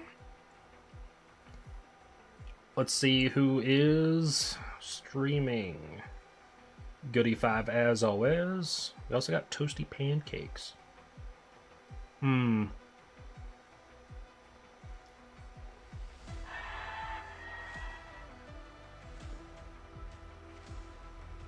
We'll go and raid Goody5 again. Thanks for the stream. No problem. No problem. I always love streaming. But yeah, thanks everyone for joining. Hope you guys enjoyed the stream, and I'll see you guys tomorrow for the end of the Babel story. See ya.